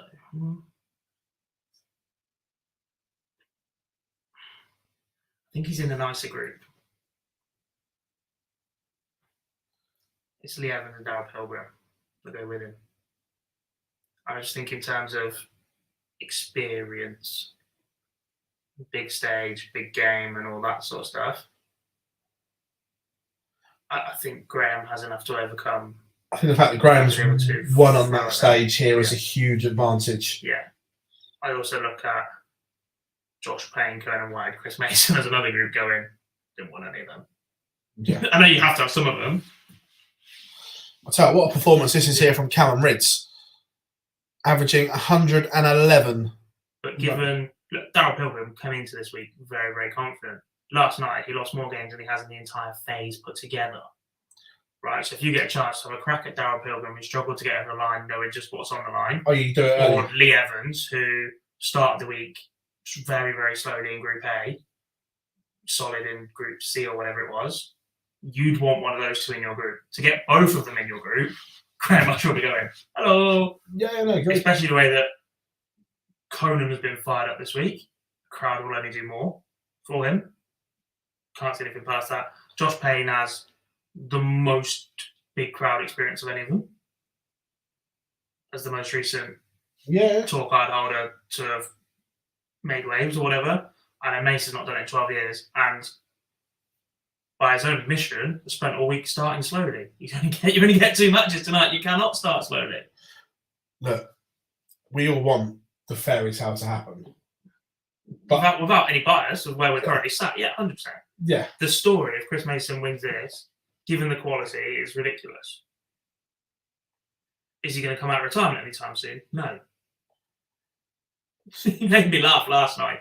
So, obviously, he was 2 out of 4 opening night. I yeah, think he missed 6 starts to beat Tian, so he Yeah. could have been on 6 points, a little bit more comfortable. Played Conan last on the Thursday night. Friday night, played Conan first. Match number 3, so a couple of games to wait around. And he played terrible. And Conan hammered him. And he just walked past here. I just went, what was that Real to Real song again? Back to life. Back to... I was dancing away. And then I saw him when he qualified. I was like, what was that song again, mate? And he just started laughing. I was like, for a player as experienced as Chris is, and always has been, and then you look at him from a punditry role who says absolutely the right things constantly, he shouldn't be thinking about that, he should be thinking about. He's basically broken every single rule that he's ever said on commentary for the last few weeks. Oh yeah, we've had the sorry. He's made apologies. He's gone into it thinking negative, understand that you start slowly or whatever else. It's just breaking all his own rules. Going back, He's found some form. look, Callum Ritz has been sensational here. 6-1 winner, demolition job over Suits, 109.48 average. Gary Anderson has leveled it up. He's drawn level with Ryan Meikle. 2 big ton toppers, 3 apiece between Wright and Salza, and Rob Cross running away with it. Chasm in the averages.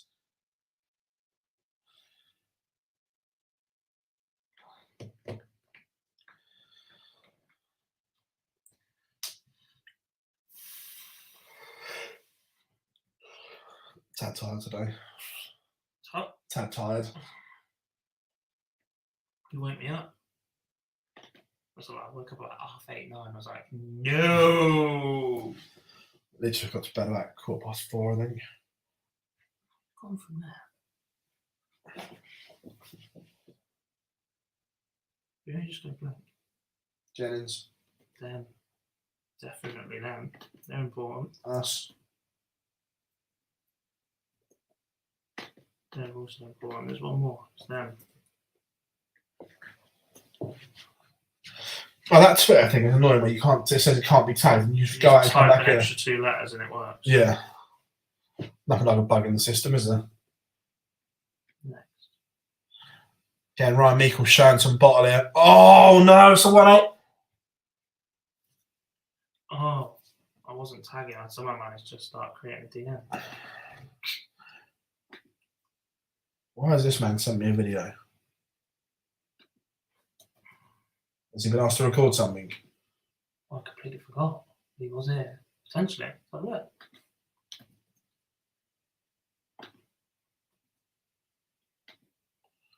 So turn his sound down a bit. Ah. If you couldn't love this man anymore, that's what Why? What's he sending me here?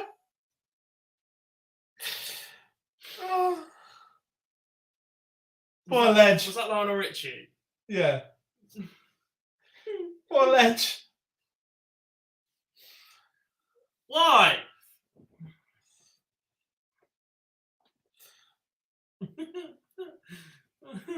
What the? I was like, is he been asked to record? Should have been. Forgot. And Rob Cross gets over the line. Right. Because Gando is on stream, we will be going right to Salza.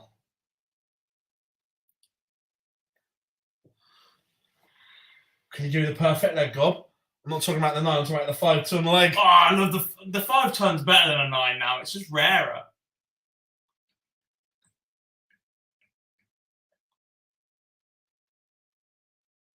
No. Shocking. Stupid. Gary Anderson is now in front and he's broken the Ryan Meikle throw. You know what happens next, don't you, by the way? Is it the World Cup winning pair against each other? We are 1 leg away from Peter Wright and 2 legs away from Gary Anderson playing each other in a Pro Tour Semi-final. Rob Cross, Callum Reeves will be the other one. Well, I haven't looked at this, but given that the fact he doesn't play and he's been awful this year, should we have a look where Gary is on the Pro Tour Order of Merit just for a laugh? Let's have a look.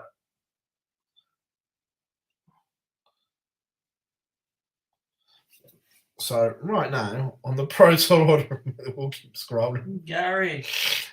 55 on the Pro Tour Order of Merit. And if he wins this, He goes to 36-ish around Vincent, isn't it? just below Ross. Yeah. Ricky Evans. Was it? With another day to go. He couldn't, could he? Could you imagine if he got back into that without doing the Euros? He's not going to turn up for the last. But that's what I mean. But how much does that? Oh, he's been broken again. This is grip from Ryan Meikle. I like this, and this is showing the side of Ryan Meikle that we were talking about, that consistency level. Where a year ago, 18 months ago, he was in front against Gary Anderson. He got broken. He's behind. The towel may go in. Where now this is like proper grit.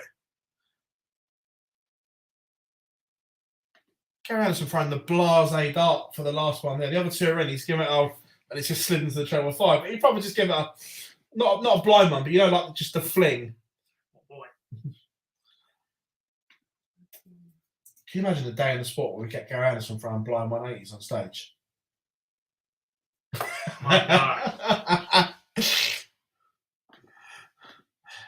Peter Wright is potentially a dart away here from the semi-finals. He wants tops to complete a 6-3 victory over Jose de Souza.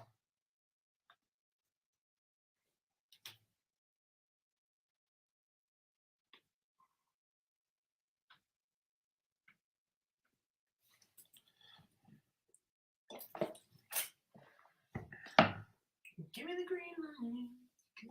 Ready to go. Oh, something's gone on there. So the iPad's taking a break, but PDC does get over the line. So we will put the stream game up because there's nothing else on. This is very good from Ryan Meikle. Very good indeed.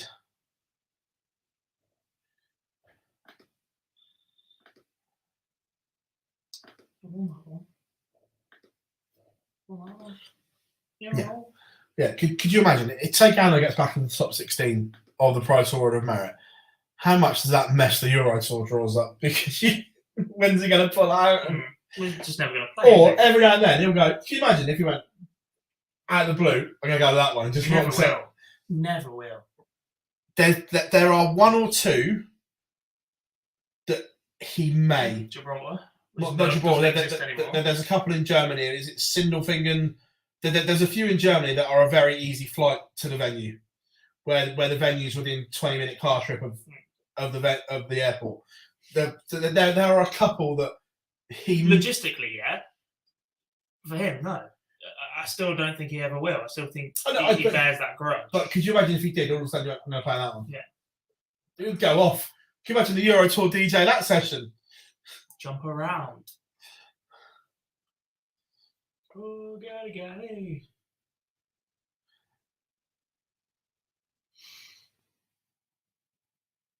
I do still sing him and Phil Taylor's name though. The fact that neither of them have played on the Euro Tour. Is that one of the greatest achievements in darts? The fact that Gary Anderson's hung around the upper echelons of the Order of Merit in the last 5-6 years when he hasn't played on the Euro Tour. Essentially. With the amount of money available, and he's not. Might go at £1 million for the Euro Tour alone. That's what I mean. The fact that money isn't available, it's there, but Gary chooses not to play for it, and he still stayed in the top 10 in the world is remarkable. Euro Tour millionaire. So Gary Anderson looking. Give me the green light. He's missed. Unfortunately, God, the dream semi-final isn't there. He's missed the big number. Gary. But also, this is how far Ryan Meikle's come. This 85 goes in 2, God. That's very good. Yeah. I'm sure Gary's just sworn it himself in the background there. You know, we have it means something to him. I mean, we're literally 30 seconds ago putting him in the top 16 in the Order of Merit, and we're still only going to jump to 36. But no, we got carried away. No, we said dream darts. We said imagine if he did. Not for 1 minute is he ever going to, because he's. I still half expect him to not play tomorrow. Yeah. Final day of a block of 4.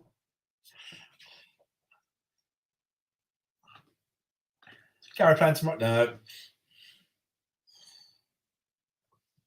So, semi-final lineup will be Callum Ridge against Rob Cross, Peter Wright against Ryan Meikle. Winner of that. And if you pick that at the start of the day, you're a liar. Stupid. The semi-final for Peter Wright today is his 100th PDC Pro Tour semi-final. Nice. Tidy.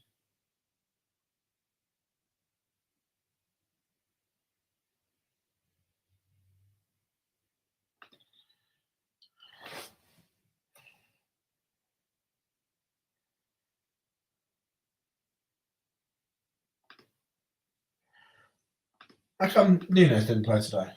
Started on the bench, went on mobile. I think not carrying a knock. And Salah went down. Salah right there. Oh, Salah fell over, that's a surprise. Yeah, it's back, I think.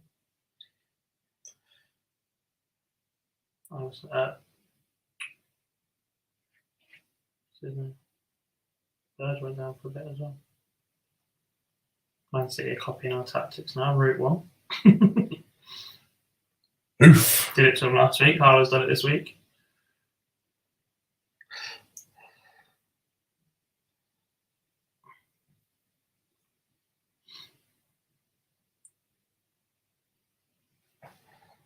Oh, here's one. This might take some working out. He's been briefly awarded number 1 in darts at the same time as playing for his county and Crown Green Bowls.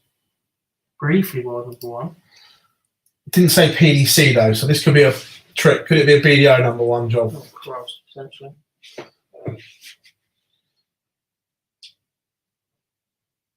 Brian scored. 2.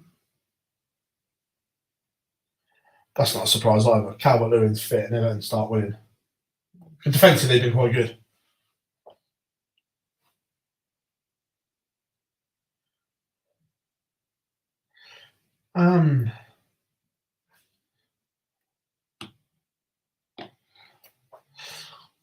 John Lowe's not a bad shout. Was he only briefly awarded number 1? I don't know enough about the game before. I don't know enough about the game now, to be honest. If I was having a punt, I'd go Bob Anderson. He looks like a bowler to me. Crown Green's pretty popular in Derbyshire for Lowy, to be fair.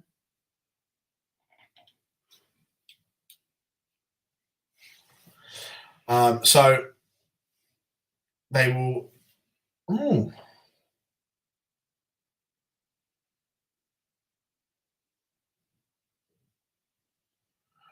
Doesn't happen very often. But I know, sorry, it was on the top ball, wasn't it? I was going to say, switching on stuff, so I'll be yeah. Sometimes they got a choice. Yeah, sometimes they haven't got a choice.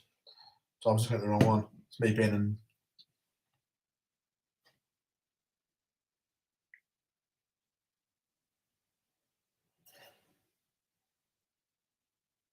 Damn.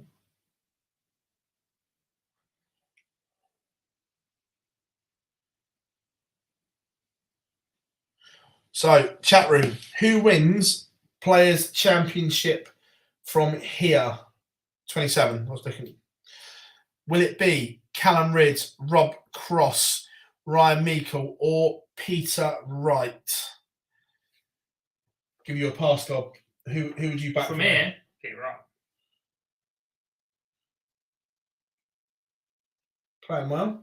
Look, he's Just got that ability and he can switch on when he needs it. if Callum goes nuts, then like he did there, then make a case for Ryan Meikle as well. You can make a case for all of them.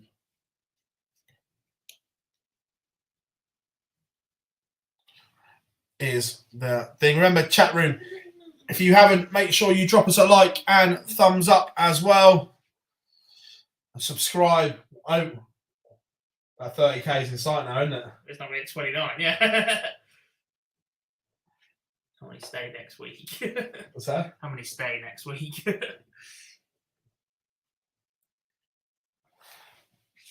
So, Rob Cross to win today. How many's that? 4?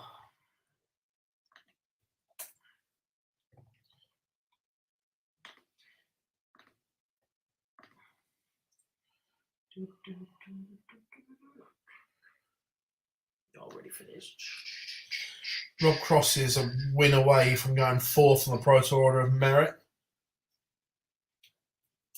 Peter Wright again, close to the top 4.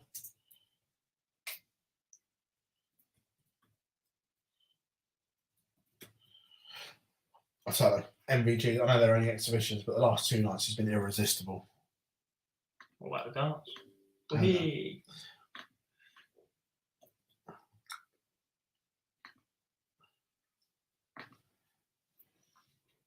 Guess what we got in the chat room? A poll! Have you polled it? Yeah. Why not? Be rude not to.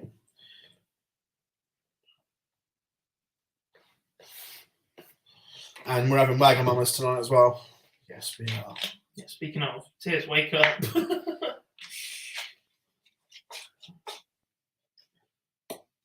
To be fair though, I could just have some pub, to be fair.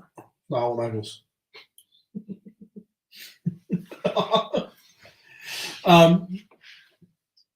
But there's obviously it's superb down here, but you boys can now see if I was doing that on my own, it's tough, isn't it? I mean, it's tougher when you disappear with the card reader and log out of Adobe, yeah. and don't leave us the Dropbox password. That makes things tough for day one. Oh yeah, look how difficult it is. No, So, Phil, actually, Dropbox was on there. we smashed out the interview and we're ready to go with everything. But for one person, it is tough. Isn't it? Yeah. I've been on it, and then we transferred it to myself on email. I'm looking like that. You don't. I think no, you don't. My emails are in there, and I think that means we're logged into my YouTube as well. Hi. What have you done?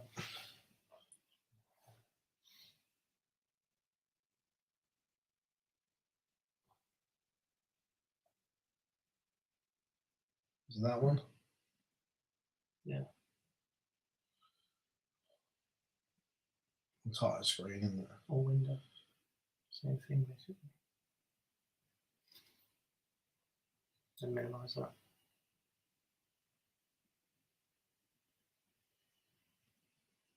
There you go.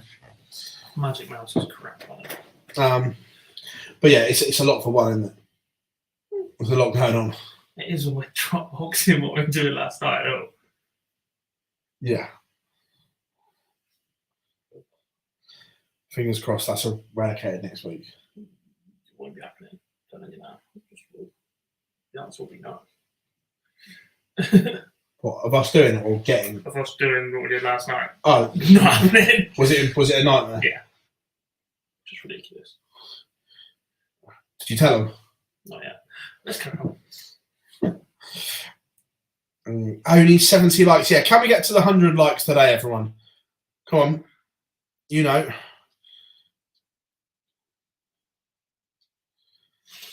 Fingers crossed. These won't take too long to get going because they'll Shouldn't take too long to get going. In match, Meek or Wright will not be rapid. No.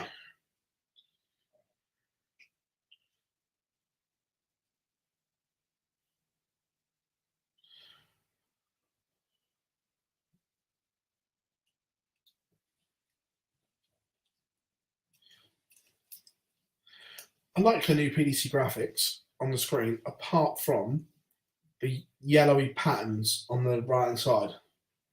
I like all this. Always a critic. If it's plain, moan it's boring. Oh yeah, I'm not saying I love it plain, but I'm not saying I'd have them. Does that make sense? From a personal point of view. But things like that are always about preference. No one's right or wrong. It's just, I like everything else. I think I'll keep getting better as well. Yeah.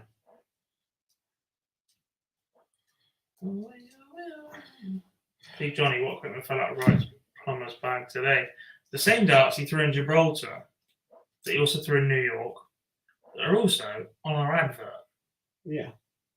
Nudge, nudge. You trying to say you want an ad? Nah, it's all right.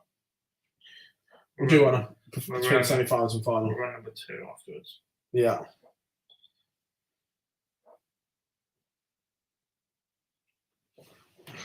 To be fair, the wood behind us is just for show.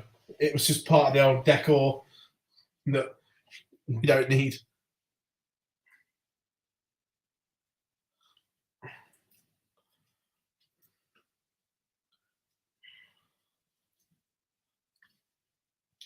Are you on a timed train home tomorrow? Is there anyone? Is it like an open? Out of here is timed. Once we get to some packs, it's open. So I will not be sat at Waterloo for an hour and a bit. Which was, my phone was blowing up, so it meant I got some work done, to be fair. Yeah. But yeah, Tiz is going there well early as well. I'm not there until like 11. Is it going early? Yeah, he wants to get home for the football. Sleep. To be fair, we need to sort next week out as well. We'll do that when he comes in.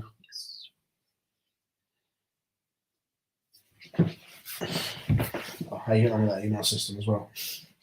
It works. It's not great though, is it? I can't. Let's not do this on screen.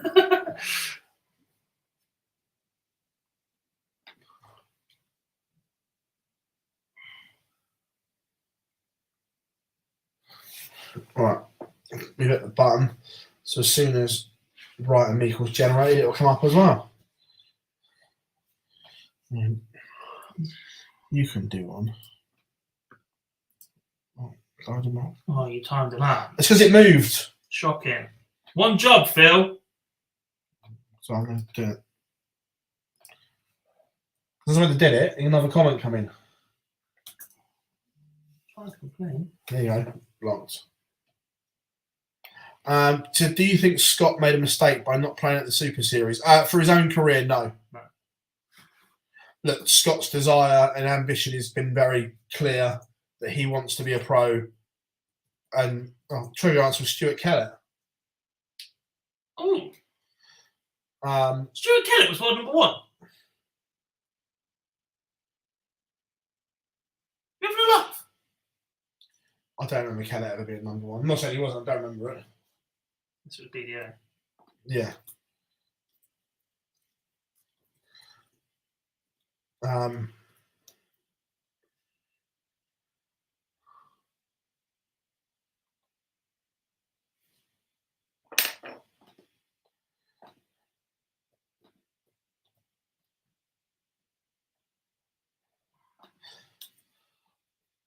Yeah, no, sorry, going back to the original point, yeah, for his own career, no, look, Scott was very clear and what he wants. And But the other thing is, what Scott does on the Pro Tours now affects Scott's position next year. Everybody else that played here this week that potentially turned down an invite to the Pro Tour, you suspect Robert Owen might be one of those, given that he was top 3 and has played here all week, and that number 11 has been invited. They gain nothing by playing the Pro Tour. No. They're not going to force their way into a tour card position through that. They've already got it. All that will do is open up for somebody else. And whilst they've got 4 chances here to win 12 grand, playing here all week for £20,000, being the first name on this trophy, it's just a little bit different to those. Yeah, no, 100%. But yeah, no, yeah, for Scott's own career, no, it was the right move.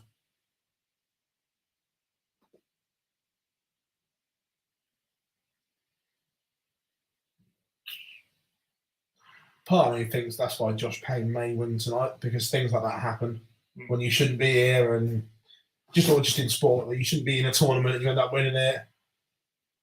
Last minute entry going to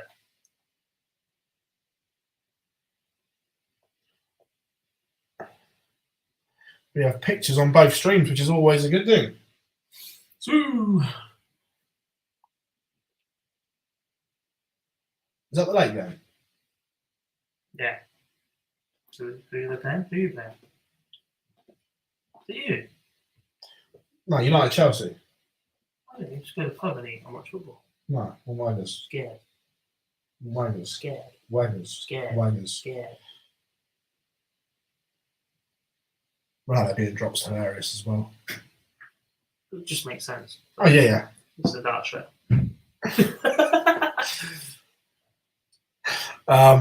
So, both semi-finals underway.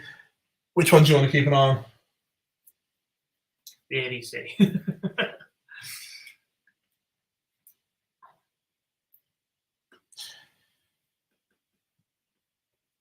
Callum Ridd takes the opener against Voltage.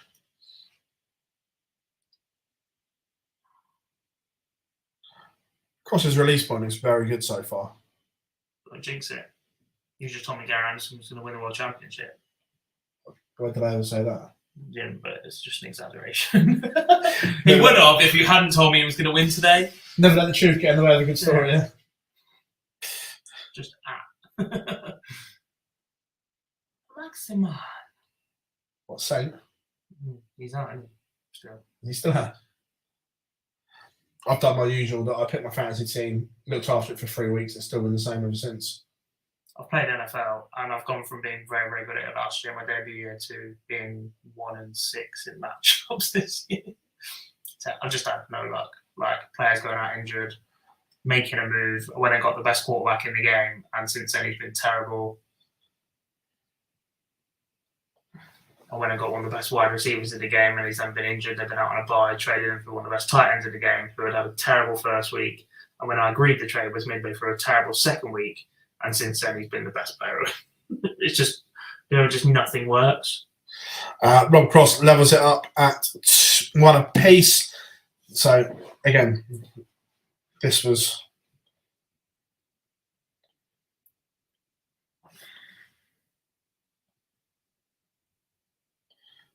Look at all the red and the gems. Mine's not much better. I did make one of the changes I did make was to get Haaland in. To be fair, That alone will keep me respectable for the rest of the year. yeah, it's after 3 weeks. When you're away, you just forget and it's like, it's done there. Peter Wright takes the owner against Ryan Meikle. Was a hold of throw. After a tidy 1-3-7 setup for Meikle to leave double 11, but then Peter Wright pins the 64, treble 16 outside, and the last start, Bosch. I've got 32 points this week and 20 of them are hard. Exceptional.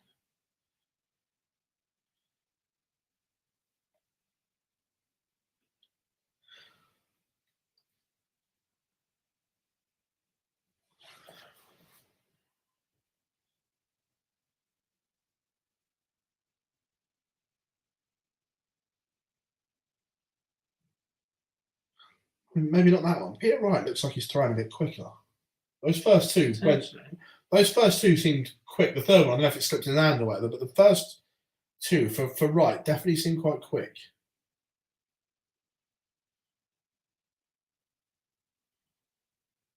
Let's break a throw there for Rob Cross if he can pin.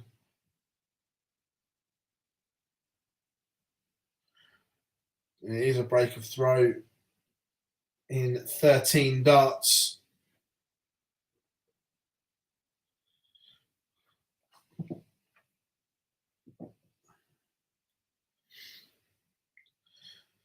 This is what we've seen, and then this isn't a dig or anything like that, but Callum was superb last round, and now it's 8-8, and this is a modern trait of a modern player. This isn't just a Callum Ridds.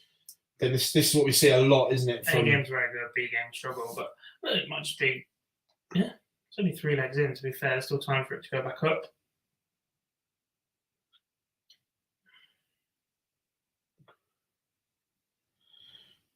Cross 1, 2, 3, 180.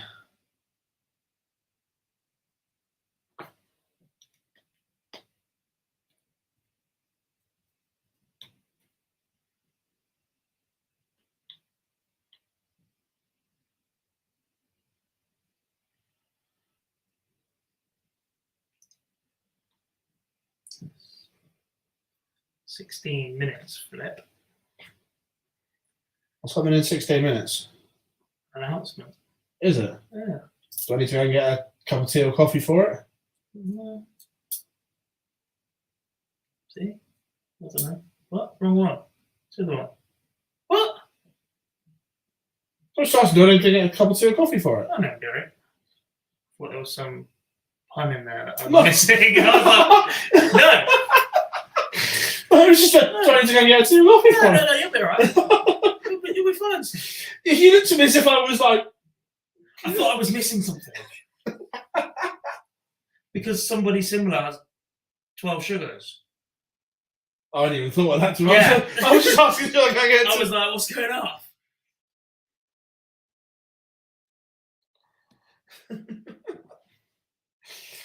Yeah, no, I wasn't even being that What's that clever. what you doing? I wasn't even being that clever. Shock. Afternoon, Preston, how we doing? How are we doing? It was very briefly, fair enough.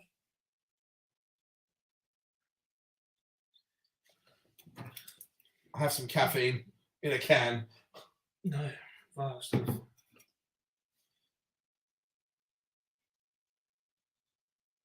No, I've not had much sleep for 2 days, all right? It's needed. You have them when you have had sleep, it's your own fault. So? You have them when you have had sleep, it's your own fault.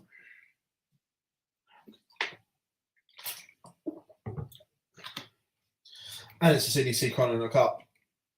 Tonight, Yeah. oof. Sleep. Got a pack. Guess who's doing Zoom with the winner? I got a pack. In that case, could you use a certain account to wish good luck to the reigning Master Champion? That's your job for you. It's fine, yeah. To be fair, I think it starts this afternoon. Their time, so. Get it right, goes 2-1. So we'll have it on the. Needed for Rids? 120. He's got that the ball by the looks of it. Unless he's dragged it into treble 5, we'll see very shortly. I forget we can actually. It's nice when we can see it. I've been doing this all week. I forgot it even exists because it's been like tucked up next to me here. On Yeah. the screen. It's good that we can actually see what's going on when, treble 5. And then just throws the last two in anger. Don't look back in anger. I heard you say. Oh, have you listened to Noel on the pub talk thing? That it's really good.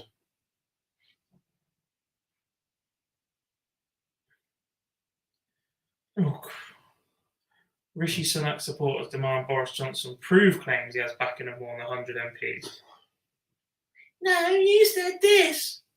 Sack a lot of them. November 5th soon.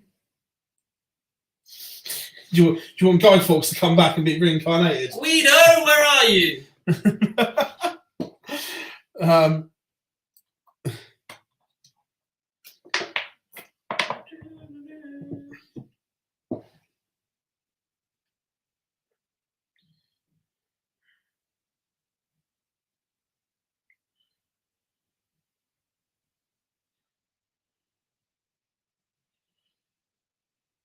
Chance of that not being a screenshot and it being an image.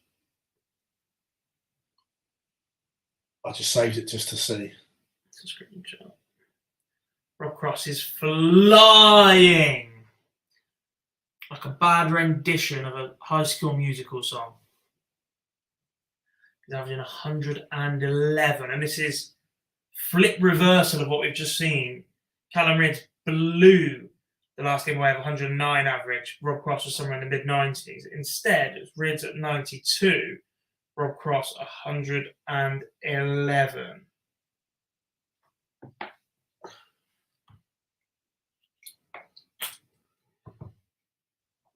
Five-ton leg.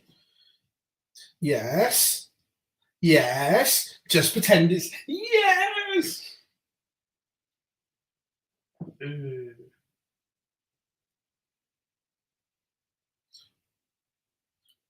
So I haven't opened the file, can't you? As in, it's right not to save impression.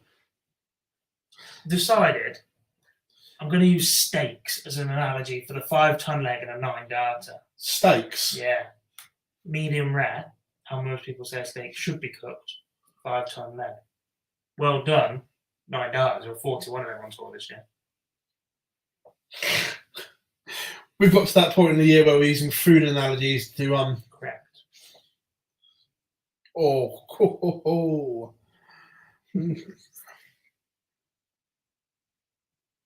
However, I have my steak well done. Oh, you don't. Oh. Callum Ridge gets one on the board, 5-2 behind now. PRI has broken the Ryan Meikle throw. They're 3-1 in front. It's not quite the brilliant best from Wright or Meikle that we saw in the quarterfinals. 93, that's still respectable. Yeah, when you've averaged 105 or whatever it is. Yeah, but the difference between a 93 and a 91 is 4 darts missed at double and 4 legs. No, I'm about Wright dropping from 105 to 93. Still time.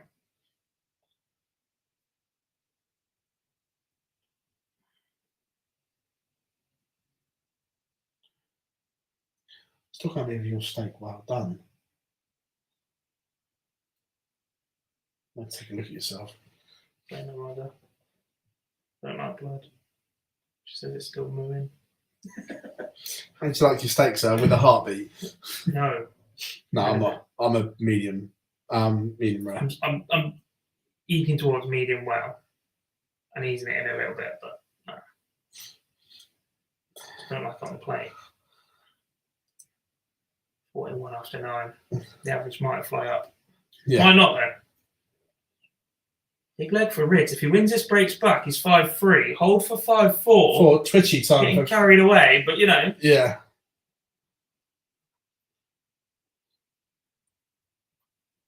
It's a great setup as well from Callum Ridge. Tasty. Sugar Crush. Finish him! 4-1 Peter Wright. Mortal Kombat. What a game that was back in the day when the first one came out. Mortal Kombat 3. Lucan flying through the air. Was it?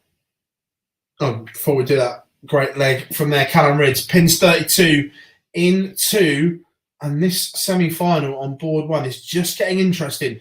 Rob Cross looked as if he was running away with it. However, now with work to do. Still averaging 107 is Rob Cross, by the way.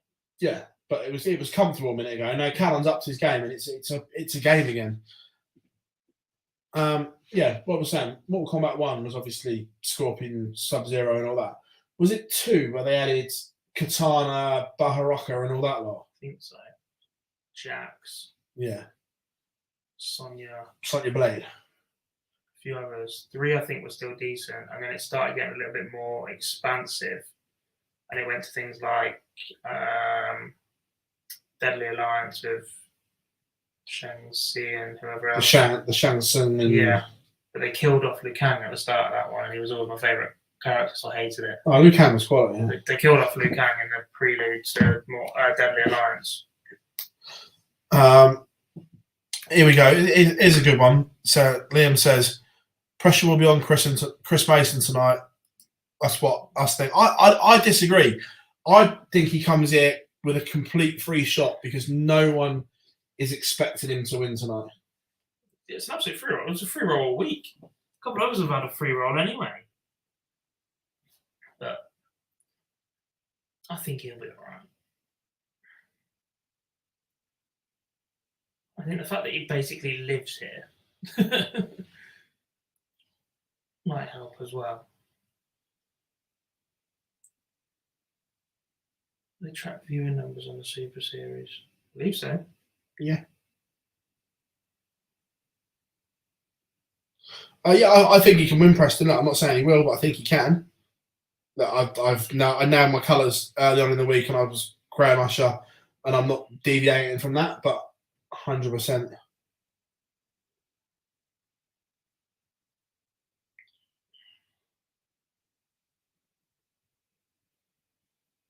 Realistically, he's what? 14 legs away from 20 grand. Yeah. 3 races to 4, and make sure if you lose one, you're getting at least 2 or 3 legs on the board. Yeah. 14 legs away. Oh, yeah, look, in your first game, it's just do not get battered. Yeah. So like, if you lose, you have to lose narrowly, because if you 4-0, 4-1, you are up against it. Unless the guy that beats you then does the same in his second game, then it's a straight shootout between you and the other guy. I'm going to go and ring and get this sorted out. Yeah. So we've got it. Who is Phil Taylor? Phil Taylor is the GOAT. Numero uno. Big dog. Bring me back on them chocolate things off that, please. So, right, Meikle fighting back 4-2 in that one. Rob Cross just won away, though. 6-3 up on Callum Ridds. Mason on a complete free roll, exactly. A few of the other players, you start asking the question, have you thought what you might do with the money yet? Changes your career?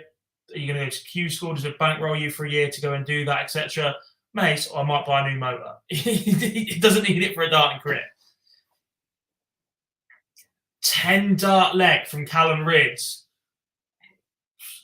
Now it gets interesting. I think Usher wins it.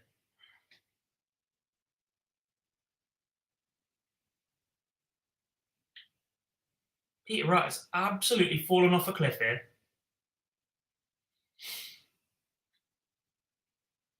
Is it true that Phil Taylor wants to play in the Super Series? It is. I don't know if he's been confirmed yet, but after coming down here for opening night of this venue, definitely wants to be involved.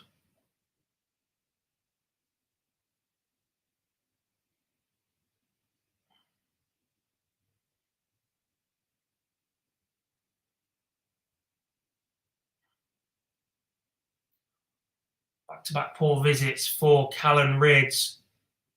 Done so much work to get himself back into this game.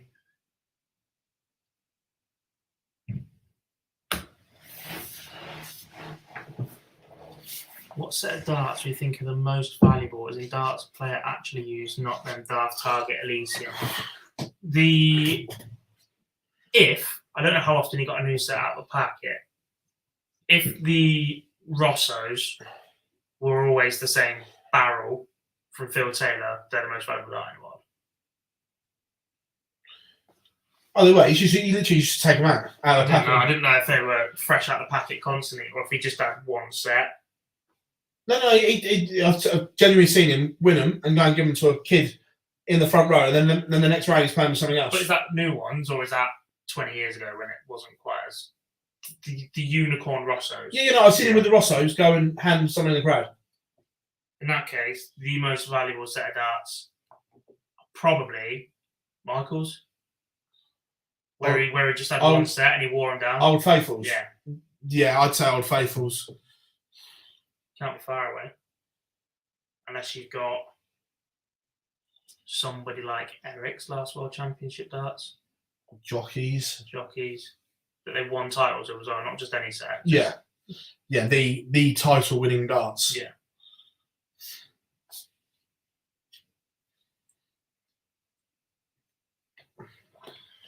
Yeah, I look at that show. That's horrific on the 19. Yeah. Taylor Chance dart. Yeah. Yeah. It's got to be them then, isn't it? It's got to be a decision between or the Gary Anderson Noir darts that he took out the packet with and played with the wrong point in at that. I'm not saying that's right, but that'd be one. Do you remember the first round he played with a 2-ring? Yeah. And then Unicorn bought them up for him to try. He liked them, played with them without his points. Point in, yeah. Rob Cross is your first finalist today. Beats Callum Ridd 7-5. Superb performance with him. Gets the job done in 11 dart leg. That was some match, by the way. 111 average finish with. What did Callum finish with? I'd say Jamie Lewis has a very unique piece of sporting memorabilia, but there is only one of them. He does? Jamie Lewis. What? Yeah. As in, he does what? You know the board that the semi-final match board that Phil Taylor beat him on at the Worlds? Yeah. He signed it Phil Taylor 16.5. Did he? Yeah. Ooh. Silly boy. Because normally he does it and he does the swirls, and in the swirl there's a 16 in there. Yeah. That's the only one that's 16.5. I like that. The only other thing that is anywhere near as rare in the memorabilia world, I think, foul fashion. Yeah. Those Gary Anderson shirts are like rocking horse poo to find. They must be somewhere, though. Someone must have a collection of them. That's what I mean. Someone's got them somewhere because they're obviously, you had them for what, 2-3 years? Yeah. So they're out there.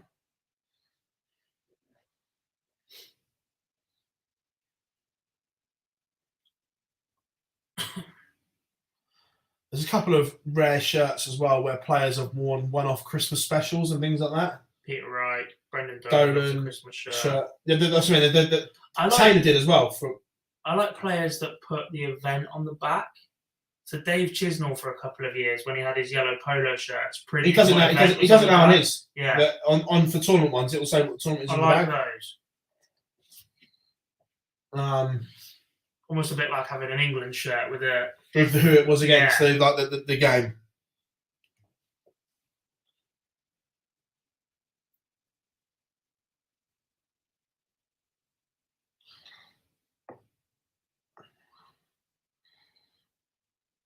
I think. Oh, it's nice, John. I didn't know you were 12 years old.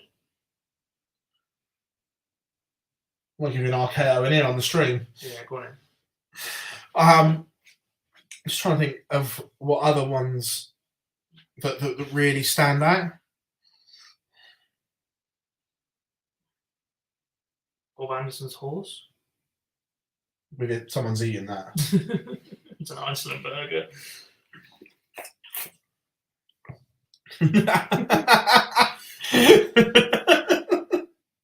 Yes, they're not ugly. They are fantastic. Right. Knowing Gary as I do, wash your mouth out. Knowing Gary as I do, he is Mr. Plain Jane. He likes everything. I paid shed load to wear that. For him to wear that, He sold his soul. I dread to think how much they paid him. He's like literally plain as you like. I sold his soul, but I really couldn't care.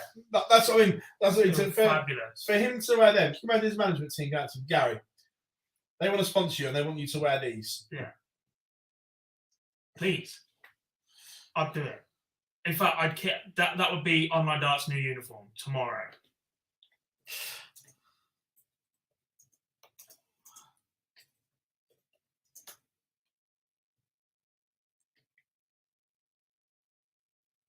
%.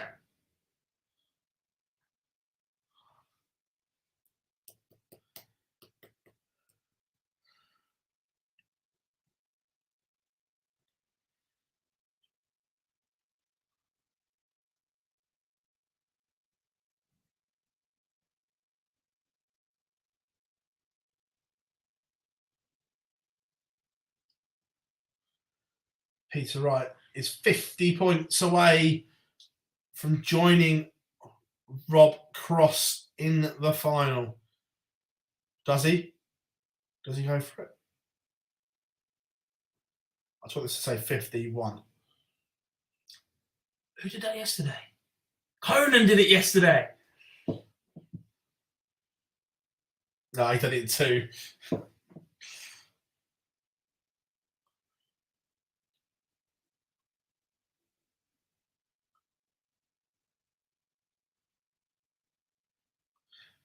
So we have a final goal. It will be Peter Wright against Rob Cross. Ooh. Who wins? Rob Cross. Peter Wright.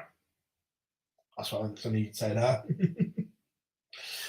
So there we have it. We have a final for Players' Championship 27. Chat room, get involved. Who wins? What did the poll do predicting? 47% said Peter Wright would win. You're still in the claim. 24% said Rob Cross. That's just dropped a bit. Who's voting now? That's cheating. Them shirts should be the Scottish World Cup team shirts. Please. Do you think we'll see the dream pairing again? Maybe. If you think you're going to see him on a Euro tour, then yeah, I think we'll see him in a World Cup. I don't think Especially at the back. If he's not playing a Premier League and there's no one to defend it, I think he'll play one more. I hope he plays one more. Can I play one more?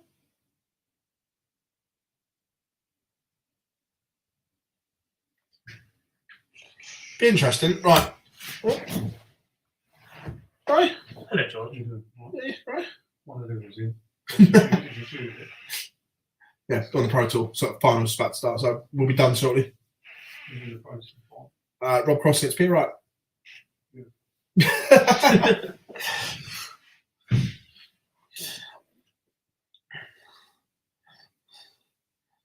Oh, is it gone?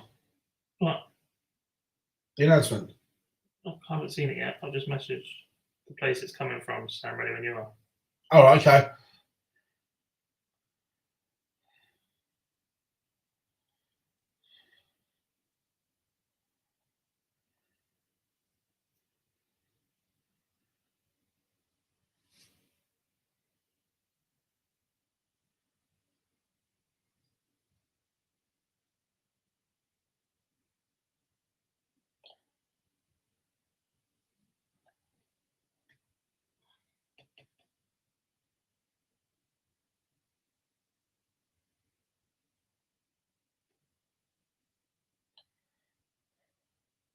Right. The announcement is coming soon. We're going to grab a last ad break before the final. So go and grab yourself a drink, coffee, whatever your choice is, and we'll be back for the final on the other side of these.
Welcome back, everyone. Final isn't too far away. The iPad is been fired up, so fingers crossed. Also, the announcement is out. Can we say it now? Yes. Stompe is now a senior. Tripod. That's our shoulder, isn't it? We'll see crane fly, The whatever. matchstick. Crane fly, whatever you want to call him. Stompe is going to the World Seniors World Championship at the Circus Tavern. Oh, you idiot. What? I'm meant to be doing it from my phone because that's where I've got what I need to put in the quote.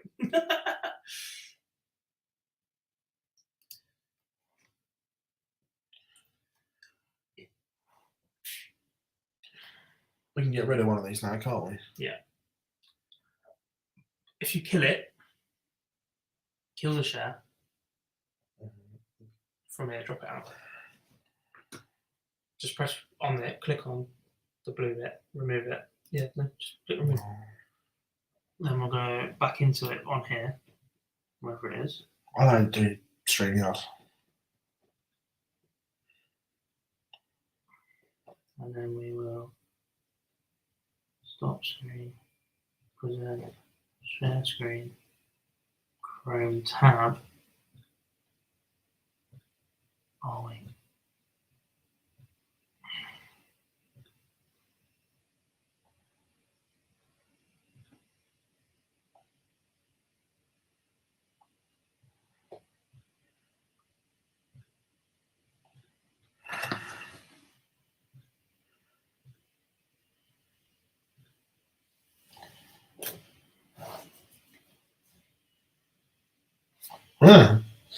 Magique. Margicchio. So yeah, Stompe is a senior.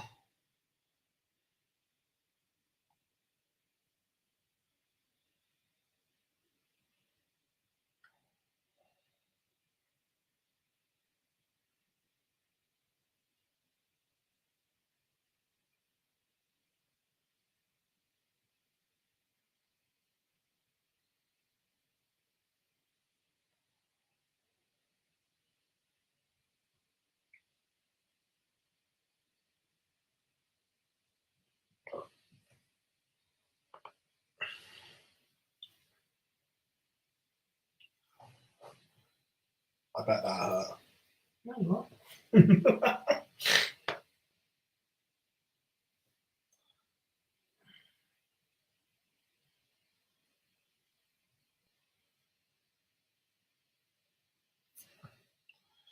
That'll be nice. So, fingers crossed. Chat room, been a superb day of Pro Tour action. We have one to go.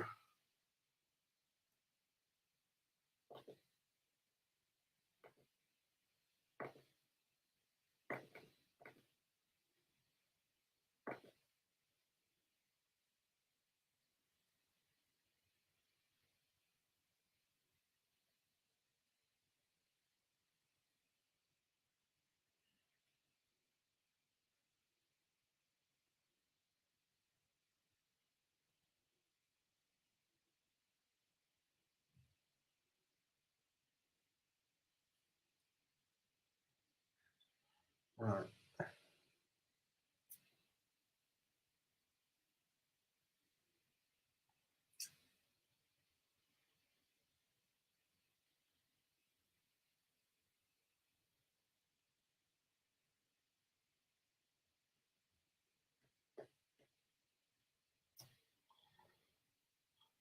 Right, we are just waiting for him to flick the switch before we go live for the final. Rob Cross against Peter Wright, number 4 and 7 seed, respectively.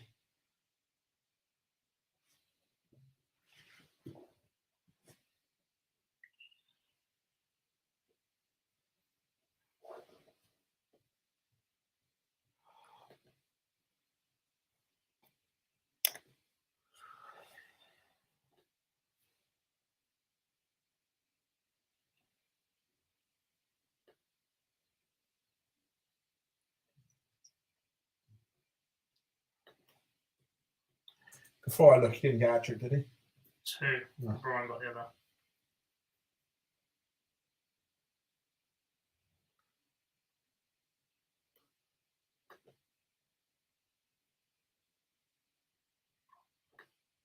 Score predictions in the chat room for the final, by the way.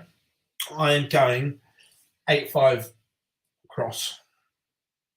Right back, right. So I'm going to say 8-6.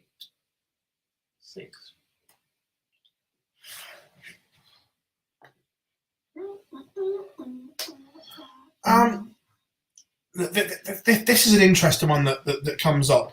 So many good players around. Surely Darts is the best place it's been for a long time. If not every opportunity for talent. It is and it isn't. Yes, from a talent point of view, I think it's as good as it's ever been. But I still think something needs to be done so the players earn money. Yeah. Does that make sense? Yeah. From a standard point of view, I fully agree with you, Stephen, that yeah, it's in the best place it's ever been from top to bottom. We've got the pros doing what they do. We've got Lisa, Bo, Fallon on the women's. We've got people that haven't got a tour card. Adam Atkinson's doing great things. So from a talent point of view, 100% with you. But there needs to be tweaks made, in my opinion, to make it sustainable for players to play. Yeah, I think at the minute snooker and darts tend to follow each other very, very similar, and they're just introducing minimum earnings. I don't think it's going to happen in PDC necessarily, but they'd be. Yeah. Yeah.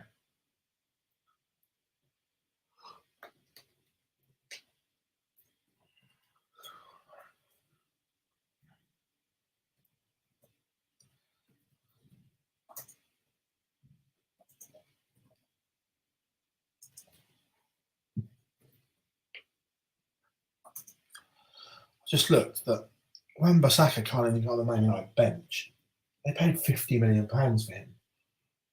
What the transfer for? That was some of the bit of bitterness there. Look, neither of them are England's best right back. As a package, I mean that Trent going forward is elite. Yeah. Defensively, I'm not going to say he's awful, because clearly you don't become that level if you're awful. But as a complete fullback, I think Reece James is the most rounded right back we have. I think Kyle Walker's better than Reece James. I think Kyle Walker might end up playing centre half.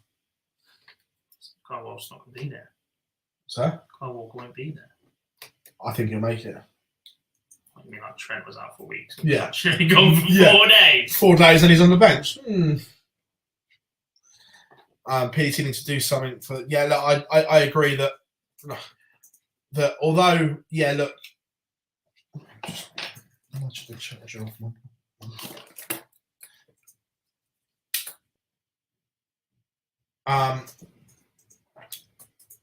Although, look, they're self-employed and I get that thing, but you wouldn't go to work and not earn money, would you? No. It's the thing. I'm not saying it has to be loads or anything like that, but it has to be enough to cover your expenses and things like that. Even if, look, was it $750 if you win your first round game? Yeah. Even if it was $250 for the loser, yeah, at least for that day, that would cover your hotel and expenses. Yeah. Is the thing that there has to be some. I get that there's then that thing that if you get a tour card and you turn up for everything, you just basically get paid to be there and whatever else. But look, you've earned that tour card. It has to mean something. Yeah, look, I'm not saying that they get £500 or anything like that, because that's over excessive. That doesn't then warrant the winning. But you have to have something to cover your expenses, because you're going to work and losing money. Yeah. And it's all right saying we'll get better. However, as a youngster coming through, for argument's sake, say Nathan Gervin, and sorry if you're watching, Nathan, I don't mean, I'm just using you as an example here, because a very talented youngster that doesn't have a tour card, if he goes to Q School and wins his card, he then starts with nothing. So he's going to get some shitty draws in the Pro Tour. So he's won his card. He rocks up for his first block of 3, and he gets handed Michael van Gerwen, and Price of Peter Wright. Yeah. It's always saying get better, but when you've been just handed the top 3 in the world in 3 draws, Yeah. and you've earned nothing, but you've paid out 700 quid for your travel and accommodation for that period, you're out of pocket, and that's.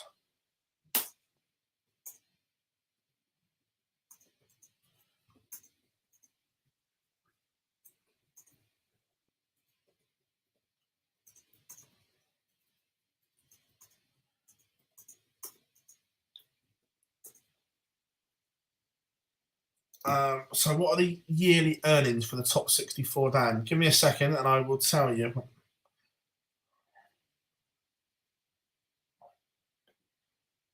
Live order of merit. So,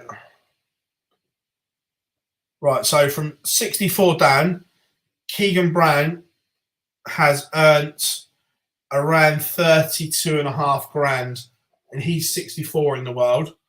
But we'll go a little bit lower.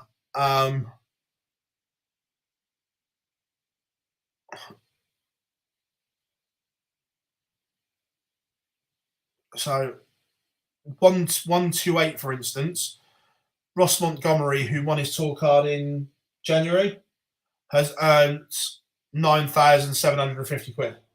Started pretty brightly as well. Yeah, I'm just using it as. Well, the one to look at, I don't want to pick on him. Dave Evans is coming to the end of a 2-year tour card. He's earned 14 grand.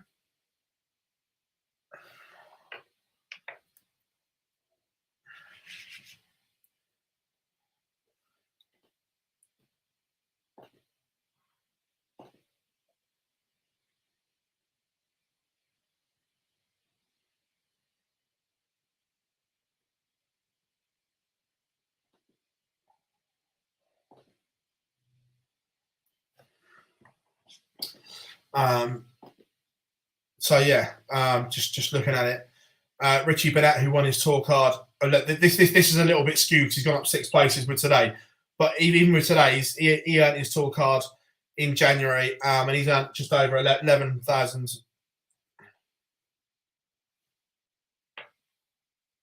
£11,000. Yeah.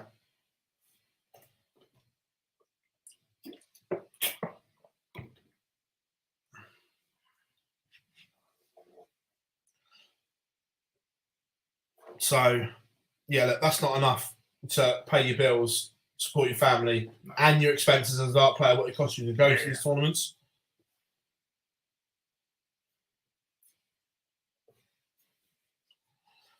So, Johnny, just out of interest then, would you go to work if you weren't guaranteed to get any money? Because that's effectively what it is. This is their job. So would you go to work and not guaranteed to be paid anything?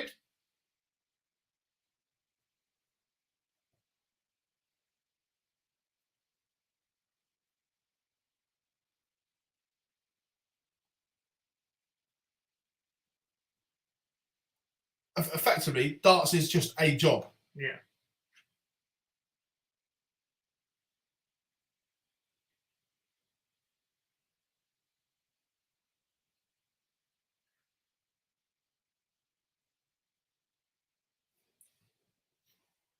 Anyway, Rob Cross is taking the opener. What a break of throw. Still not winning.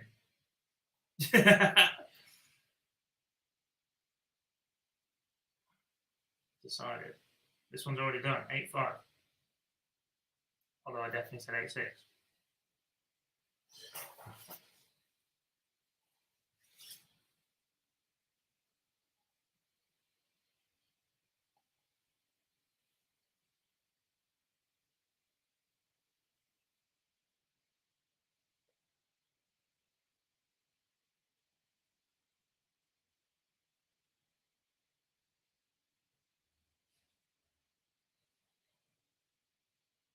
It's a fish apiece.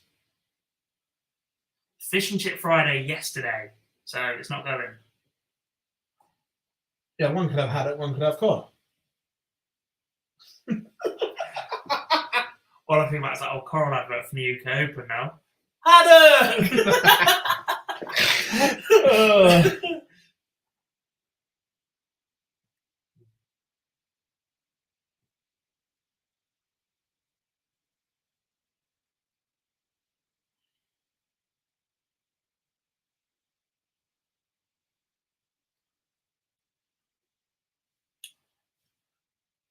So they both missed the fish, but Rob Cross gets first go at 112.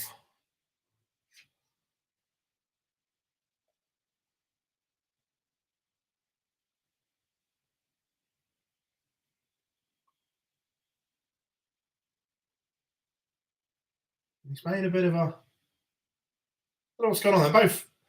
I reckon there's some noise going on behind the curtain or something. Potentially. Yeah, because they're both pointing towards it.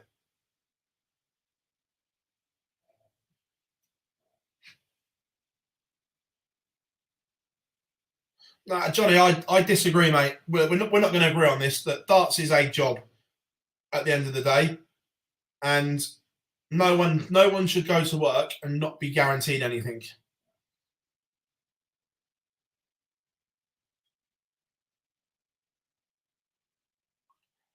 And we were chatting to Matt last night about one of his players who doesn't work, only plays darts, and he doesn't know how he's lived for the last 6 months.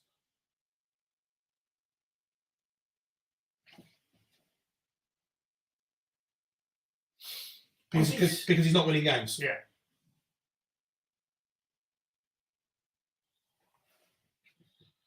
There has to be some kind of minimum.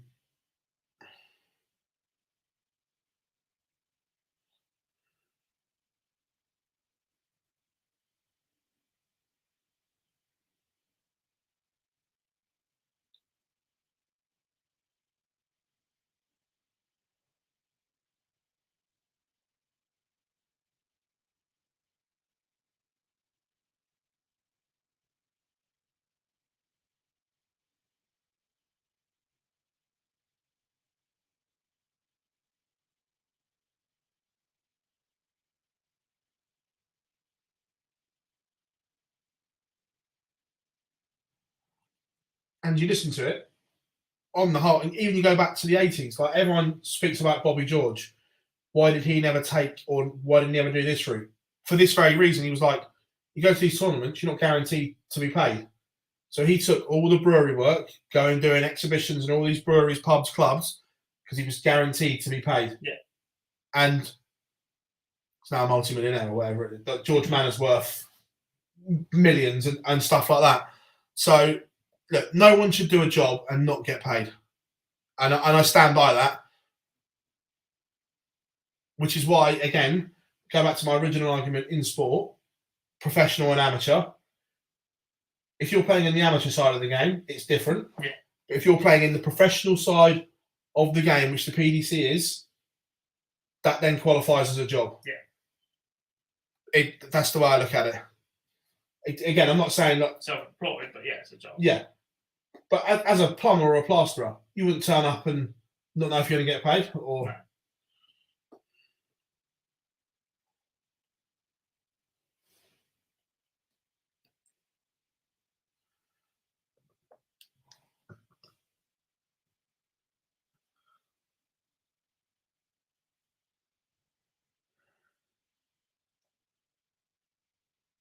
Rob Cross 2-1 up right at the start of this one with a maximum on the cross throw, not just 1, 2. Hold your horses, Gob. You might get one. 9! You might get one. Is it? We've waited so long for this moment. If this 4 goes, times it's happened in the last if this day, goes yellow, Gob. If this goes yellow, oh.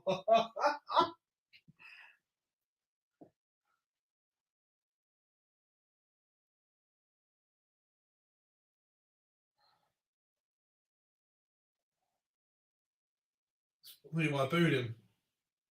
Not him. Mm, Never did. him. I booed everyone else this week, I'm joking. Still an 11 dart and it's still 2 apiece in this final. Yeah.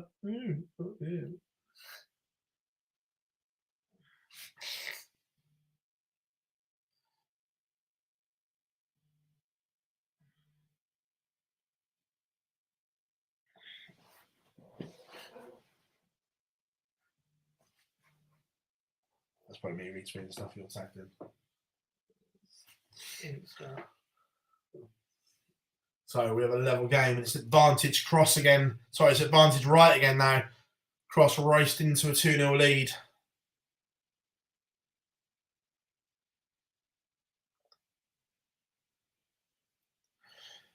Johnny, there's lots of things the PDC have said over the years. They said they'd never be women's only events. There are. Things change.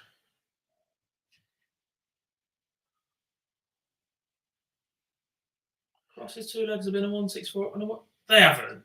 How have we missed? Because we've just been chatting. Or, like you say, if they're not going to change it, they have to release the restrictions on 65 to 128. Yeah. So they can come and play in stuff like the Super Series to earn money. Yes. That's just the way it is.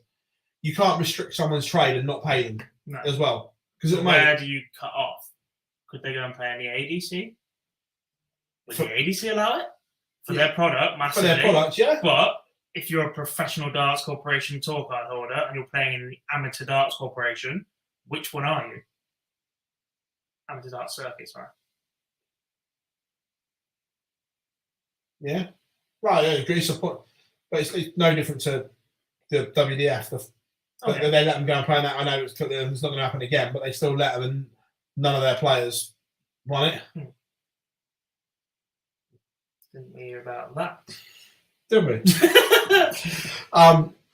But yeah, you can't restrict someone's trade the way they do and not guarantee them for it.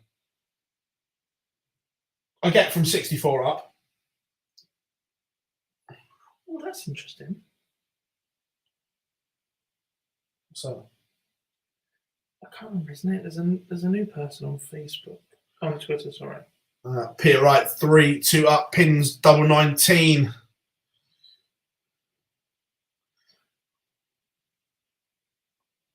(3-2-2) in 6 darts from Rob Cross. Follows up his 164 checkout in leg 1 with a stunning 160. But Johnny, that's the issue. That the facts are there for himself. We can't hide it. PDC won't like us talking about this. But anyone that plays in the Super Series regularly earns more money than a PDC tour card holder from. If you win in the Super Series regularly. You get paid to be here. Yeah, true. Does that make sense? Even with the expenses, you get paid to be here? Yeah. Can I get paid to be here? You are. More.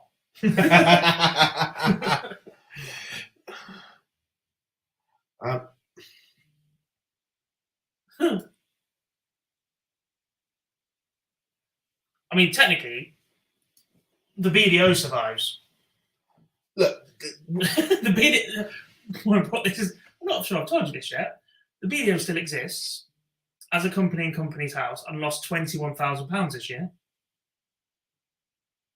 brilliant. I don't know how. I don't know who they still owed money to. I don't know who's footed that bill. I don't know how much money they had in reserve, but they've lost 21 grand this year. Brilliant. And nobody can dispute that because that's their legal record of accounts. That's the legal. It's the legal accounts that have been set. So I will not be getting sued or attacked for any of that. That is a straight up hardcore fact. Yeah, that's the accounts that they put on their business records. Yes. Brilliant. The British Darts Organisation lost £21,000 this year. Will the WDF survive? Of course it will. Will it survive as in hosting major televised events? Is another question. Oh, no.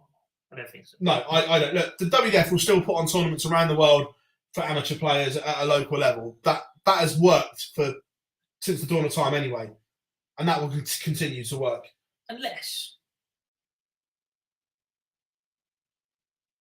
golf. Live.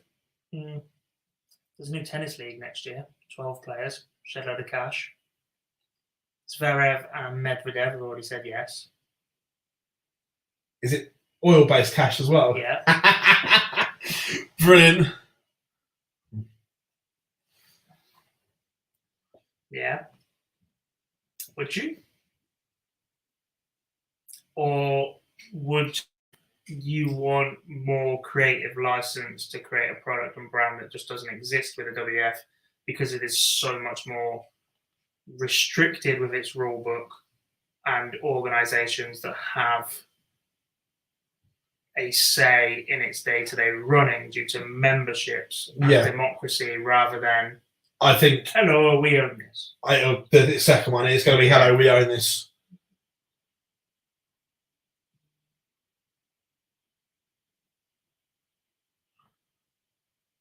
This is a tiny little final brewing along here. 3-3. But for having 100, it's more than tidy. Yeah. Ding. But effectively, that's how the PDC started. Yeah. The top 16 wanted more TV time, more exposure. Effectively, that drives more money. Yeah. True. But they started from fresh and created their own rulebook, not go in and buy someone else that has. I agree, but back then it was a bit different. All these things went around, but the principle was the same. That those 16 wanted more TV tournaments because they're the top 16 in the world. That drives more sponsorship, more money, more revenue. And look, it's been brilliant. Look, it was a gamble for them at the time. Yeah. But it's been brilliant for us because we now have the product that we have now. Yeah. But back then, Marcus Robertson, Tommy Cox, and that band of 16 players took a huge gamble, but ultimately, it's worked. Yeah. He's just taken out another 3. What was that? That was a 1-6 something. He's done it again. What the hell was that? It was 1-4-3. That's what it is, judging by the screen. 32 left. Wow. It's a break as well. All 3 have been breaks. 1-6-4, 1-60, and 1-4-3 have all been breaks. We got a Rob Cross fist pump. That doesn't happen very often. Louie. Oh, hello. How you doing? How you doing? We're friends. Which is crap, by the way. I don't know why I quote that line. Oh, what, the line or the program? The program, terrible. The line, brilliant. Don't cry. It's all right. You need to take a look at yourself. Friends is amazing. Steve Brookstein. Wasn't Brookstein, was it? Yeah, against all odds. Yeah, let's take a look at me now. Not take a look at you. But I was saying it. Badly. Rude. Tiz has got a voice, by the way. Yeah, it's just good. I don't know if we were walking back to the hotel yesterday or if it was while we were on stream, and I made a mockery of singing something. And he went for it. I was like, where did that come from? You can play the old guitar. Oh, I bet he can. Why is it always a good looking one? Is he even awake? Oh, no. Better be, I'm hungry.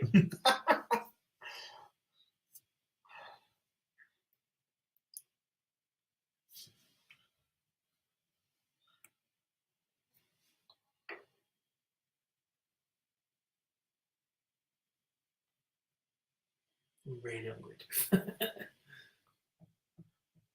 Message him, say get his ass here, we're going to order food.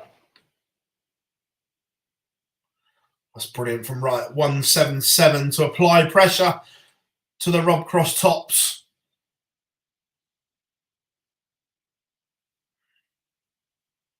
Didn't matter though. Voltage 5-3 in front.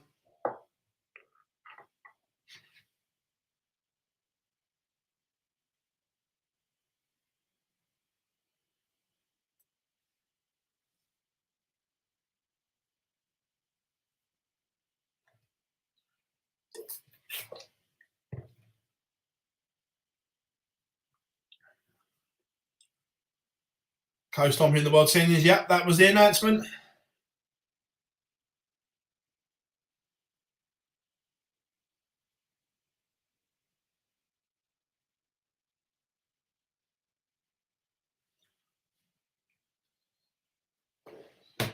Actually, I've got to change clothes as well. I bought my OD top just in case. I just got a jumper and some jeans. Jeans? That, you never know what's going to get thrown out, do you? Plus, if you've got to run around outside and wear. Well, one of us has. We'll have a meeting. Corin doing a great job on commentary. puts Henry in place of his step.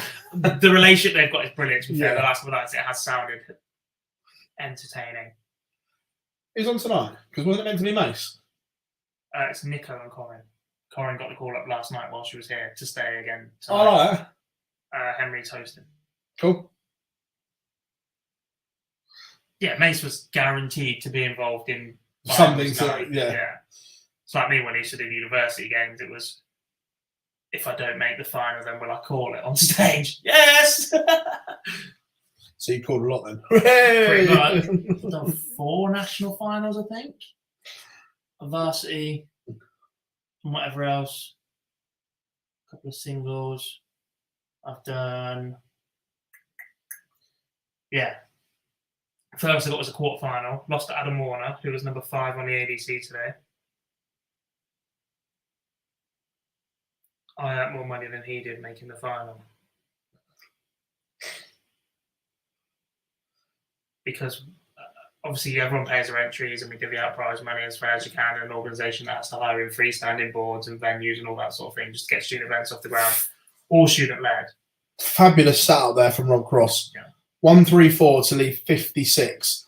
This 56 guys, this is big moments here. I would imagine he's going to go 20, double 18. You go 16 tops from there.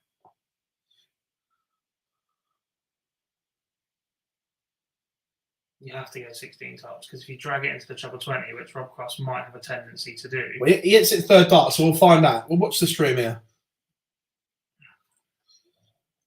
If you drag it in the treble 20, you don't get a visit. Yeah, but we've seen Rob Cross do it so many times.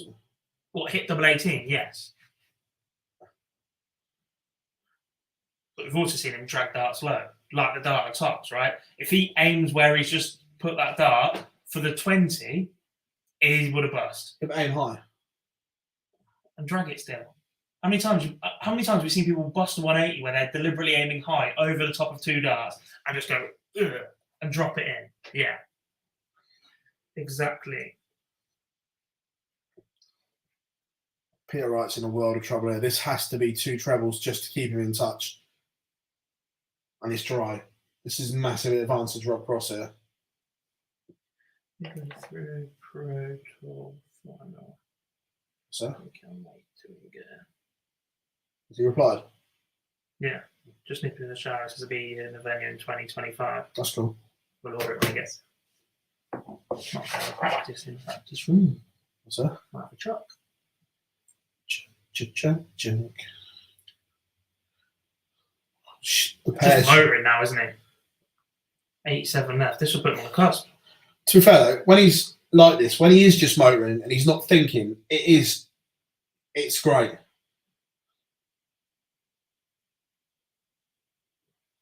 That second dart, Peter just literally just threw it in, it went in. There was no aim. You know, There's a little bit of a snap in his wrist, isn't there? Which Yeah. just means that if he's on it and gets a release point right, it's just flying in. But it's almost like it's Yeller in the elbows out there, but he does bring it in straight where Yeller doesn't particularly. Not every time, just that every now and then you can see it's not like he'll bring it up and it's a set where sometimes it's just a I'm feeling good. This is going in no matter what I do. feel good. I was trying to get that into something the other day. Where was it?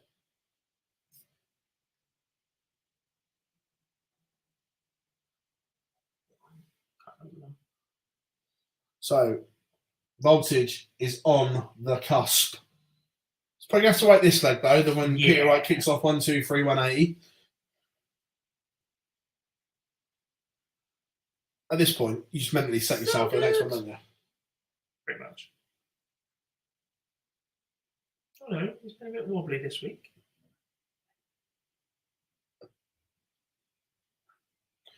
Just watch the 180 again. Notice Peter Wright, dart 1, normal.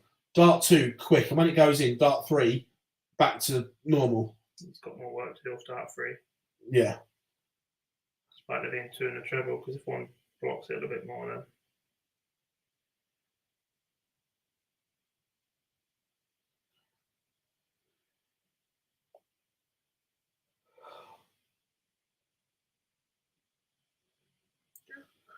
Do do do do do do do do do do do do do do do do.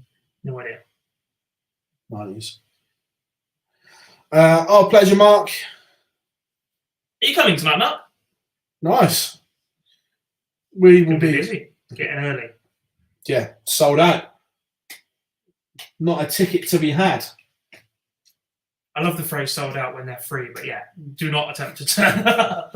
If your name ain't Dan, You ain't you're coming coming in. in. Unless you bribe us, of course, and then we might take you around the side exit. Hey, money talks. So does Domino's. Forget cash. Pizza. Pizza is life. You're a wrong one. You're wrong.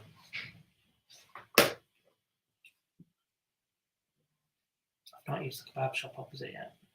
It's all right, to be fair. Not the one on the corner, the one next to it. No, the one in the corner's all right. Oh, the one next to it looks even better. Used Greg's too many times. In fact, it's, Obviously. the fact that you can put your head out the front door and see the sign, Or Greg's, or the kebab shop. both. All of it. Walk out, kebab shop, Greg's, Lidl, Subway, Domino's, 2 Italians on the left. May said one of the Italians was a really nice pizza. So when I walked past earlier, I was like, that might be it. And then next door, there's another Italian restaurant. I was like, well, it's going to be one of them, but I don't know which one it is. And if you turn the corner around towards a hotel, Pizza Hut. I was Papa John's on the corner as well, wasn't there? I don't do Papa John's, but Not a pizza fan.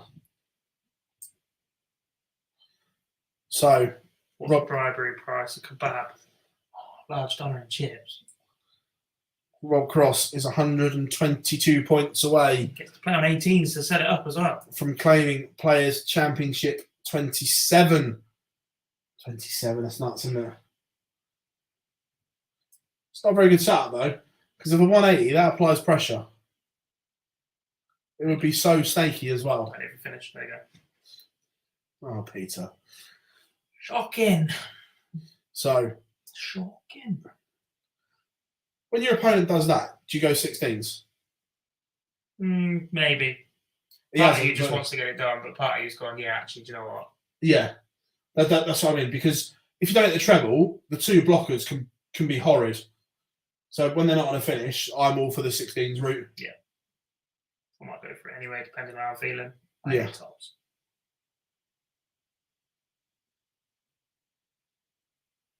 That's unlucky. Oh my. 16s? I hate that route as well. Do you? Because it leaves tops. Yeah, but it's clear targets though. No, it's a 16s for double 4, whatever it is, or treble 16, single 16 tops. 19s for 104. No. Yeah, 19s for 104. Because whatever you hit first up, you want to finish.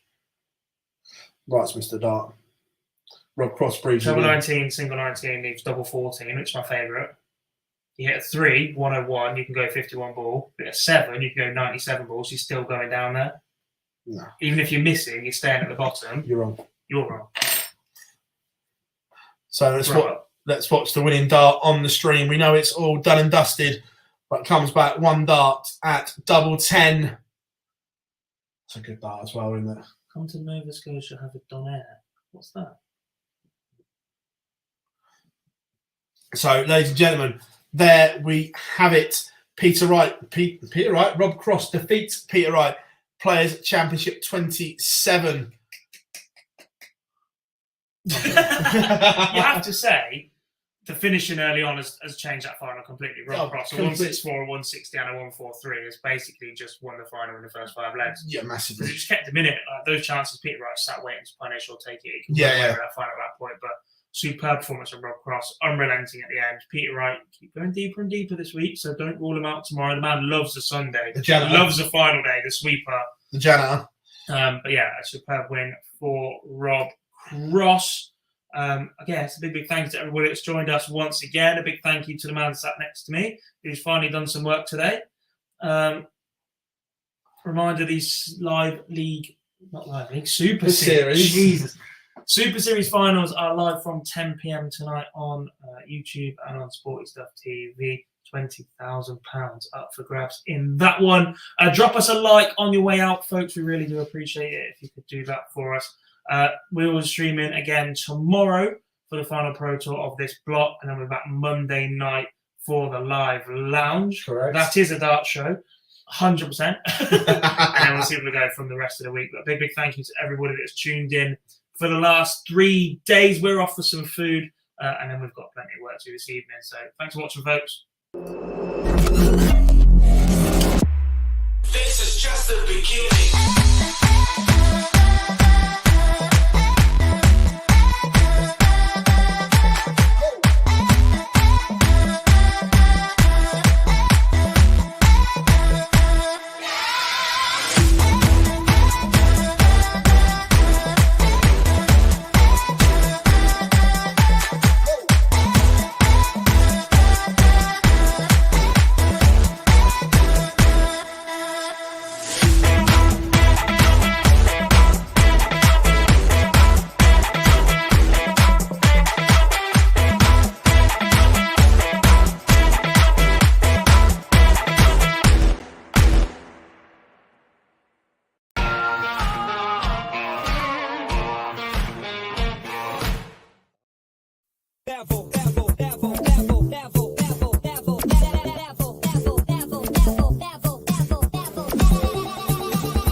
Take it to the next level.